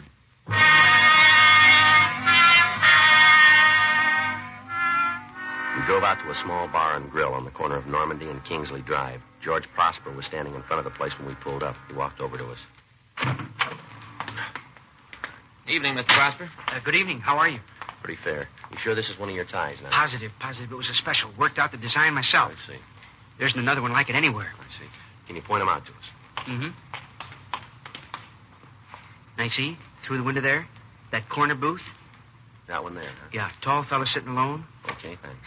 You want me to come in with you? No, sir, we'll take care of it. We might need you later on, though. Whatever you say. You know how to get in touch with me. Yes, sir. Good night. Night. Good night, sir.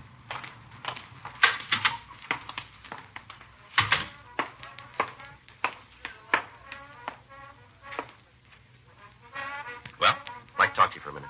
Okay, sit down. Well? We're police officers. Okay. What's your name? Trendle? Dick Trendle. You got a job? Sure. Doing what? CPA. Public accountant? That's right. Must make pretty good money, huh? What makes you think so? The way you're dressed. I'm single. I don't have a lot of expenses. It's a nice suit. Thanks. Remember where you bought it? Sure, San Francisco. Mm-hmm. Went up there on my vacation a week ago. Can we see the label? Okay. Okay? Yeah. One drink? No, thanks. My pleasure. Nope. You ever been arrested, Trendle? Sure. Tell us about it. Speeding? Nothing else. No. You get that tie up north, too? No. Where'd you get it? Fellow I met a couple of nights ago. Got to talking to him in a bar. What bar? Oh, Olympic down toward town. Don't remember the name of it. What about this fella? We were talking. Said he was in the clothing business. Happened to mention my hobby was stamp collecting. Yeah. Said sure was a coincidence. What do you mean by that? One of his customers was a stamp collector, too. Had the factory make up a special tie for him, designed it like rare postage stamps. Oh. This one right here, the one I'm wearing. Uh-huh. Offered to sell it to me. Yeah. Because the customer it was made for had left L.A. You have the tie with him? In his hotel. Took me over there to show me. What hotel was it? I don't know, a little place a couple of blocks away from the bar. You think you could find it again? I guess so. Did you go up to his room? Yeah, he showed me the tie. Showed me a lot of other clothes, too. Did you buy anything else? Nothing else I needed. I stocked up when I was in San Francisco. Didn't need the tie either, but it was a real bargain. Yeah. $3.50, it's all he asked for it. Felt like this is worth at least $7 or $8. Mm-hmm. Sure couldn't see how he was making any profit selling it at a price like that. He made a profit. Well, it doesn't seem possible. It must have cost him more than $3.50. No, it didn't. Huh? But it will. Dick Trundle gave us a description of the man who had sold him the tie. He agreed to accompany us to the bar where they'd met. 10:17 p.m., Frank and I interviewed the bartender at the BTJ Cafe on Olympic Boulevard. He remembered the suspect and said he had been in several times during the past week. He couldn't tell us his name or address. We left the bar and canvassed the vicinity for the hotel where the suspect had taken Trendle. 10:58 p.m. Trendle identified the Mortensen Hotel as the suspect's residence. Frank and I went inside and talked to the clerk on duty.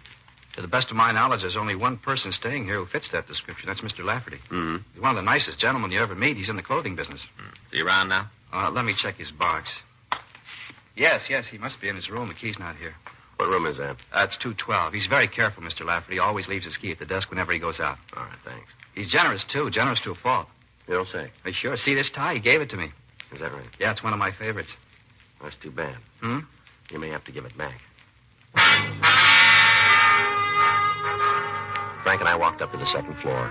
Room 212 was at the end of the hall near the fire escape. The transom was open, and we could see a light inside the room. Who is it? Come on, open up. Yes, sir. Just a minute. What can I do for you, Jeff? Police officer, stand still. Oh, police.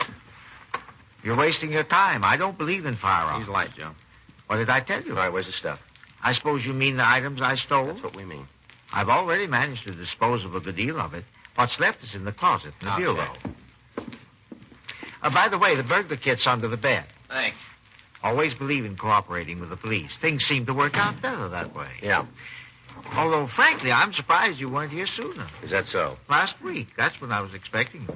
Oh, I'm sorry we were late. Well, looks like we got everything we need, Joe. All right, let's go. You didn't overlook the tools. Don't worry. Last week, I was certain you'd be here then. Mm-hmm. Right after my second job. I've never been able to pull more than 2 before, without being arrested, I mean. You don't say. It was 4 this time, you know. Yeah, we know. 4 jobs. Well, that's a new record for me. Well, let's don't let it go to your head, huh? Oh, I don't take all the credit. If I'd ever worked Los Angeles before, you probably would have found me sooner. Mm-hmm. Have to go somewhere else when I get out. Yeah. Maybe up north to Seattle. I never worked there. Mm-hmm. Might be able to pull 5 jobs before they catch me. Set myself a new record. Yeah, well, that's not likely. You'll see. Just wait till I get out. We won't be around that long.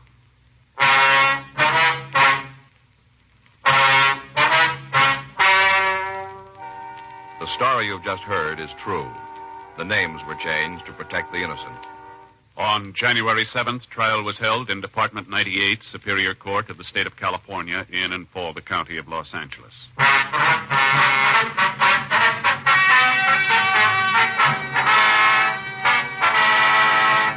Russell Herbert Lafferty was tried and convicted of burglary in the first degree, 4 counts.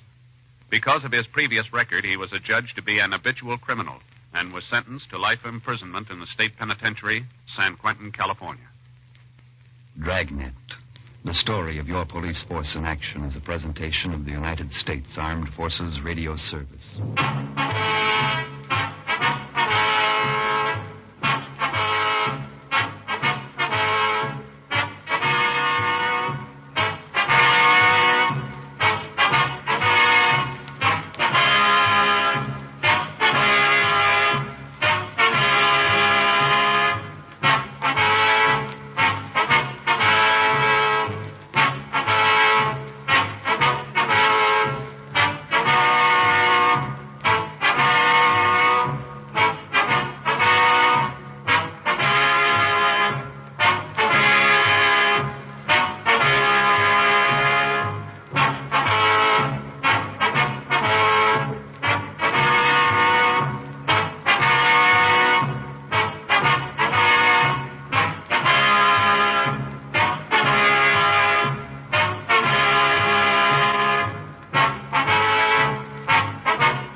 Dragnet.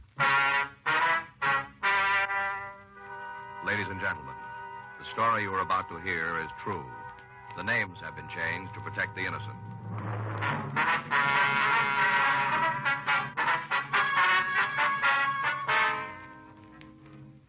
You're a detective sergeant. You're assigned to auto theft detail. The recovery rate of stolen automobiles in your city has dropped far below normal. Evidence points to an organized gang of car thieves. Your job? Break it up.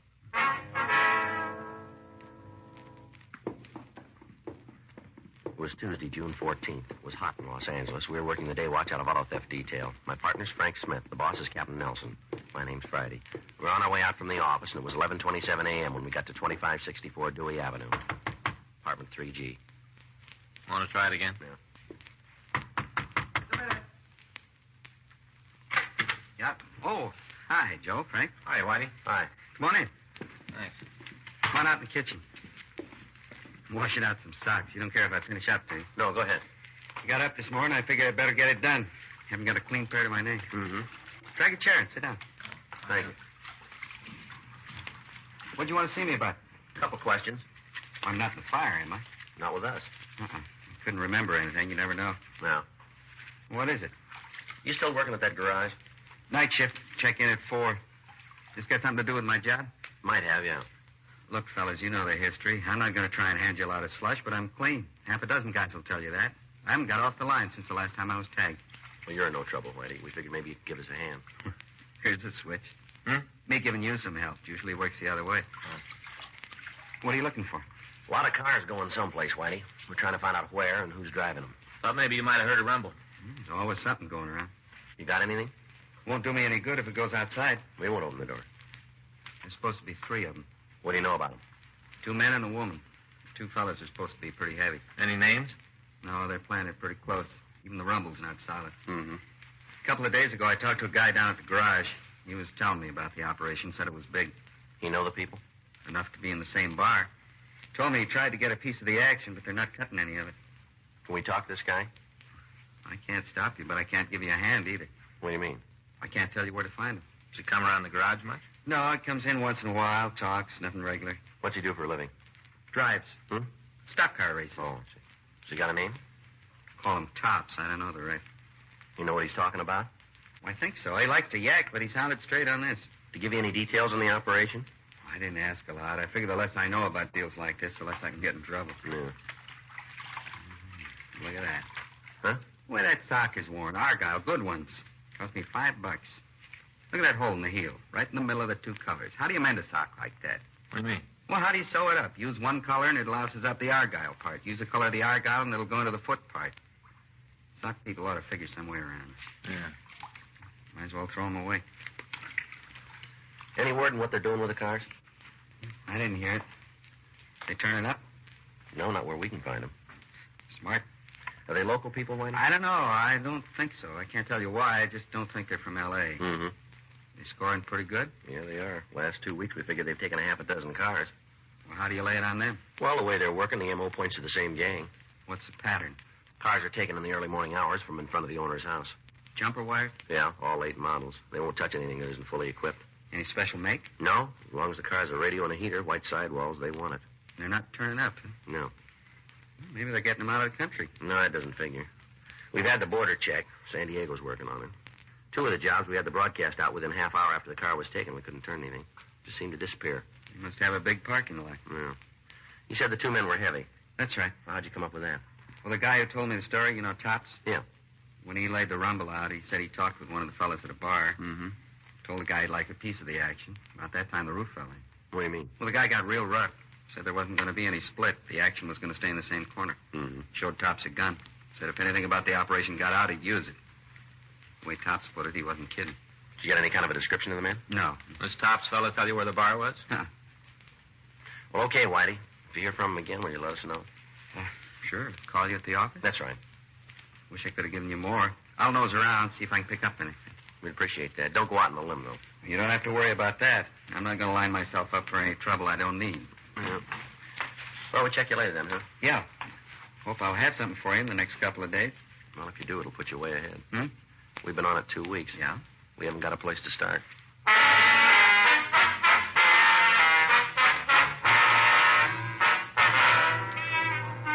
On Saturday, May 27th, the first theft had been reported. The victim said he'd parked his car in front of his house and returned an hour later to find it gone. An immediate local and APB had been gotten out, but the vehicle wasn't found. 3 days later, on May 30th, there was another theft. Same M.O. In spite of all our precautions, the thefts continued. To date, 7 automobiles had been taken, and none of them had been recovered. All possible sources of information had been checked out without result.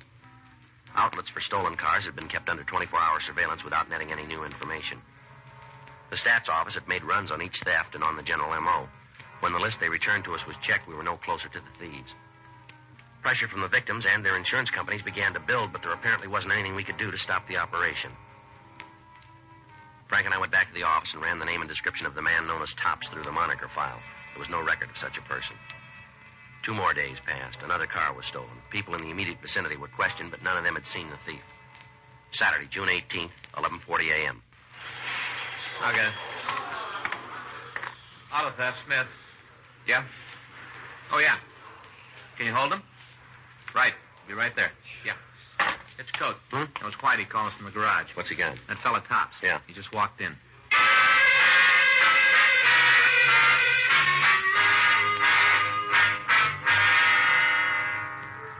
Frank and I left the city hall and drove over to the garage where our informant worked.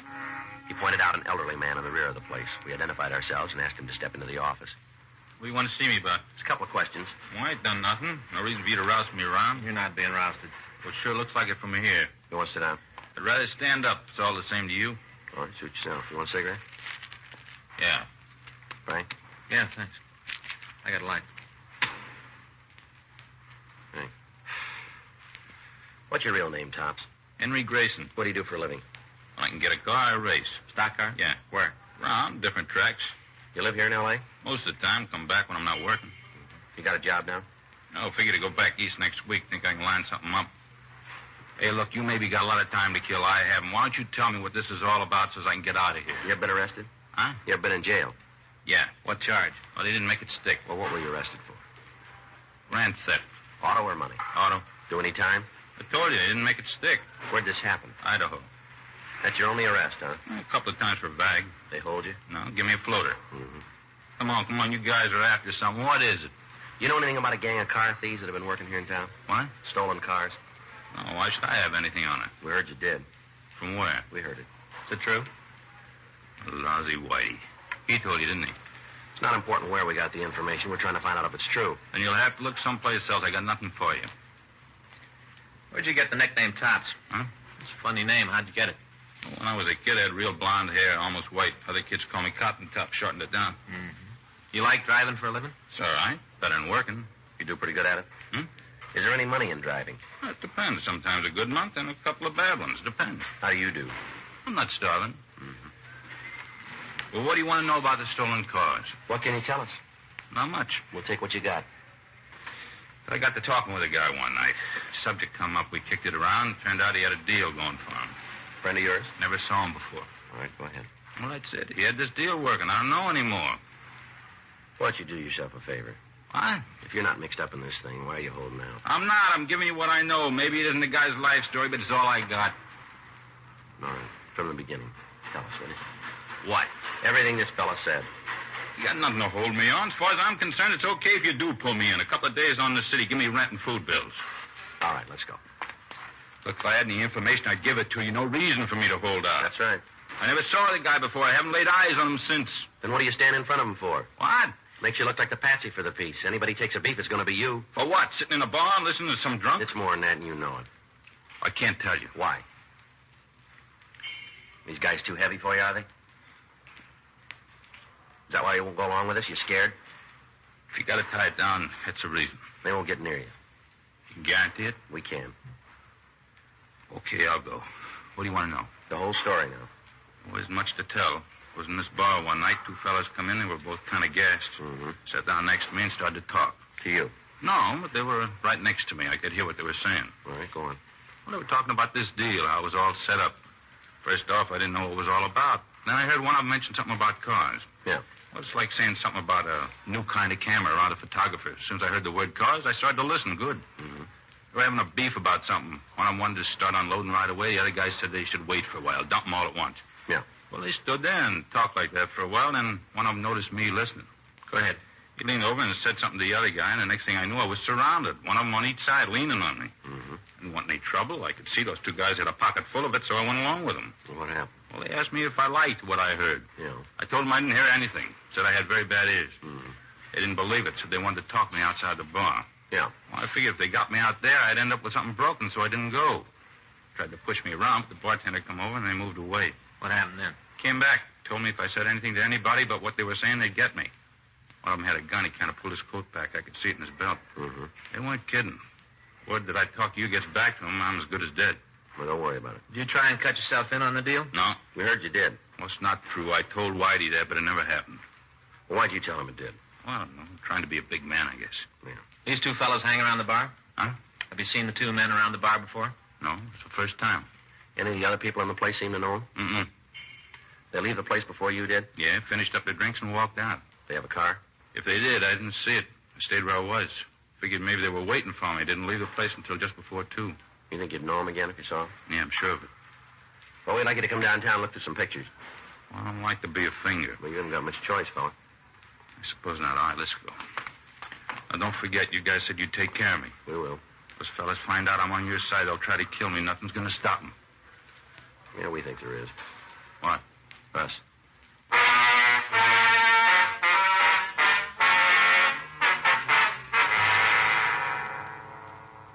We took Henry Grayson back to the city hall and had him check the mug books. He was unable to identify the suspects. We ran his name through the record section and found that he had no arrests in the state of California. At his own request, he was returned to his home. Local broadcasts and APBs were put out carrying the description of the 2 male suspects. A week passed without result. Monday, June 27th. I got it. Auto theft Friday. Yes, sir. That's right. When was that? No, we can't take one over the phone. Oh, well, I'm sorry, too. That's right. You live in Hollywood? I see. Well, now, if you'll go down to the police station on Wilcox Avenue. That's right. In Hollywood. They'll take it for you. 1358 between Sunset and Santa Monica. That's right. You betcha. Bye. Car theft? Bicycle. Fella says his kid left it in front of the house, came back, and it was gone. Yes, sir. Something we can do for you? I'd like to talk to somebody about a stolen car. Well, sit down. We'll take the information. Yes, sir. Thank you. All right, sir. What can we do for you? You're a policeman? That's right. It's Frank Smith. My name's Friday. How do you do? I'm Joel Pennant. All right, sir. What do you want to see us about? I think I bought a stolen car. Why do you think it's stolen? Well, just the way it was handled. The whole thing's got something funny about it. Where's the car now? I got it parked outside in the other street over there. Mm-hmm. You have the license number? Yeah, I have. You want it? Yes, sir. We can check it for you. I got it written down here. All the information someplace. Pink slip, too. Oh, yeah, here it is. All right, fine. Thank you. I'll check it, Joe. Okay, thanks. I sure hate to put you in all this trouble. That's all right. Feels silly if it turns out okay. Well, why do you think the car's stolen? Well, I own this little place up near Lancaster. It's kind of a bar and a couple of cabins for tourists. Mm-hmm. We're out of town a ways. We don't do a lot of business, enough to make a pretty good living, but it's all hard work. Yeah. Day before yesterday, that was Saturday, Uh-huh. this guy come into the place, had something to eat. We got to talk. You know, nothing important. Yeah. He told me he's on his way back east to find a job. Talked about how he's having a lot of trouble, lost his job and all. Mm-hmm. Well, he had this new car parked right outside, said he just bought it. Asked me if I knew anybody who'd buy it. You mean he wanted to sell the car? Yeah, I said he just got it and he needed the money to get wherever he was going. He told me he paid cash for it and he wanted to get some money out of it. Yeah. He said he didn't want to take a loss, but he didn't have the price of gas for it. Mm-hmm. So he wanted to sell it. All right, go ahead. I asked him how much he wanted, quoted a figure, a couple $100 under wholesale. It seemed like a good deal, so I bought it. Yeah. Been other guys come in and want to sell things I learned the hard way, so I asked him if he could prove he really owned the car, that he didn't steal it. Yeah. I didn't say it like that, you understand. If the deal was honest, I didn't want to scare him off. Yeah. Then he showed me the pink slip and told me where he bought the car. It's a place called Brompton Auto Service in Hollywood. Did you contact them? Yeah, I put a call right through. What'd they say? Well, I went through a big thrash about it. I talked to a couple of secretaries before I got to the sales manager. He checked the records. He said the car had been purchased from them. He gave me the man's name and everything. Mm. Nothing about the deal then to make me think there was anything wrong. Pink slip, the car people. Yeah. I bought it. Gave the man a check. We drove into town, and I dropped him off at the bus terminal. He said he'd cash the check on Monday. That's today. Yeah. Happened I had to come into town this morning, checked at the bank, and they told me that the check had cleared. That it was cashed first thing they opened the doors. I got worried about it and decided I'd better talk to you. Yeah. How about it? Well, it's stolen, all right. I had a feeling. Anything on it? No, I checked the report. Yeah. It's the bunch we're after.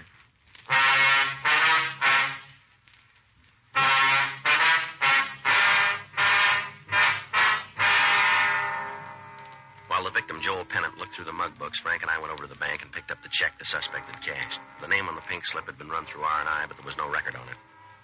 The check was handed over to Larry Sloan in handwriting. The pink slip was sent to the crime lab, where it was found to be a forgery. We checked the phone book for a listing on the Brompton Auto Service, but we found none. The victim had made a note of the phone number, and from it we were able to obtain the address where the telephone was installed. It was a large office building on 7th Street. Frank and I went over to see the superintendent. Yeah, this is where they were at 9:26. When did they move out? Oh, sometime over the weekend. I'm not sure of the day. I'm off on Saturday and Sunday. I see. We'll hardly ever come down to the building on my day off. Yes, sir. How long were they in the office? Oh, a couple of weeks. Said they wanted the place for a month. They paid for it in advance. They told me if things worked out, they'd take a lease. Yes. Guess things didn't work out. Did they leave any forwarding address? No, they didn't. What can you tell us about them? Not much. I only talked to them a couple of times. Seemed nice enough. Did they tell you what kind of business they were in? No, said they were trying to get a new product started. Told me most of their work would be over the phone. Did they pay for the office by check or cash, do you know? Cash. Said they didn't have their checks printed up yet. They use a name of any kind? I don't think I understand you. Did they call each other by name? Yeah, they did when they were looking over the office. Do you remember them? Let me think a minute. Well, it comes to me, one of them was called Tom. The other one was named Ralph. No last name? No, I didn't hear them. What about the woman? I called her Lerner. Remember that when they introduced her? Nicky Lerner. Has the office been cleaned since they left? No, it hasn't. All right, sir. We'd like to have some men from our office go over the place. Sure. Glad to help any way I can. Fine, thank you. Can you come downtown and look at some pictures for us? The criminals? Well, of some possible suspects. See if I can pick them out, huh? That's right. You better will. Wait here and I'll get my coat. Go right with you. All right, fine. Well, second thought, you better wait in the lobby. We can go right out the door. It'll be faster. That'll be fine. Well, let's go. Yeah, I can't hardly wait to get home and tell my wife what's happened. Uh-huh. She's all the time after me because I never have nothing interesting to tell her at night. Yes, sir. Gonna be different this time. Give her a story that'll really make her mouth hang open. Sure gonna be a doozer. Yeah. You guys could do me a favor, though. What's that? Could you drive me home after I look at the pictures? We'll see that you get there, yes, sir. I'd like it to be in a black and white car, if you can swing it. All right. Make the story more exciting. You know, hard-hitting. Yeah. Something else if I come home in a black and white police car. What's that? My wife will believe me.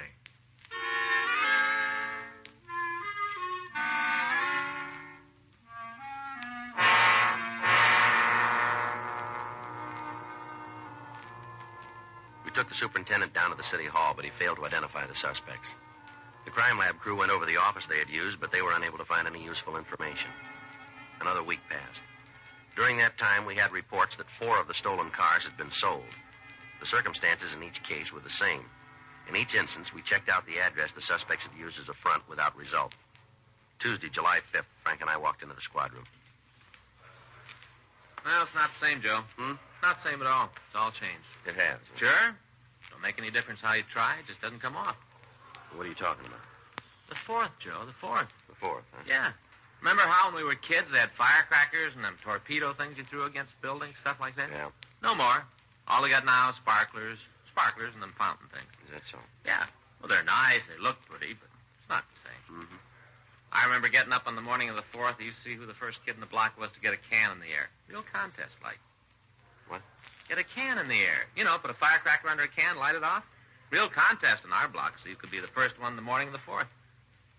Didn't you ever do that? Yeah. Well, we sure did. Never forget it. Well, it's not the same now. Yeah, but it's a lot safer now, isn't it? I got it. Auto theft Friday. Yeah. That sure might be. That's worth checking anyway. Right. We'll be right over. It's Mott over in forgery. Yeah? Just picked up a printer, been cashing checks. Uh-huh. Checked his plant, found something we might be able to use. What? 65 pink slips.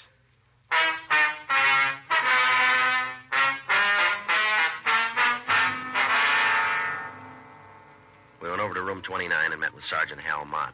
He told us that he and his partner had picked up a suspect on suspicion of forgery. When they searched the man's home, they found a printing plant where the suspect had been making up phony checks. They'd also found master plates for automobile pink slips and a quantity of the slips themselves. Under questioning, the suspect admitted the forgeries but denied any knowledge of the automobile registrations.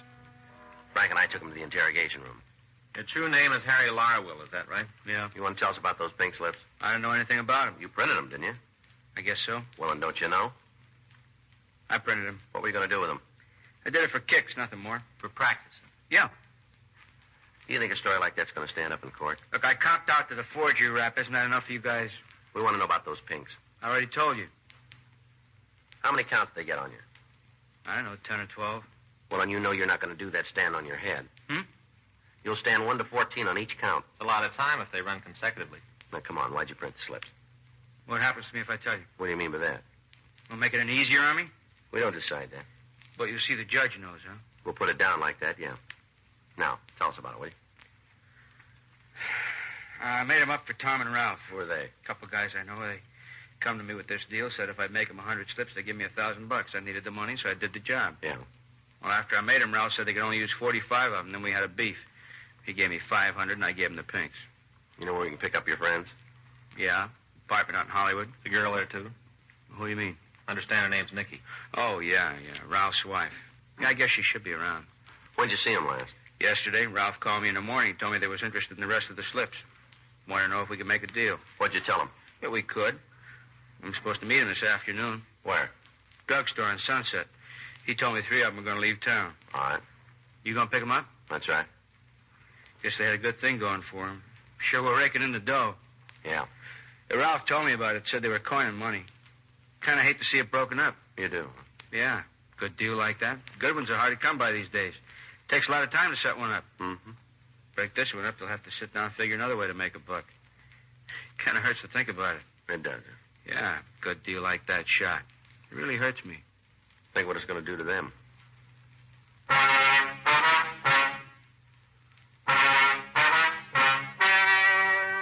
The story you've just heard is true. The names were changed to protect the innocent. On November 10th, trial was held in Department 89, Superior Court of the State of California, in and for the County of Los Angeles.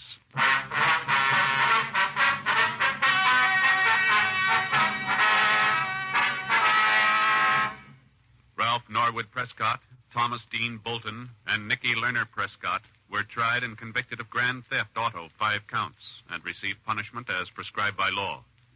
Grand theft auto is punishable by imprisonment for a period of from 1 to 10 years in the state penitentiary. Ladies and gentlemen, careless driving is kid stuff. Most automobile accidents happen when we forget to act our age and drive carefully. Letting off steam, defying authority, showing off risks a driver's life as well as the lives of other people. In your car, act your age. The life you save may be your own.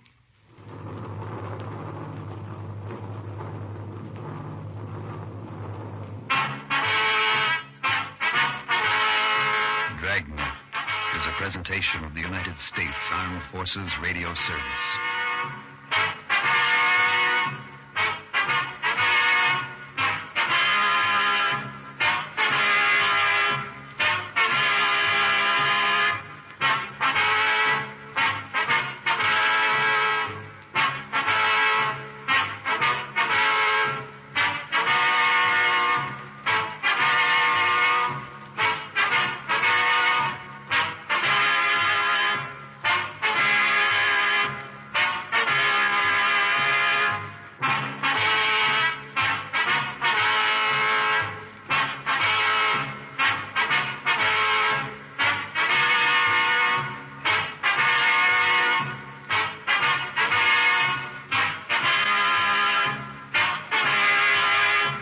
Cerebral Cinema hopes you have enjoyed this movie of the mind.